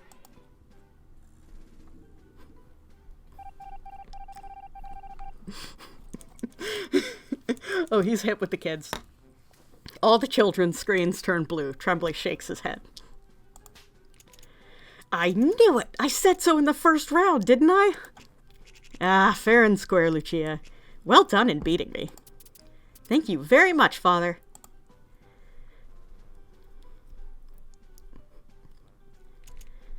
Lucia, sticking together was a really good idea. Can you show us how you got so good? Of course. Sister Maria calls the children to attention and they finish their tour.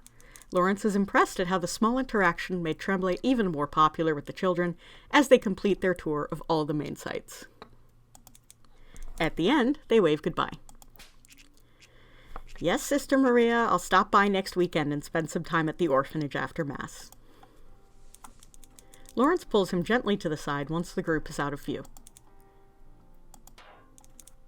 What's among us? Don't worry about it. It's not important. Thank the Lord. I had no idea what was happening. You've impressed me a great deal this week, Joe. I'm so delighted by how far you've come. I had a wonderful teacher. The silence is warm only for a moment. Of all times, before Tremblay receives a phone call from someone demanding to know where he is. I'm late for a meeting. Let's talk soon, okay, Thomas? Thank you for encouraging me today. That was fun. Probably some of the most fun I've had in years. You gave the children hope, Joe. More hope than they've had in years. Goodbye for now. I eagerly await hearing from you.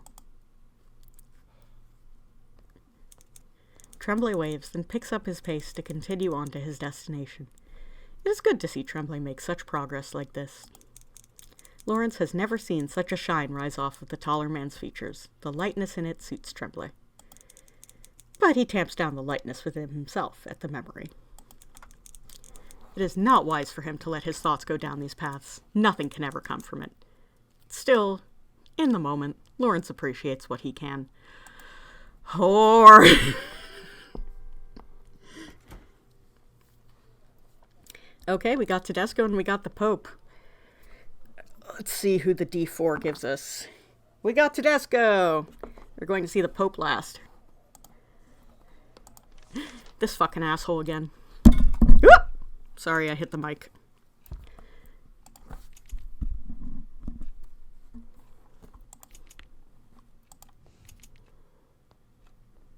Aggressive vaping.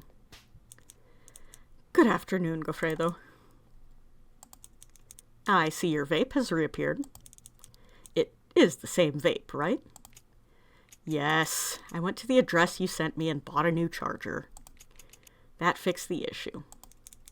I'm glad to hear it. Yes, I know you cared deeply.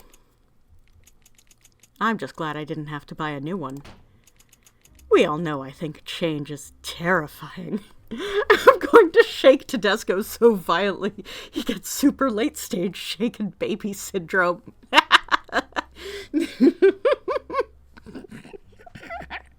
I'm sorry, I don't know why that's so funny. Hearing his theme come up and seeing him just fills me with the same primal terror as Shu and Hatoful Boyfriend. It's impossible to tell if that was a self-deprecating joke. Lawrence decides to keep things moving along. Thank you for meeting with me today. I'm crawling to you with my tail between my legs. I'm sure you are thankful for this. What do you mean?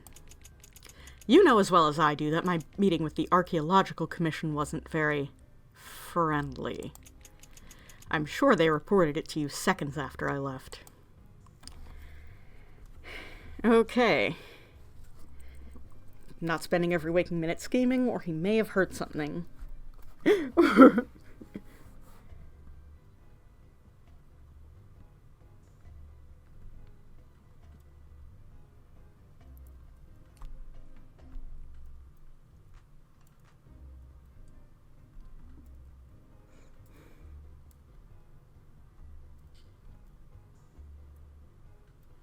Sorry, I was making sure that message went through.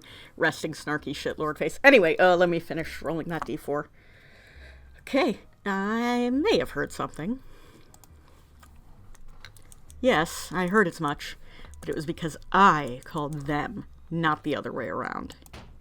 Haha! Still can't give up on monitoring us all, You can't be angry at me for being disinterested in your concerns and then get angry at me for taking an interest. Fair, fair.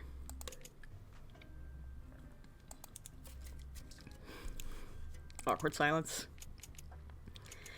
Anyway, do you care if I smoke in here? Would I be able to stop you, or why are you giving me the chance to stop you? Sorry for making you put on mod hat. I have OBS open on my secondary monitor, and I'm managing chat through Stream Manager on my phone. Oh god, I fell on my legs. Okay, that's a 4, so why are you suddenly giving me the chance to stop you? You never asked for permission before. You told me to be polite to your staff. Tedesco inhales briefly. And you are, technically, a member of your staff, Tommaso. The staff member I'm most difficult on, probably. That's what I'm always telling you. You often look like you're being held at gunpoint. No, I've only ever been threatened with bureaucracy. Haha. Tedesco gives a hearty laugh at this. It's pleasant, deep and warm. After taking a hit, a particularly vigorous puff of smoke surrounds Tedesco's head, making him look like an angel lost in the clouds. Then it clears, and Lawrence realizes Tedesco's eyes just look tired. That they have this whole time. I am willing to hear about the meeting from your point of view. That's generous. I can never get over the vape smoke particle effect whenever he's on screen. There isn't much to tell. From what I witnessed, the information Monsignor O'Malley shared was correct.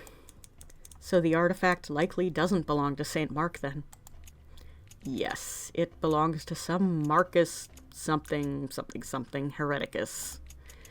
Probably one of the wealthy ones, so he had 1,000,000 names inherited from the battlefield accomplishments of older generations. Surely you can't begrudge the ancient Romans' pride in their own history. What's there to be proud of? The men of that era just got into a civil war every 5 minutes. This troubles Lawrence. Tedesco has never been fond of the pagan Romans as people, but he can always be counted on to take pride in the long history of the Italian peninsula, at least. Okay, used to be proud, or do you think a conclave would have fixed them? Okay. You used to be proud of living in the same city as them. I'm not convinced by your sudden disregard for this part of Rome's history. There have been so many times you've spoken about those same men as if they were your long-lost friends. You once cried to me over the likelihood that we would never have Etruscan fully translated. At least not in our lifetime. Did I? That sounds believable for me, but... Did I really? Yes. A couple decades ago. You were very drunk. Lawrence pauses briefly, his cheeks feeling rather warm.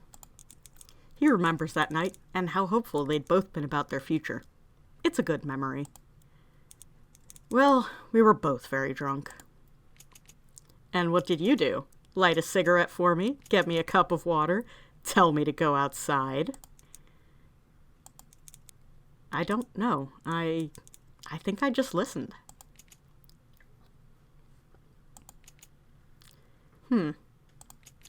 Sounds kind of pathetic of me, but not the worst memory to leave behind, I suppose. Tedesco takes a thoughtful hit off his vape. Was it even possible to do a thoughtful vape hit? If so, Tedesco has managed exactly that. The writing in this game is fucking incredible. All this to say, I've known you for a long time. which means I know you have at least some appreciation of pre-Christian history. Sure, but I have my limits. This Marcus person probably didn't do anything important. He was just rich. Is that so? Did they say what year the artifact came from?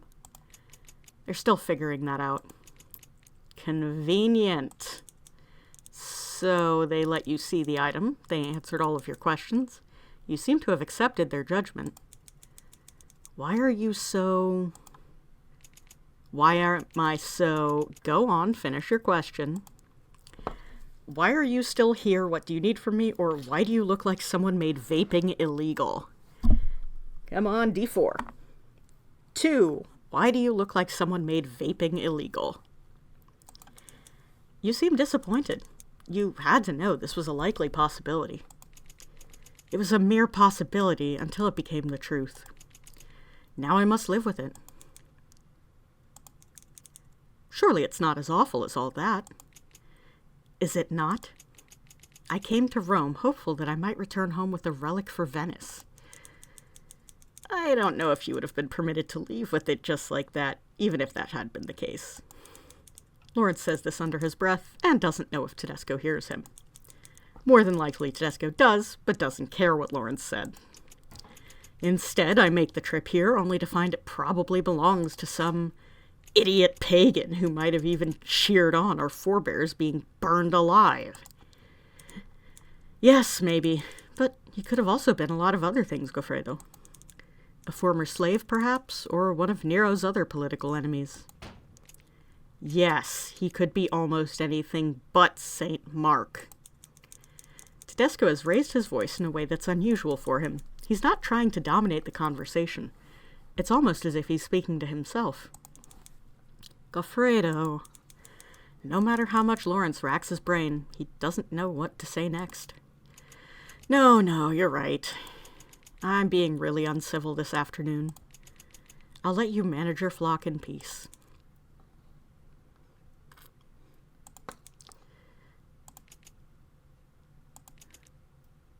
They're just sitting there in silence.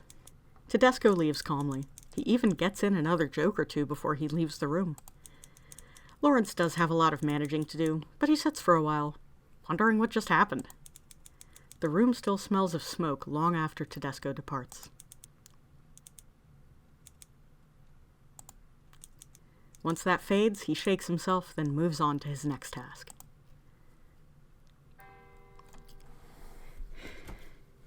All right, last one. Time to hang out with the Pope.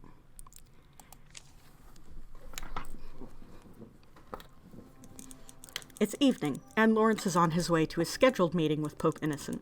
He's arriving a little ahead of time even, and he's vaguely proud of himself for it. But that isn't too difficult, given that he was already in the area earlier today. He's about to knock on the door when it abruptly opens. Lawrence steps out of the way just in time to avoid being struck by the door. Oh, Your Eminence, I'm sorry. No harm done. If Lawrence's nose had been broken, it would give him a good excuse to rest, he thinks. He won't say so to Monsignor O'Malley, though. Okay, I have had, that exact variety of thought before. Maybe if I fall down the stairs, I won't have to do as much. It's bad. It's depressive thinking. Don't do that. Especially since Lawrence knows full well he'd keep working through a broken nose, and O'Malley would remind him of this. That too. I've also been there. It's time to smooch that Pope! What brings you here? As per Pope Innocent's request, I was sharing what I dug up from various unsavory corners of the internet. Were you on 4chan? Ah, yes. How unsavory did it end up being, exactly? All social media sites are unsavory. I need to save that as a screenshot. Anyway, I made a bulleted list of topics that seemed to be garnering the most attention, and we discussed it. Monsignor O'Malley has always liked his bulleted lists. He and I have that in common. Once or twice, Lawrence had gotten into his head that he could try to make his own in a word processor, usually outlines of future homilies. He always seemed to click the wrong button and mess up everything past the point of recognition. If O'Malley happened to be nearby, he could be counted on to fix Lawrence's mess. Do you think it helped him?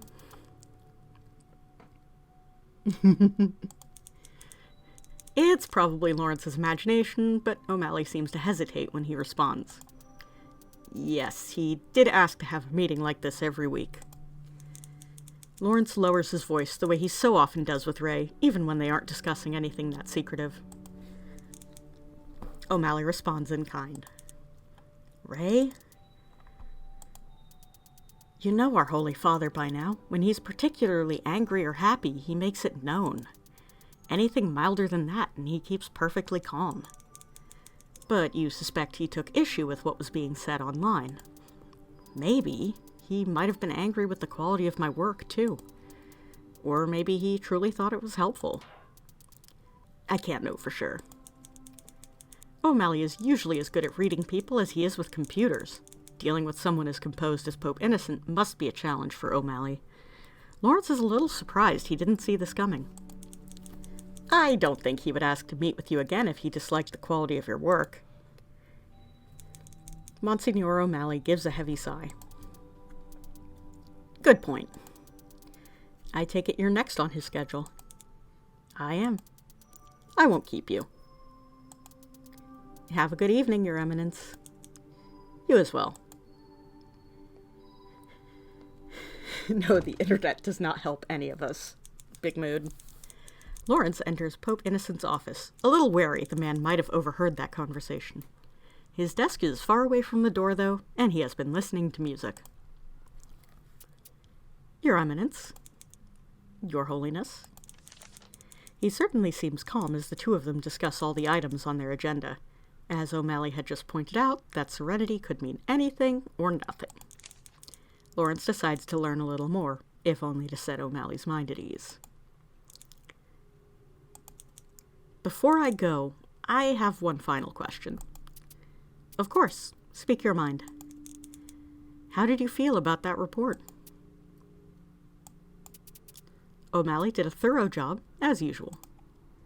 Press him or leave it be. Press him. Did hearing his report help you? It did. It helped to get some numbers and context for the most frequently expressed negative comments. What was the most common negative opinion? This week? Apparently our decorations for All Saints are unacceptably sparse. Everyone's a critic. I thought a spectacle would be tacky, or the saints probably care more about prayer.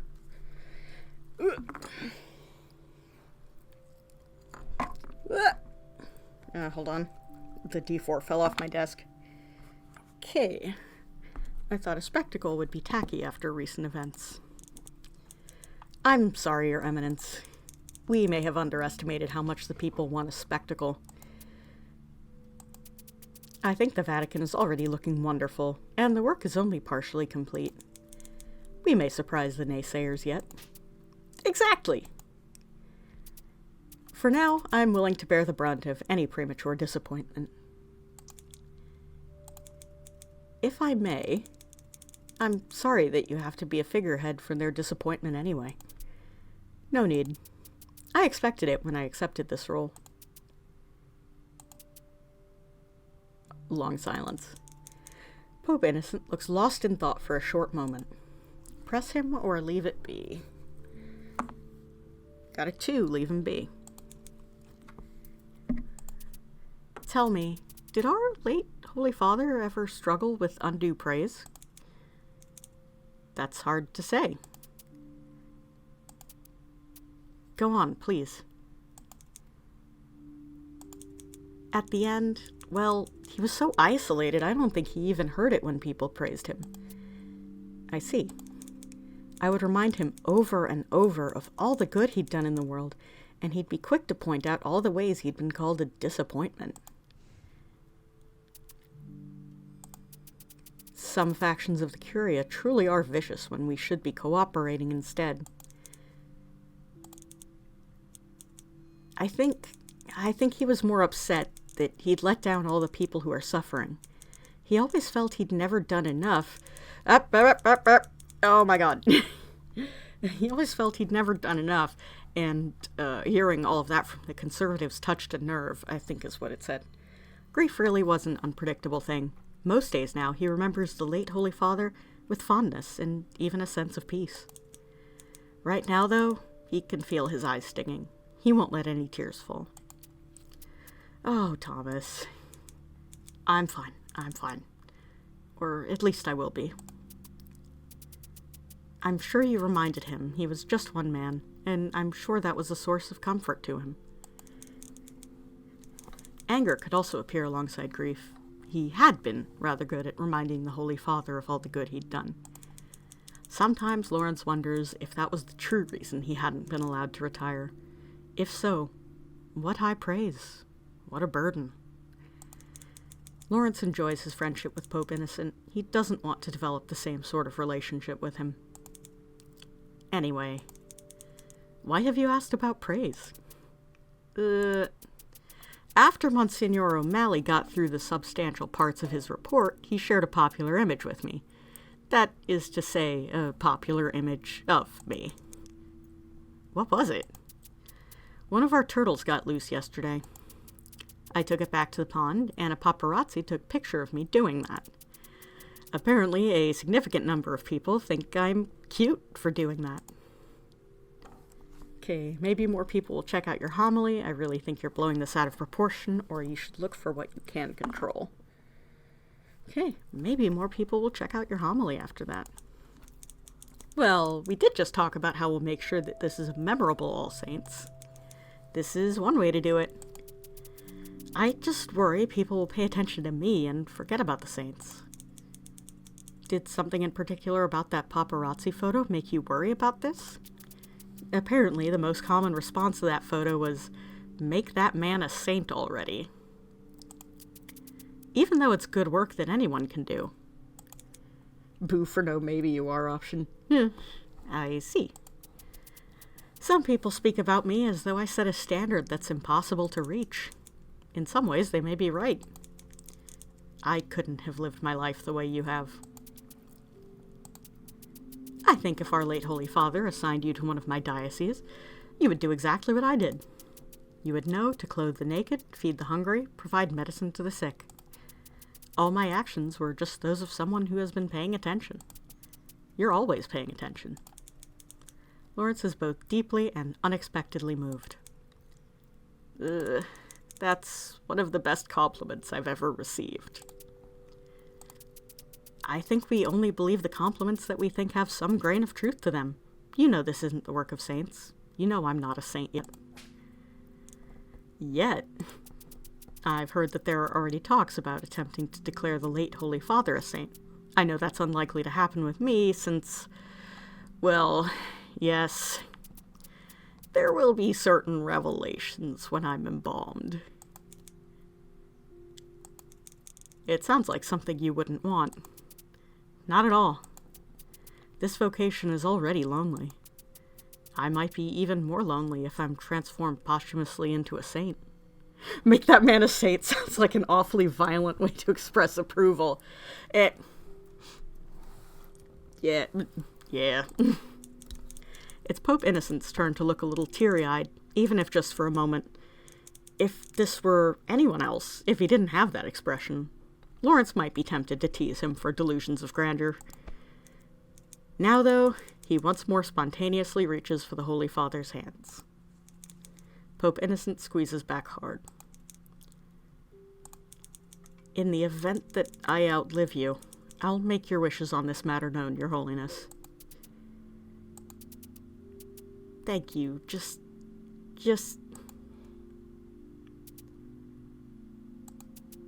Thank you. Revelations when he's embalmed. Wait, this sounds like he's transmasked. Oh, well, you'll just have to watch the movie and see. However, I would also urge you to allow yourself some grace in the face of all these fears. I suspect you aren't letting yourself examine your own thoughts until you become overwhelmed. Remember your own humanity. There's a reason God in his infinite wisdom made a human Christ representative on earth. If he had wanted an all-powerful angel, that's what he would have sent us.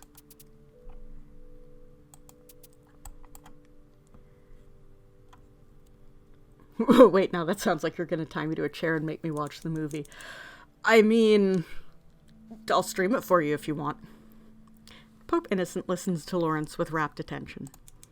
He appears to mull over Lawrence's advice for a long while, and then requests that they pray together. They continue to hold hands as they do so. When they're done, Pope Innocent has that peaceful look he always gets when he manages to find the time to pray.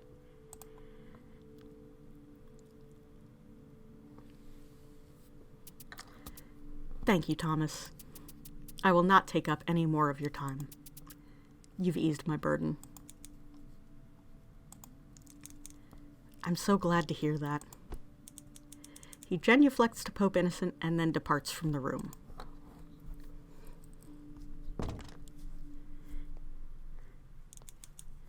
He feels a bit hollowed out the way he gets whenever he lets himself cry for a long time. It's not a bad feeling, though, not in the slightest. It feels like catharsis. He hopes, and somehow knows, that Pope Innocent feels the same way. Dean Lawrence returns to his apartment and finds Monsignor O'Malley waiting for him by the door. Lawrence unlocks the door and invites O'Malley in. Ah, long time no see. How was your day today, Dean Lawrence? Excellent and most productive. Thank you for asking, Ray. What about you? Productive as well. We're making good progress. Thomas sits down on the sofa in his small living room and gestures for Ray to take the overstuffed chair across the coffee table. As he settles in, Ray rummages through his paperwork and pulls out the small sheet of parchment he had taken the liberty of drawing little faces of the flock upon. Let us see how your flock is feeling about their shepherd after today. Oh, that's right, baby! We got full hearts on everyone. It seems like right now you're closest with Cardinal Tedesco. I see that you've put in a lot of effort into getting him to trust you. Oh, I also see you got close today with Bishop Tremblay and Pope Innocent XIV. You've really worked magic on Bishop Tremblay. His earnestness is wonderful to behold, and it's all because you went out of your way for him. I mean, I still don't hold any fondness for him, but don't be mean, Ray. I'm only saying, everyone needs a project car. I'm serious. Joe really needed me. I am beyond honored I could be that person for him. Ray rolls his eyes fondly, then continues. What is it, Your Eminence? I didn't know we were meeting now. We're not. I just wanted to let you know the Holy Father was not at all upset at the quality of your work. That's good to know. Also, you're better with people than the rest of the Curia combined. You'll learn our Pope's ways eventually. One can only hope. I should observe you closely when you interact with him. I saw him soon after your meeting with him today, and he looked so much happier. Huh. Oh, yes, one last thing. Bishop Tremblay, Cardinal Tedesco, and Pope Innocent XIV will all likely be too preoccupied to talk the rest of the week because you've used up all 3 of their events. And it doesn't matter because this is the last day. I believe Tremblay still has a mountain of work to translate, and I'd be shocked if the Holy Father has a single spare moment from here on out. And of course Cardinal Tedesco is off doing whatever it is he's doing. That's about it for now. That's all very informative, Ray. Thank you. You're welcome. I wanted to speak with you briefly about something less fun. What is it, Ray? I've been speaking with the captain of the Swiss Guard. Apparently a few of them are feeling anxious that something is going to happen on Sunday. Have there been any other recent attacks? To our knowledge, no, but between the direct attacks on the Vatican last week and the surge in general anti-Catholic activity this week. I understand, Ray. Is there anything we can do? I don't think so, other than cancel the event entirely, which isn't an option.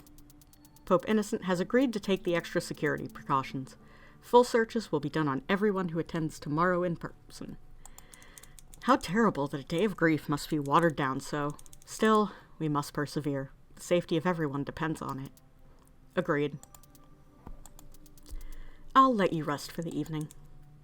Good night, Ray. Good night, Thomas. Monsignor O'Malley leaves, and Lawrence sinks further into his sofa.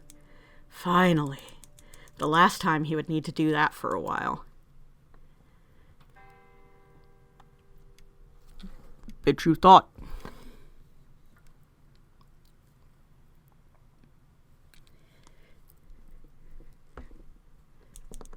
It is late, around 11:50 p.m., when a knock sounds at Dean Lawrence's door.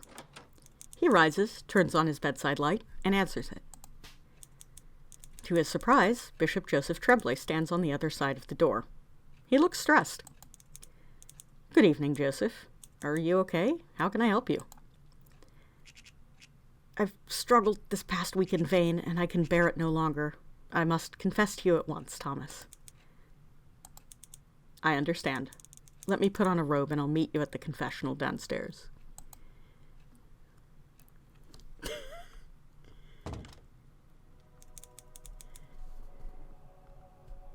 Rude just suddenly calling him a thought. Big mood!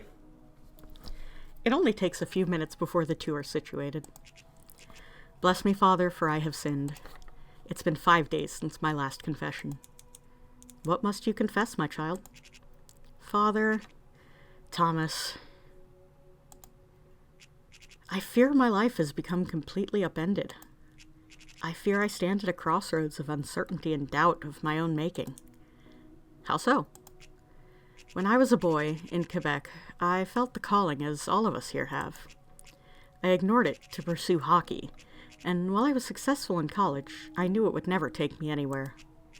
Somehow I got it in my brain that I needed to become someone, and that someone wasn't me. He was a specter of me, famous and known and loved. When I joined the clergy, I foolishly did so with poor intentions. I thought that rising in the ranks would bring me what I needed, and it never did. I acted like a terrible person to almost everyone. I thought for sure I would get the papacy.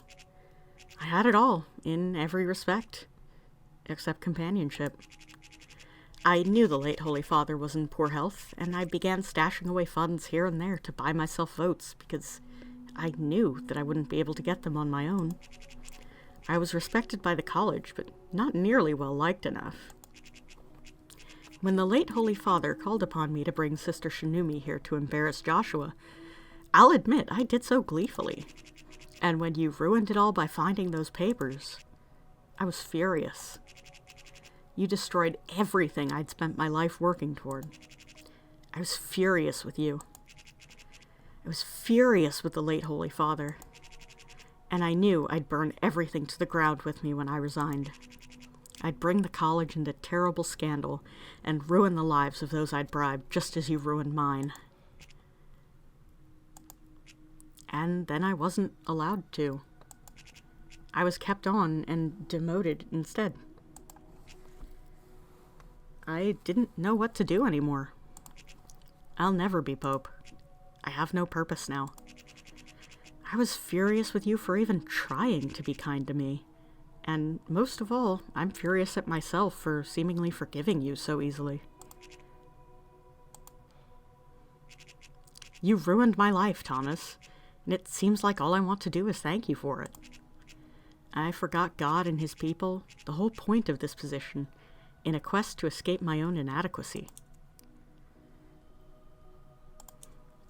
Oh, Joe. But I'm still frightened, Thomas. I haven't let myself be who I am in decades. I don't even know who that is anymore. And that terrible gnawing feeling of being forgotten forever hasn't gone away. I have this terrible, terrible fear I'll die and nobody will notice or care. Okay. I could never forget you, or you will never be forgotten. I could leave this to the D4, but I want to see if chat has any opinion.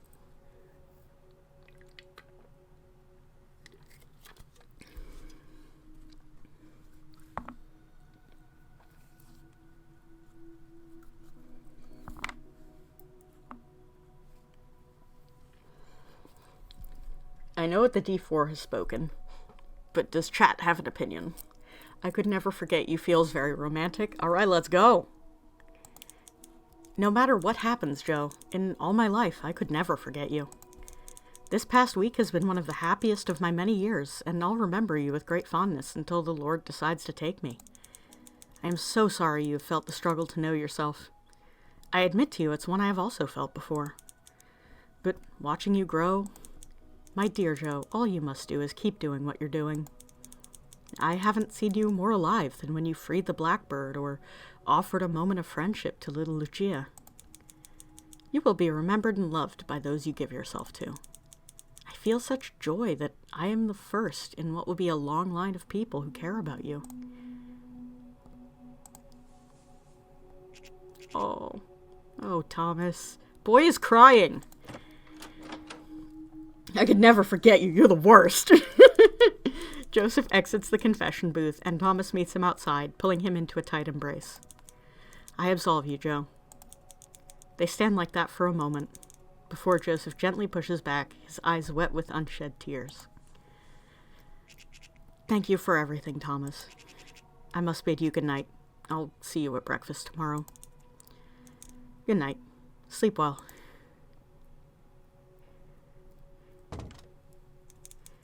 Lawrence returns to his apartment. He can't help but lean back on his door once he closes it. Hope. Isn't that what he said, trembly inspired in that little girl? He felt it too, a deep and wonderful thing, stirring gently in his heart. He feels hope at the promise of a shared future.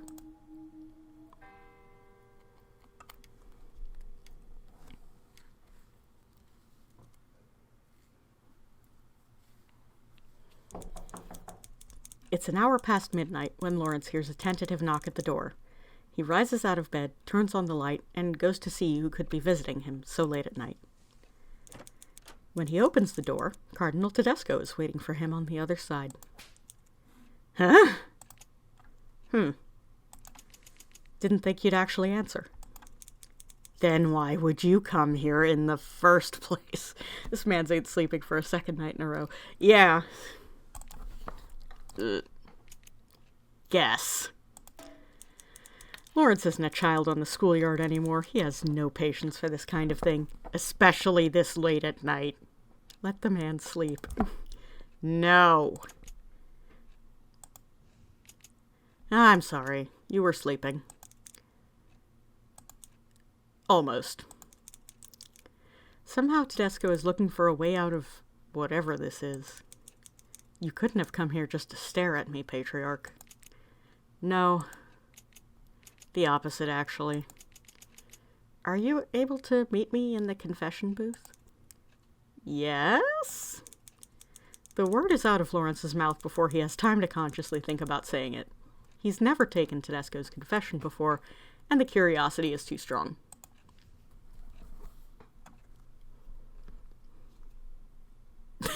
The fucking vape smoke.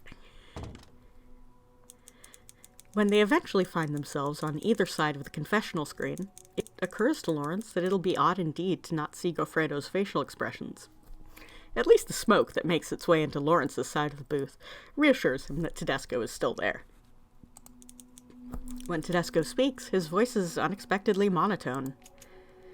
Bless me, Father, for I have sinned. It's been a week since my last confession. What must you confess, my child? What indeed? I have fallen into despair, and have been questioning whether God has a plan at all for the rest of my life. I know this is a sin, because the Lord has a plan for all of us. For this fault, I am truly sorry. The Lord has also given us the burden and the gift of free will. I'm sure He can understand if you feel overwhelmed by all the possibilities before you.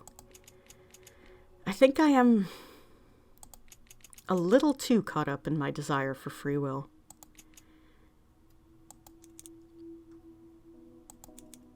Say more right now.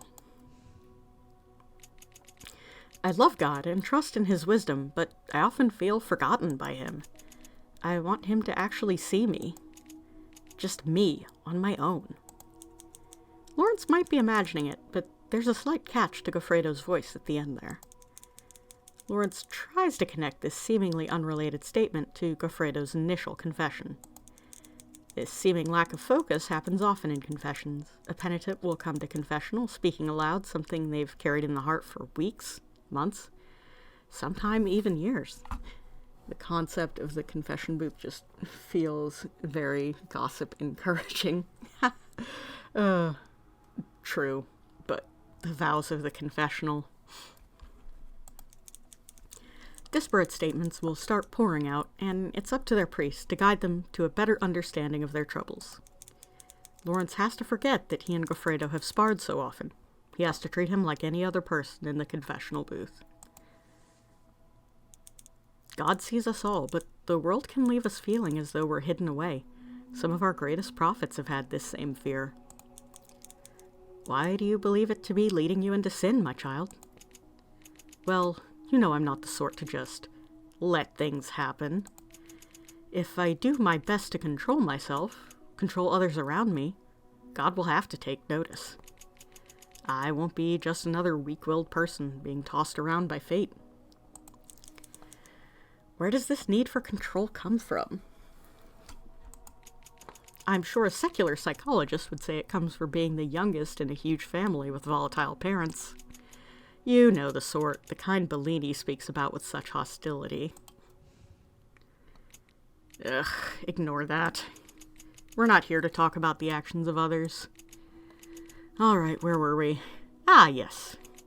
Huge family, never enough food, and so on and so on. Somehow being the youngest really was the worst part, though.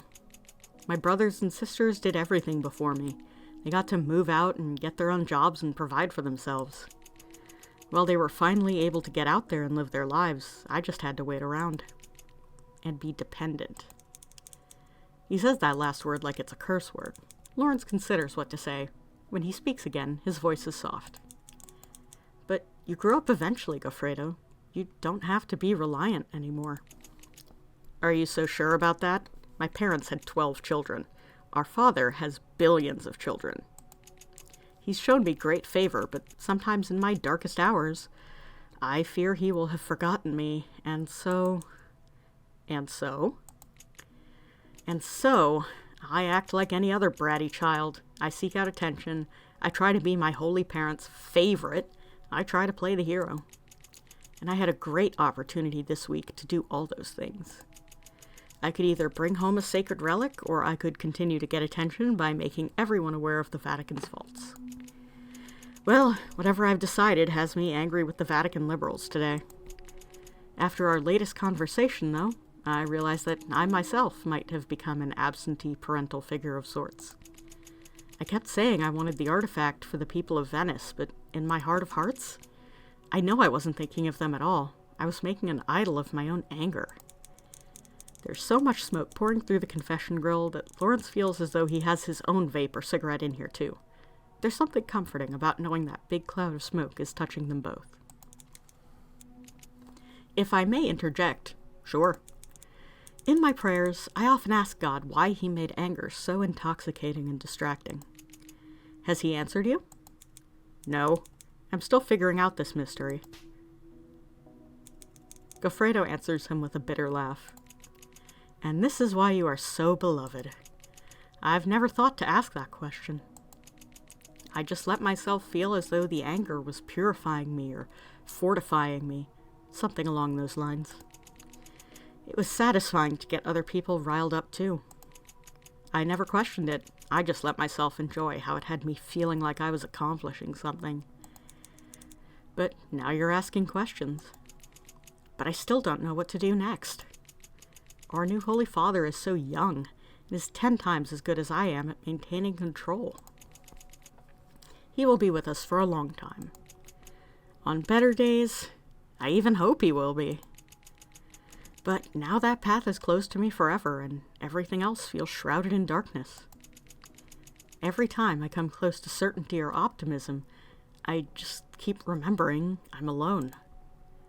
Okay, so, but you know you aren't alone, or but you aren't alone. My hands are sweaty, the D4 isn't sticking. D6. Oh.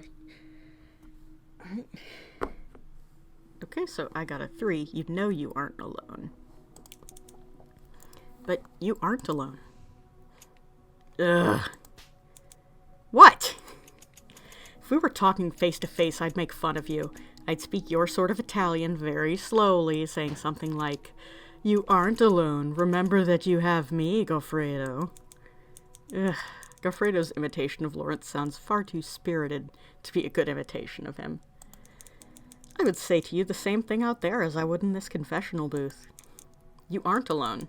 You're correct that the faithful of Venice rely on you. This is why it's aggravating to feel anything but anger. I wasn't thinking of Venice at all, but now that I've let myself feel sorrow, it hurts to know I won't return with anything for them. Nothing? Goffredo, you were so happy when you were appointed to Venice. Part of that was because it has a long history of its own. You've given St. Mark his due. That was the work of many generations before me. Time has not always been kind to our relics and architecture. The weather is only going to become more unpredictable, too. Things will only get worse from here. I can't control the weather. You just encouraged me to remember that I don't have the Lord's power. There are bound to be difficulties that arise from Venice being on the coast. They'll be much worse if you don't do anything, and I've never known you to struggle with inaction. Ha! Interesting choice praising me for taking decisive action after I just confessed to feeling aimless. You may currently feel that way, but you still came here to commune with God. You still chose to do something about it. And you can continue to choose cooperation and self-reflection in the future. I'll still get angry about things. Yes, I know. Over and over again. Yes, because you're human. And if I call you a great deal in the future to complain, not to confess, you'll actually answer my calls? Mockery aside, it sounds as though there's a part of Goffredo that really does want to be reminded that he still has Lawrence. Lawrence treads carefully here because they're walking a very fine line. They have been all week. They have been for most of their lives. Yes, I will. Good. Now tell me how to atone and I'll set you free. Lawrence assigns Goffredo some prayers and other penances, and then meets him outside the booth.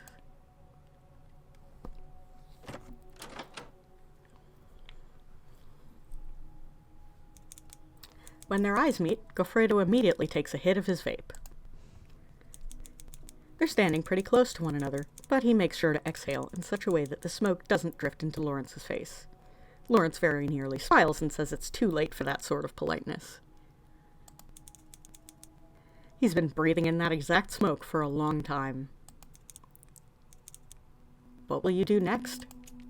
Eh?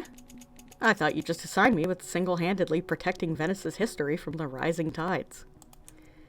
Well, you aren't going to be doing that all in one night. I was hoping you would say you're going to go sleep. Yes, that's the plan. I might even sleep through the night for the first time since the Conclave. Lawrence doesn't know how to respond to that, but he doesn't need to figure it out. Goffredo takes him by the hand, and for a terrifying moment, it feels as though Goffredo might genuflect to Lawrence the way he does with the Pope. Instead of kissing Lawrence's ring, though, Goffredo kisses Lawrence on the cheek the way he often does with his fellow countrymen. Lawrence wonders if he should return the gesture in kind, and what he might feel if he does.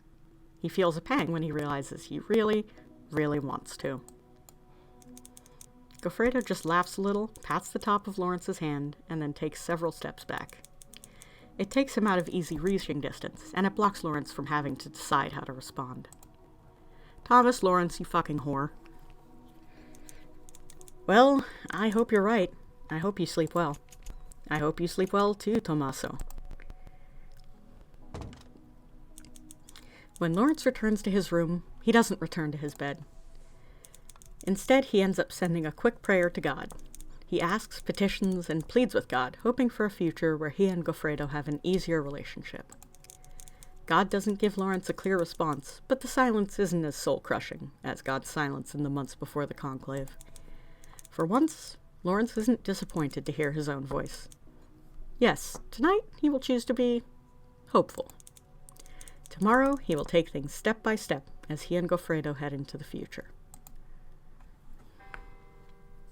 Oh, you thought we were done.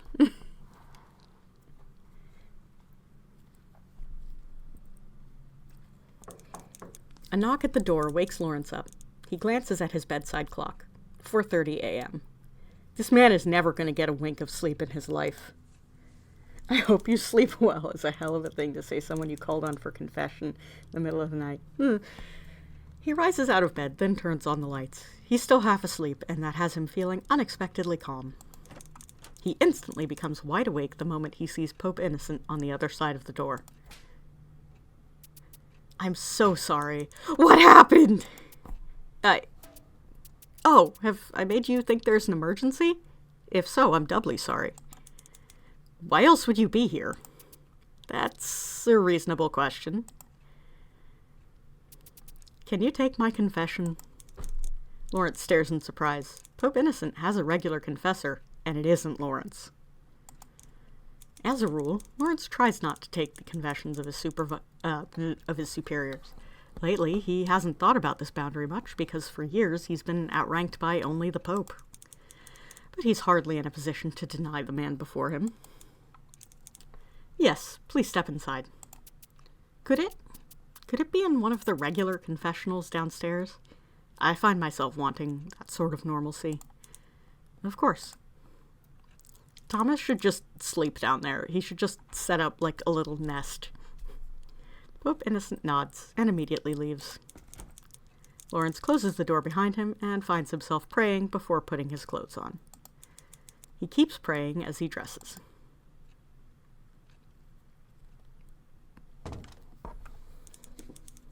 When he finally arrives at the correct confessional, he has his suspicions that Pope Innocent has been praying as well. Bless me, Father, for I have sinned. It's been 3 days since my last confession. Not that long ago at all.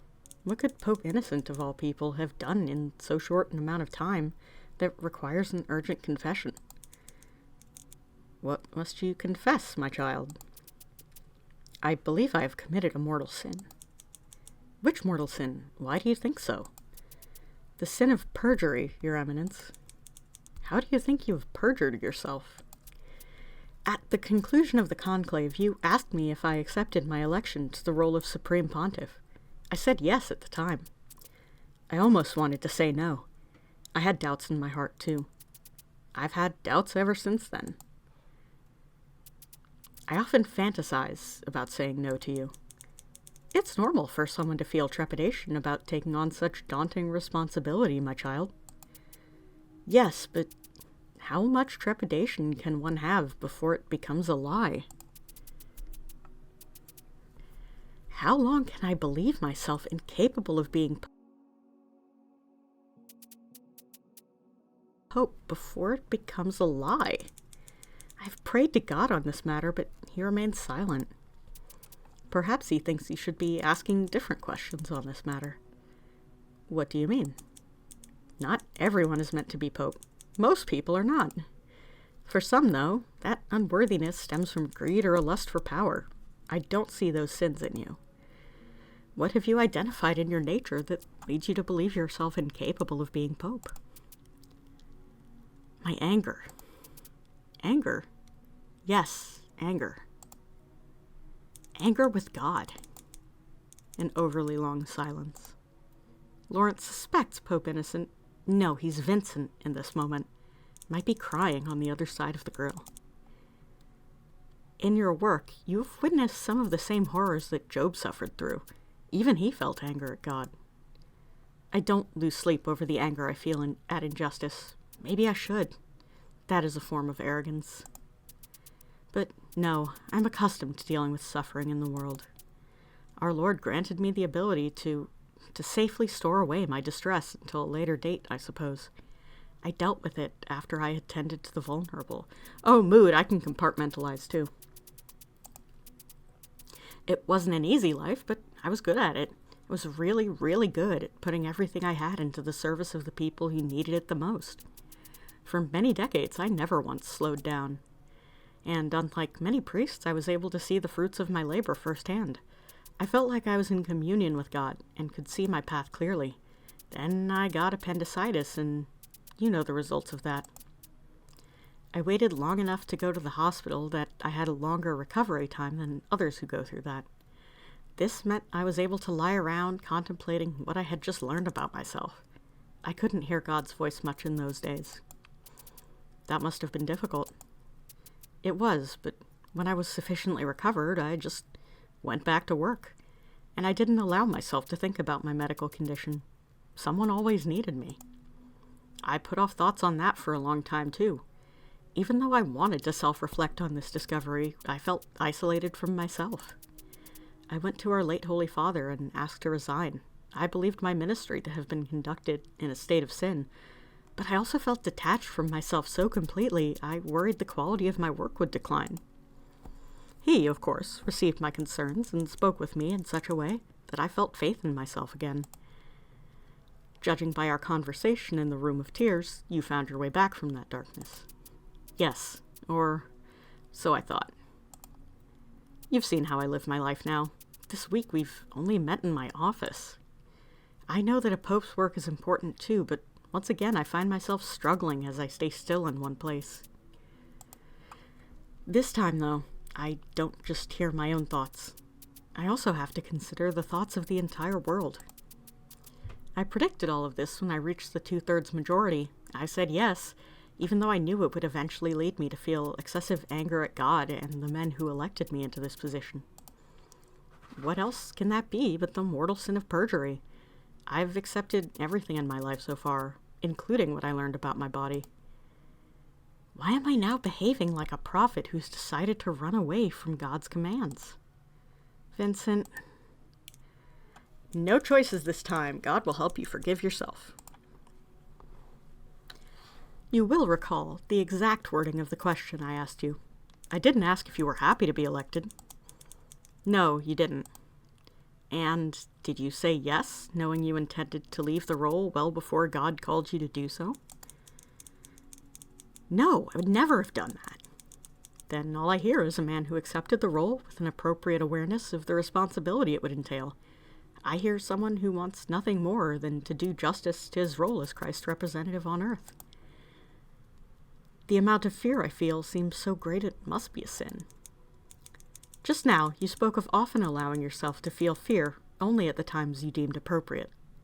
There is some benefit to that ability when you have worked in such dire circumstances. However, in my experience, those feelings don't just evaporate or wait around meekly for you to feel them.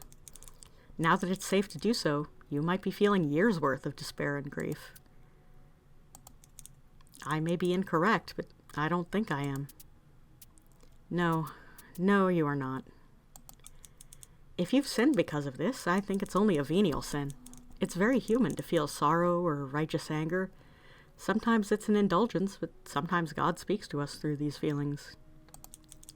I know you see God in the service that you render to others, but sometimes God speaks to us through our human emotions too. What would you advise? Pray for guidance from God. Daily, ask Him to help you see when He's speaking to you through your emotions, and when you're merely annoyed over something petty. And pray for God's help in eliminating the latter. Pray for help in lessening it, maybe, but sometimes it's good to be reminded that we're just men and not angels. So, pray to reconcile my calling with my own humanity. Yes. He gives Vincent a few additional penances to perform. Rather than additional prayers, he tasks him with doing more work in the kitchen with the sisters. Lawrence thinks it will do him some good to take part in some needed tasks that aren't life or death. Vincent can't pray during this work either, or run the risk of being distracted.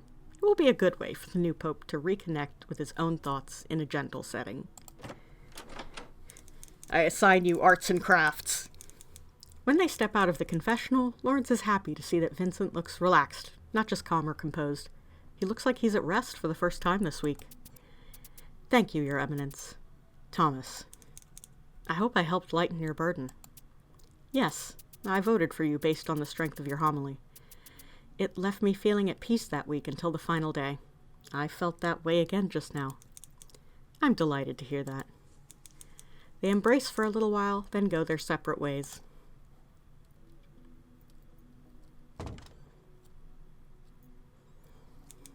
Once Lawrence is alone in his room, he decides to pray by his window. He even considers opening it up to let some fresh air in, but then he remembers that it's too cold. He settles for waiting for the sun to rise. A new day will be dawning, and they have a new pope. This man needs Red Bull stat.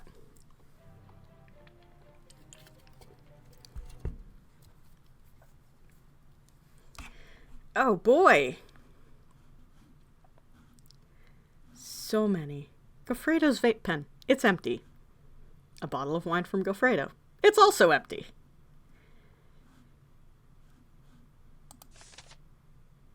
Oh, okay.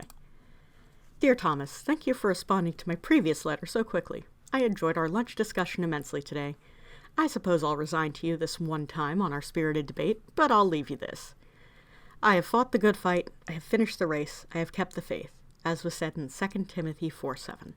All the best, Aldo. Oh, okay. Good, so I don't have to...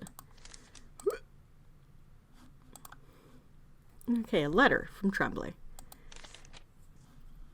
Dear Thomas, I received this from Sister Maria. It was very meaningful to me, and I'm sure it will be to you also.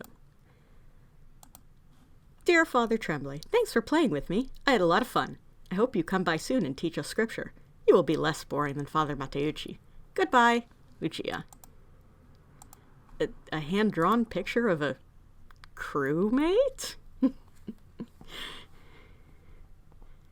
Oh, it's so cute. Little Mogus fan art. Okay, I think that's everything. Let's start day 8. So this is basically just the wrap-up.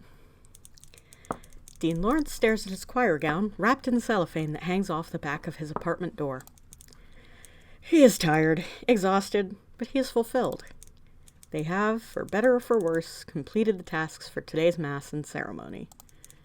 All that remains is to attend it.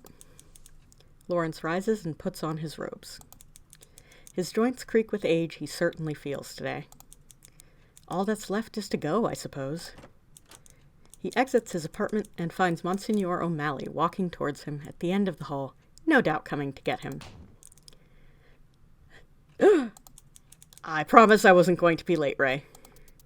I'm sure you weren't, Dean Lawrence. Are you ready? Still lots to get through today. Lawrence lets out a sigh and straightens his shoulders. Still lots to get through today. Onward, Ray.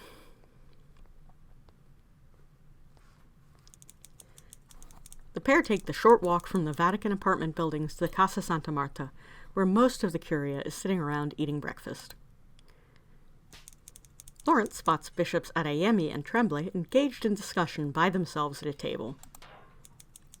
He elbows Monsignor O'Malley, who gives him a pleading look not to. Lawrence is already halfway to the table.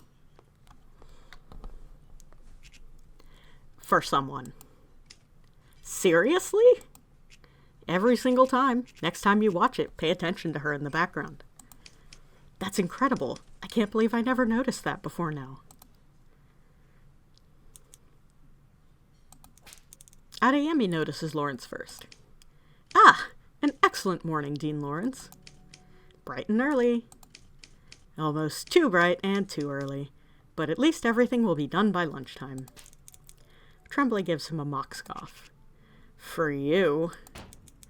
Adeyemi nods amusedly at this and gestures upwards vaguely with his hand. For me. Are you guys excited, or is purple really your color? The D4 says purple is really your color. I see they managed to find you both choir gowns in time. They did. No easy feat, of course, but we persisted nevertheless. We're so dramatic. Lawrence smiles fondly at the both of them. I am so proud of the work the two of you have put in this week. It is wonderful to still have the both of you here. I mean this genuinely. It is good to be here, Dean. Thank you for your faith in us. There's no thanks necessary. I'll leave you to your meal. Thank you, gentlemen. Oh, couldn't you stay? Yes, just for a cup of coffee. Duty calls, I'm afraid. I still have lots to do this morning before Pope Innocent's Angelus address. A shame. I understand, Thomas. Hopefully we can try to reconvene for dinner.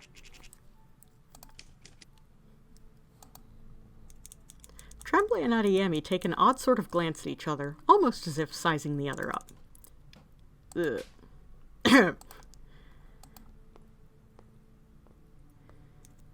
He bows and returns to Monsignor O'Malley, who extends a polite hand to direct him to their next destination.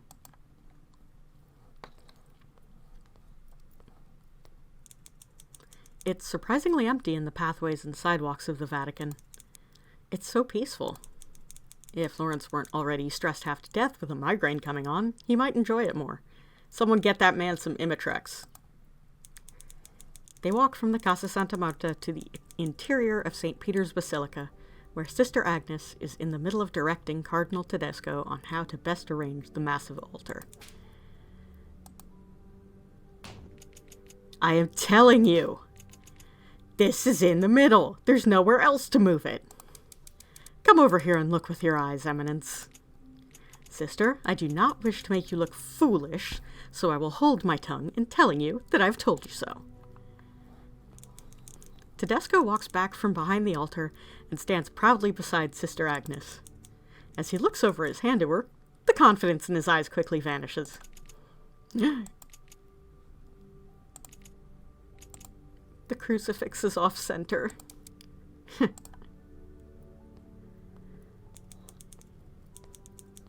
Sister Agnes walks away from him wordlessly and approaches Monsignor O'Malley and Lawrence, who are standing only a few feet away. Your Eminence, Your Excellency. She gives a small curtsy. There! Thank you, Cardinal Tedesco. Your assistance has been most helpful. You see, Tommaso, I have been dealing with this all morning. What does the D4 say? Thanks for helping, Alfredo. Tedesco shoots him a look that is sarcastic and fond, all in the same. It looks great, everyone. We just wanted to come say good morning to you all on such a fine Sunday. I'm glad everything is being handled. You worry too much, Tommaso. Have some more faith in us. I say this to him all the time, though I appreciate the opportunity to see you before the ceremony, Thomas. I'm sorry if I seem out of sorts. It's just been a busy week. I'm so glad I got the chance to see you both. It has lightened my spirits immensely through the stress of today. Tell me if I can help in any way, please. And me. I do regret how little I've done to help for today. Agnes looks at Tedesco in shock the second he says it. He looks back at her for how casual she has become in Lawrence's presence. A wave of understanding passes over the both of them. They both pull a face. I suppose I'd better get going on my own preparations now. Leave it up to us, Dean Lawrence. I know you are frightfully busy. Tell Innocentius not to mispronounce any Italian, okay? My mother is watching, and I don't wish for her to have a heart attack so early in the morning.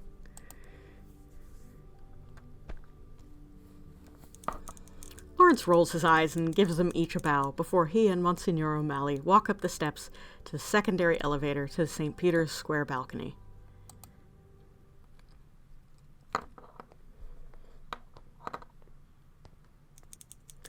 The staging room behind the balcony is busy as a fair. Bishops and other various Curia members run to and fro with various items to get Pope Innocent ready within the next hour. Pope Innocent himself is sitting down, a stressed-looking Cardinal Bellini only a few feet away from him, pacing slightly and erasing and rewriting on the paper in his hands. Ah, good morning, Dean Lawrence. I hope the Curia is in good spirits today. Much better than our friend Aldo here, anyway. Pope Innocent gives him a humorous but worried look. Bellini waves a hand at the both of them. The address is fine. I'm just making some minor adjustments based on some of the politics that happened last night and this morning. Politics? Nothing to worry about at all. We just had someone caught scaling the wall during the night. They were taken by police, and unfortunately someone caught it on camera, so people naturally wanted to know why someone was arrested at the Vatican on Halloween. Lawrence lets out a deep sigh. Of course!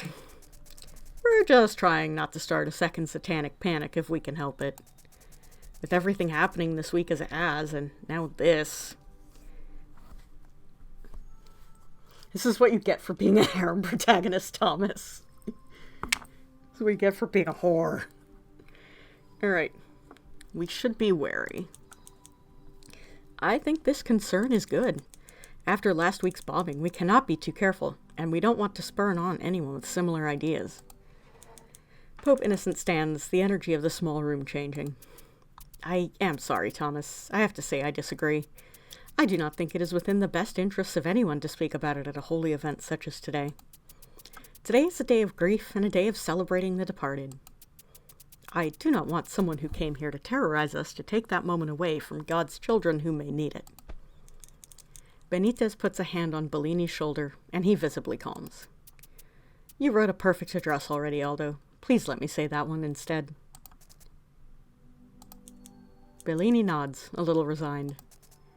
Of course, you're right, Your Holiness. I'm sorry. I fear I let the needs of politics sweep me away again. You were only looking out for the resilience and safety of the Curia and the Holy See, and her relationship to the people of the Universal Church. You have nothing to apologize for at all. Lawrence and Bellini take a step back as a few of the attending bishops finish dressing Pope Innocent in his full regalia, Benitez reaching up to adjust his zucchetto for himself when he is done. I suppose it is almost time. Thank you both very much for your assistance this week. I would scarcely have been able to do it without you. Neither could I, Thomas. This whole week has been made successful from your hands. I had lots of help, especially from you, Aldo. Bellini reaches across to place a hand softly onto Lawrence's upper arm. Well, if we must both pretend to be modest, then I'll say we did it together. Pope Innocent looks between the two of them, his eyes lingering on where Bellini's hand is still perched a few moments too long. He raises an amused eyebrow at Bellini. Do you have a copy of the address? Oh, yes, of course, Your Holiness. Let me get it. The look on Pope Innocent's face is almost teasing. Lawrence frantically looks away for fear of too much already had been unsaid in his presence. Bellini hands him a copy of the typed-out address. He gives him a deep bow. Break a leg? Pope Innocent gives the both of them a smile and a nod before stepping out onto the balcony. His entourage of cardinals and bishops following behind him.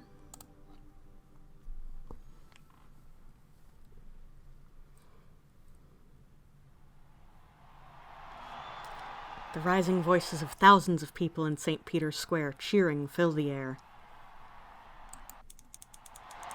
Pope Innocent XIV arrives on the balcony 10 minutes before the official start time for the Angelus address. This makes everyone fondly joke that their new pope was good enough to start the ceremonies early. The cheering lasts for so long that some people start to speculate they set a world record for the longest time spent applauding. Even Pope Innocent, already known to be a persuasive speaker, struggles to quiet the crowd. When he manages it, though, the silence in the square feels blessed by the Holy Spirit. The whole world seems to hold its breath in anticipation of what the new Holy Father will say. Dear brothers and sisters, good morning! I'm happy to meet with you on the Feast of All Saints. On this day, we reflect on those who came before us. That mission may feel more painful today than in years past. I know many of you have hearts full of mourning as we congregate today. Some of us will cry, and others will hide their grief. Others still are wounded, listening to this address from their sickbeds.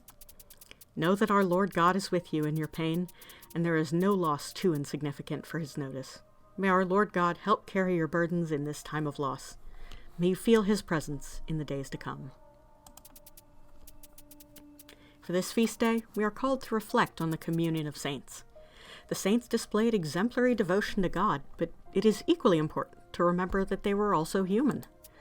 Indeed, some of you may be standing on ground that once bore the footsteps of a saint. At the time, they would not have golden halos, nor be accompanied by choirs of angels. They would be ordinary men and women, just like you and me, living full lives in the midst of tumult and uncertainty. This very square is dedicated to St. Peter, the rock of our church. He lost his life for his faith, but before that, he was a human man living in this very city. On this very soil, he planned and quarreled and held dreams for the future. Now, many, many generations later, the continued vitality of our community is the result of his plans and hopes. Our directive to love Christ comes from God, but our church functions due to the effort of flawed but resilient humans. Today, let us recognize the capacity for sainthood in ourselves and in the people around us. Above all, today we are called to remember the Virgin Mary. Before she was Our Lady, she was a young woman coming of age in a time of frequent civil wars in the Roman Empire. In our Holy Scriptures, she expresses astonishment when she learns she will bear the Savior. Like many other saints and prophets, she could not understand why God had chosen her for such responsibility. And like many saints and prophets and faithful over the years, she rose to the occasion anyway. In return, the faithful hold a special place in our hearts and community for her. We always will, just as we will remember all the saints that came before. Some of those saints may be lauded in every church in every country, while others may be known only to God. They are all beloved in his eyes. Let us entrust our prayers to the intercession of Mary, Queen of all Saints. The crowd roars once again, even louder than before. At least for now, the Church has accepted its new Pope.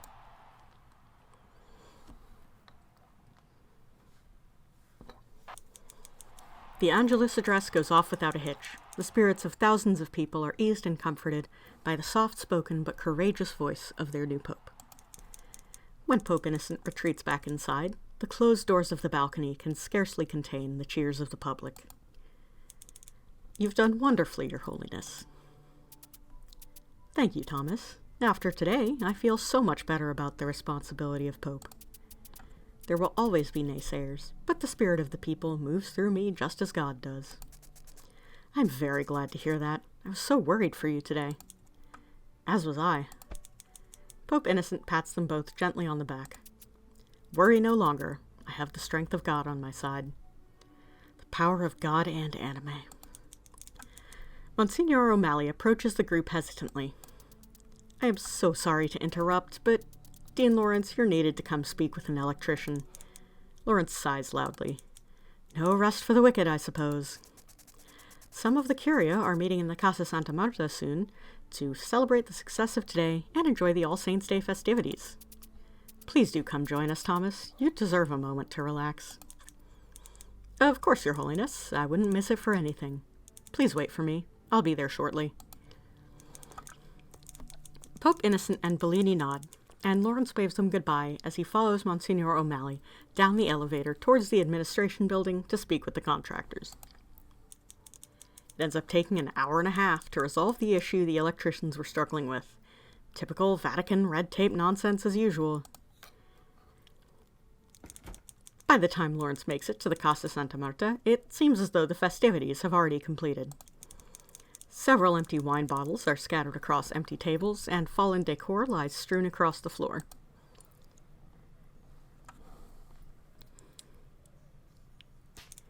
The only people who remain are Aldo Bellini, Goffredo Tedesco, Joseph Tremblay, Joshua Adeyemi, Sister Agnes, and Pope Innocent. The polycule has unionized! They are all sitting around one table and joking amongst themselves, wine glasses empty. When Lawrence approaches, they all go dead silent. Lawrence feels nervous, but he isn't sure why.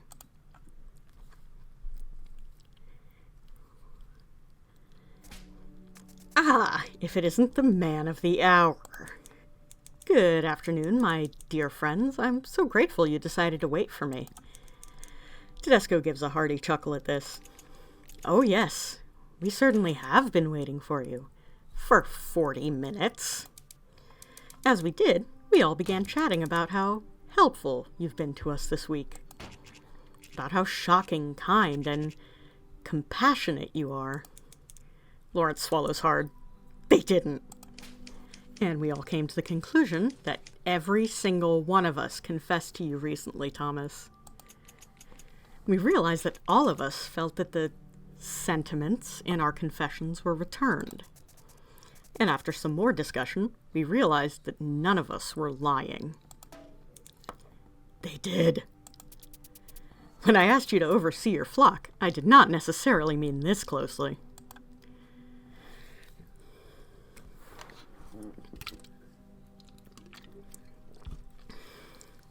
Just gonna go with the, I just love you all, I guess. Yes, the oops, you dated every Stardew Valley marriage candidate screen. Is that a thing? I've never bothered with relationships in Stardew Valley because I just want to go fight monsters. I just love you all, I guess. Please forgive me. If my actions seemed insincere, I swear to all of you they were not. Every word I have spoken to each of you has been from a dear place in my heart. What are you saying? I have gotten to know each and every one of you very well this week. And I found a place in my heart for all of you. You are my dearest, most beloved friends. This is preposterous! I assure you, I'm quite serious. I agree with Goffredo. You must pick Joshua. Please don't ask me to do that. I cannot bear to imagine it. I can hardly imagine that you would be able to carry the burden of being the confidant for 5 people. I have already done it this past week, Agnes, and feel all the stronger for it. Without all of you, I would not have been able to carry this celebration to where it needed to be. Bellini looks petulant. It's not very special if you're hearing everyone's sins and telling us all your own in return. Lawrence places a gentle hand on Bellini's back. I disagree, Aldo. My friendship with every one of you is unique. You all know this to be true. Surprised one of the options wasn't hear me out. Incredible. Thomas, I'm terrible at sharing. You would have had to share me with God anyway. What makes this any different? Pope Innocent gives a chortle and exhales loudly. This sounds dangerously close to sin and sacrilege, whatever it is. I'll take my leave now. Don't embarrass me or the Lord on All Saints' Day. This goes for everyone here. The celebration isn't over yet. He's like, this sign can't stop me because I can't read. He shakes his head fondly and exits. If I don't know about this, I'm not expected to do anything about it, so I'm gonna go.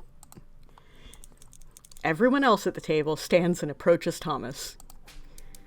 This is absolutely ridiculous. I agree with Sister Agnes. How can you expect us to flourish without proper guidance? You've just admitted to agreeing with a woman, Joshua. I think it might be easier than we think. Joshua shoots Aldo a look, but there's no bite to it at all. I will not become a Mormon for you, Tommaso. I do not wish to become a sister wife. You can leave and stop confessing to me at any time, Goffredo. No one's feelings will be hurt. It is the others who will have to take their leave first, not me. Joseph rolls his eyes at this. Goffredo gives him a fond sneer in return. Thomas feels emotional at the sight of his entire support system, his flock, coming together like this. He can't imagine how devastated he would feel if he lost a single one of them. Tears well in his eyes. You all really are my closest of friends. And you are ours as well, Thomas. Agnes places a gentle hand on Lawrence's wrist. The others follow suit shortly after.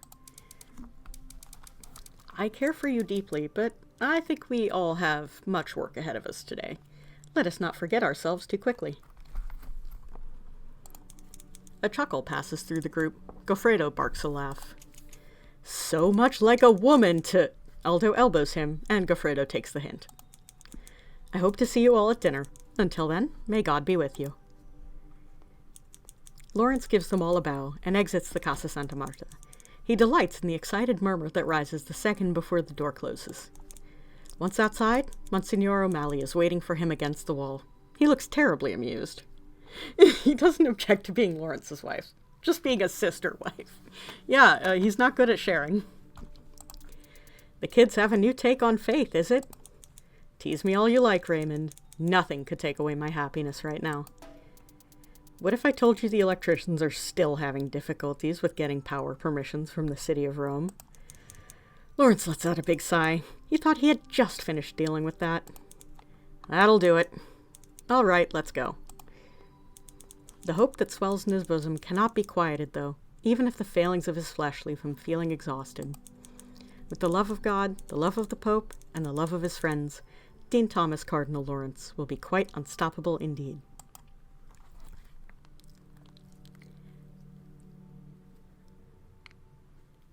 Now we have everyone's end screens! I got good end for everybody. So let's check him out. Tremblay is born again. Tremblay becomes a bishop for a church within the Roman diocese that Lawrence is the archbishop of, and becomes a beloved youth leader for a significant portion of Rome's children. His energy is infectious and gives so much hope for many children who have little else to look forward to.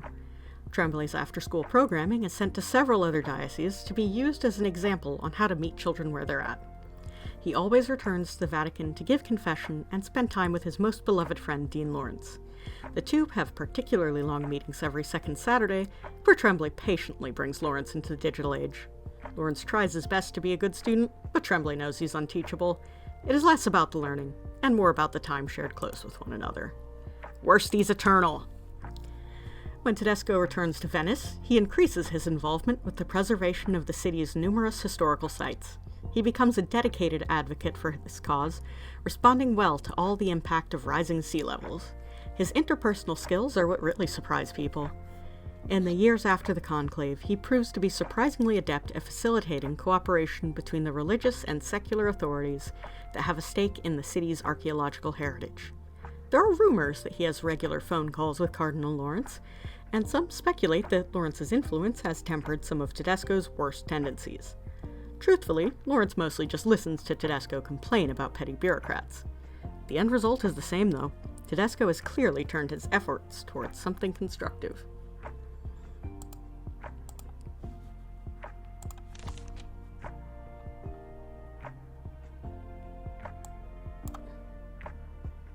Tedesco would be male wife. Okay, Adeyemi leaves for Kabul 2 months after All Saints' Day. He writes and calls more than once a week, detailing to Lawrence the names and life stories of the women he meets. He also writes about how much of Lawrence and Pope Innocent he sees in the men around him. He writes his confessions to Lawrence, and Lawrence always writes back and encourages him for the work he's done. Lawrence misses him dearly. During Easter one year, Adeyemi's surprise visit back to the Vatican brings with him the joy of a changed man. Lawrence has never been prouder of him. Yeah, Tedesco is manipulate, mansplain, male wife.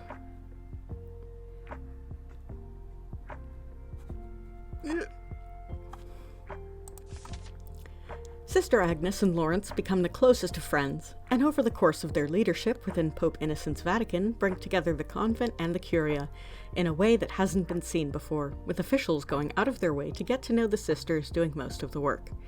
They share every meal, break bread, and find solace in company neither has ever had before the other.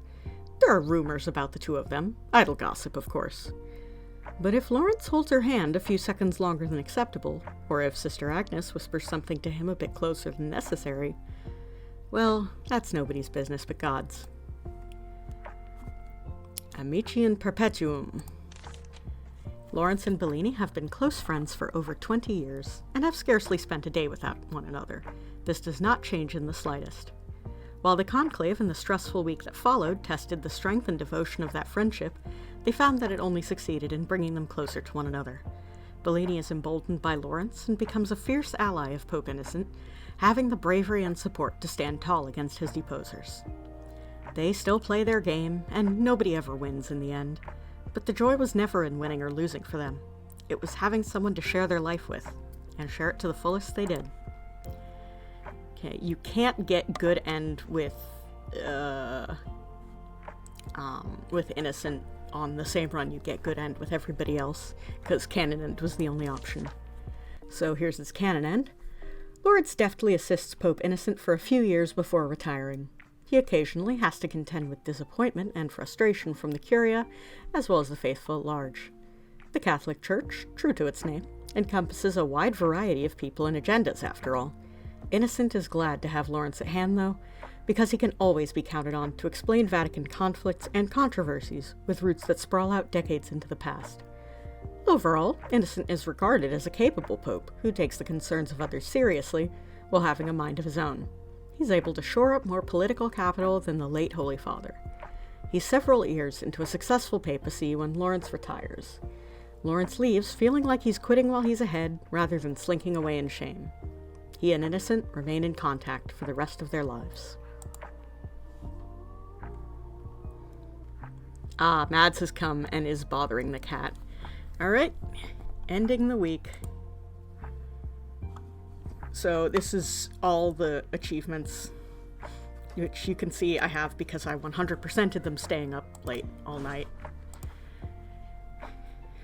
Ruining relationship with everybody, but this is the Vatican bicycle. So basically it's Thomas Lawrence, you fucking whore. And week. Good night, Thomas. Let the man get some sleep. Gonna conk out now. Hope you have a wonderful rest of your night. Yep, I am also going to log off because I have been streaming for 6 hours and my throat hurts. But that was a lot of fun. I'll do another run if people would like that. But I love that the D4 and the D6 and chat decided that we would get the Vatican bicycle ending, so I'm very pleased about that. The Vatican bicycle ending. Yeah, it's the Thomas Lawrence is a harem protagonist ending. And sounds a bit sacrilegious, but my polycule has unionized. Yeah, the Pope is like, yeah, whatever's going on here sounds a little close to sin and sacrilege, so leave me out of it. My polycule has unionized.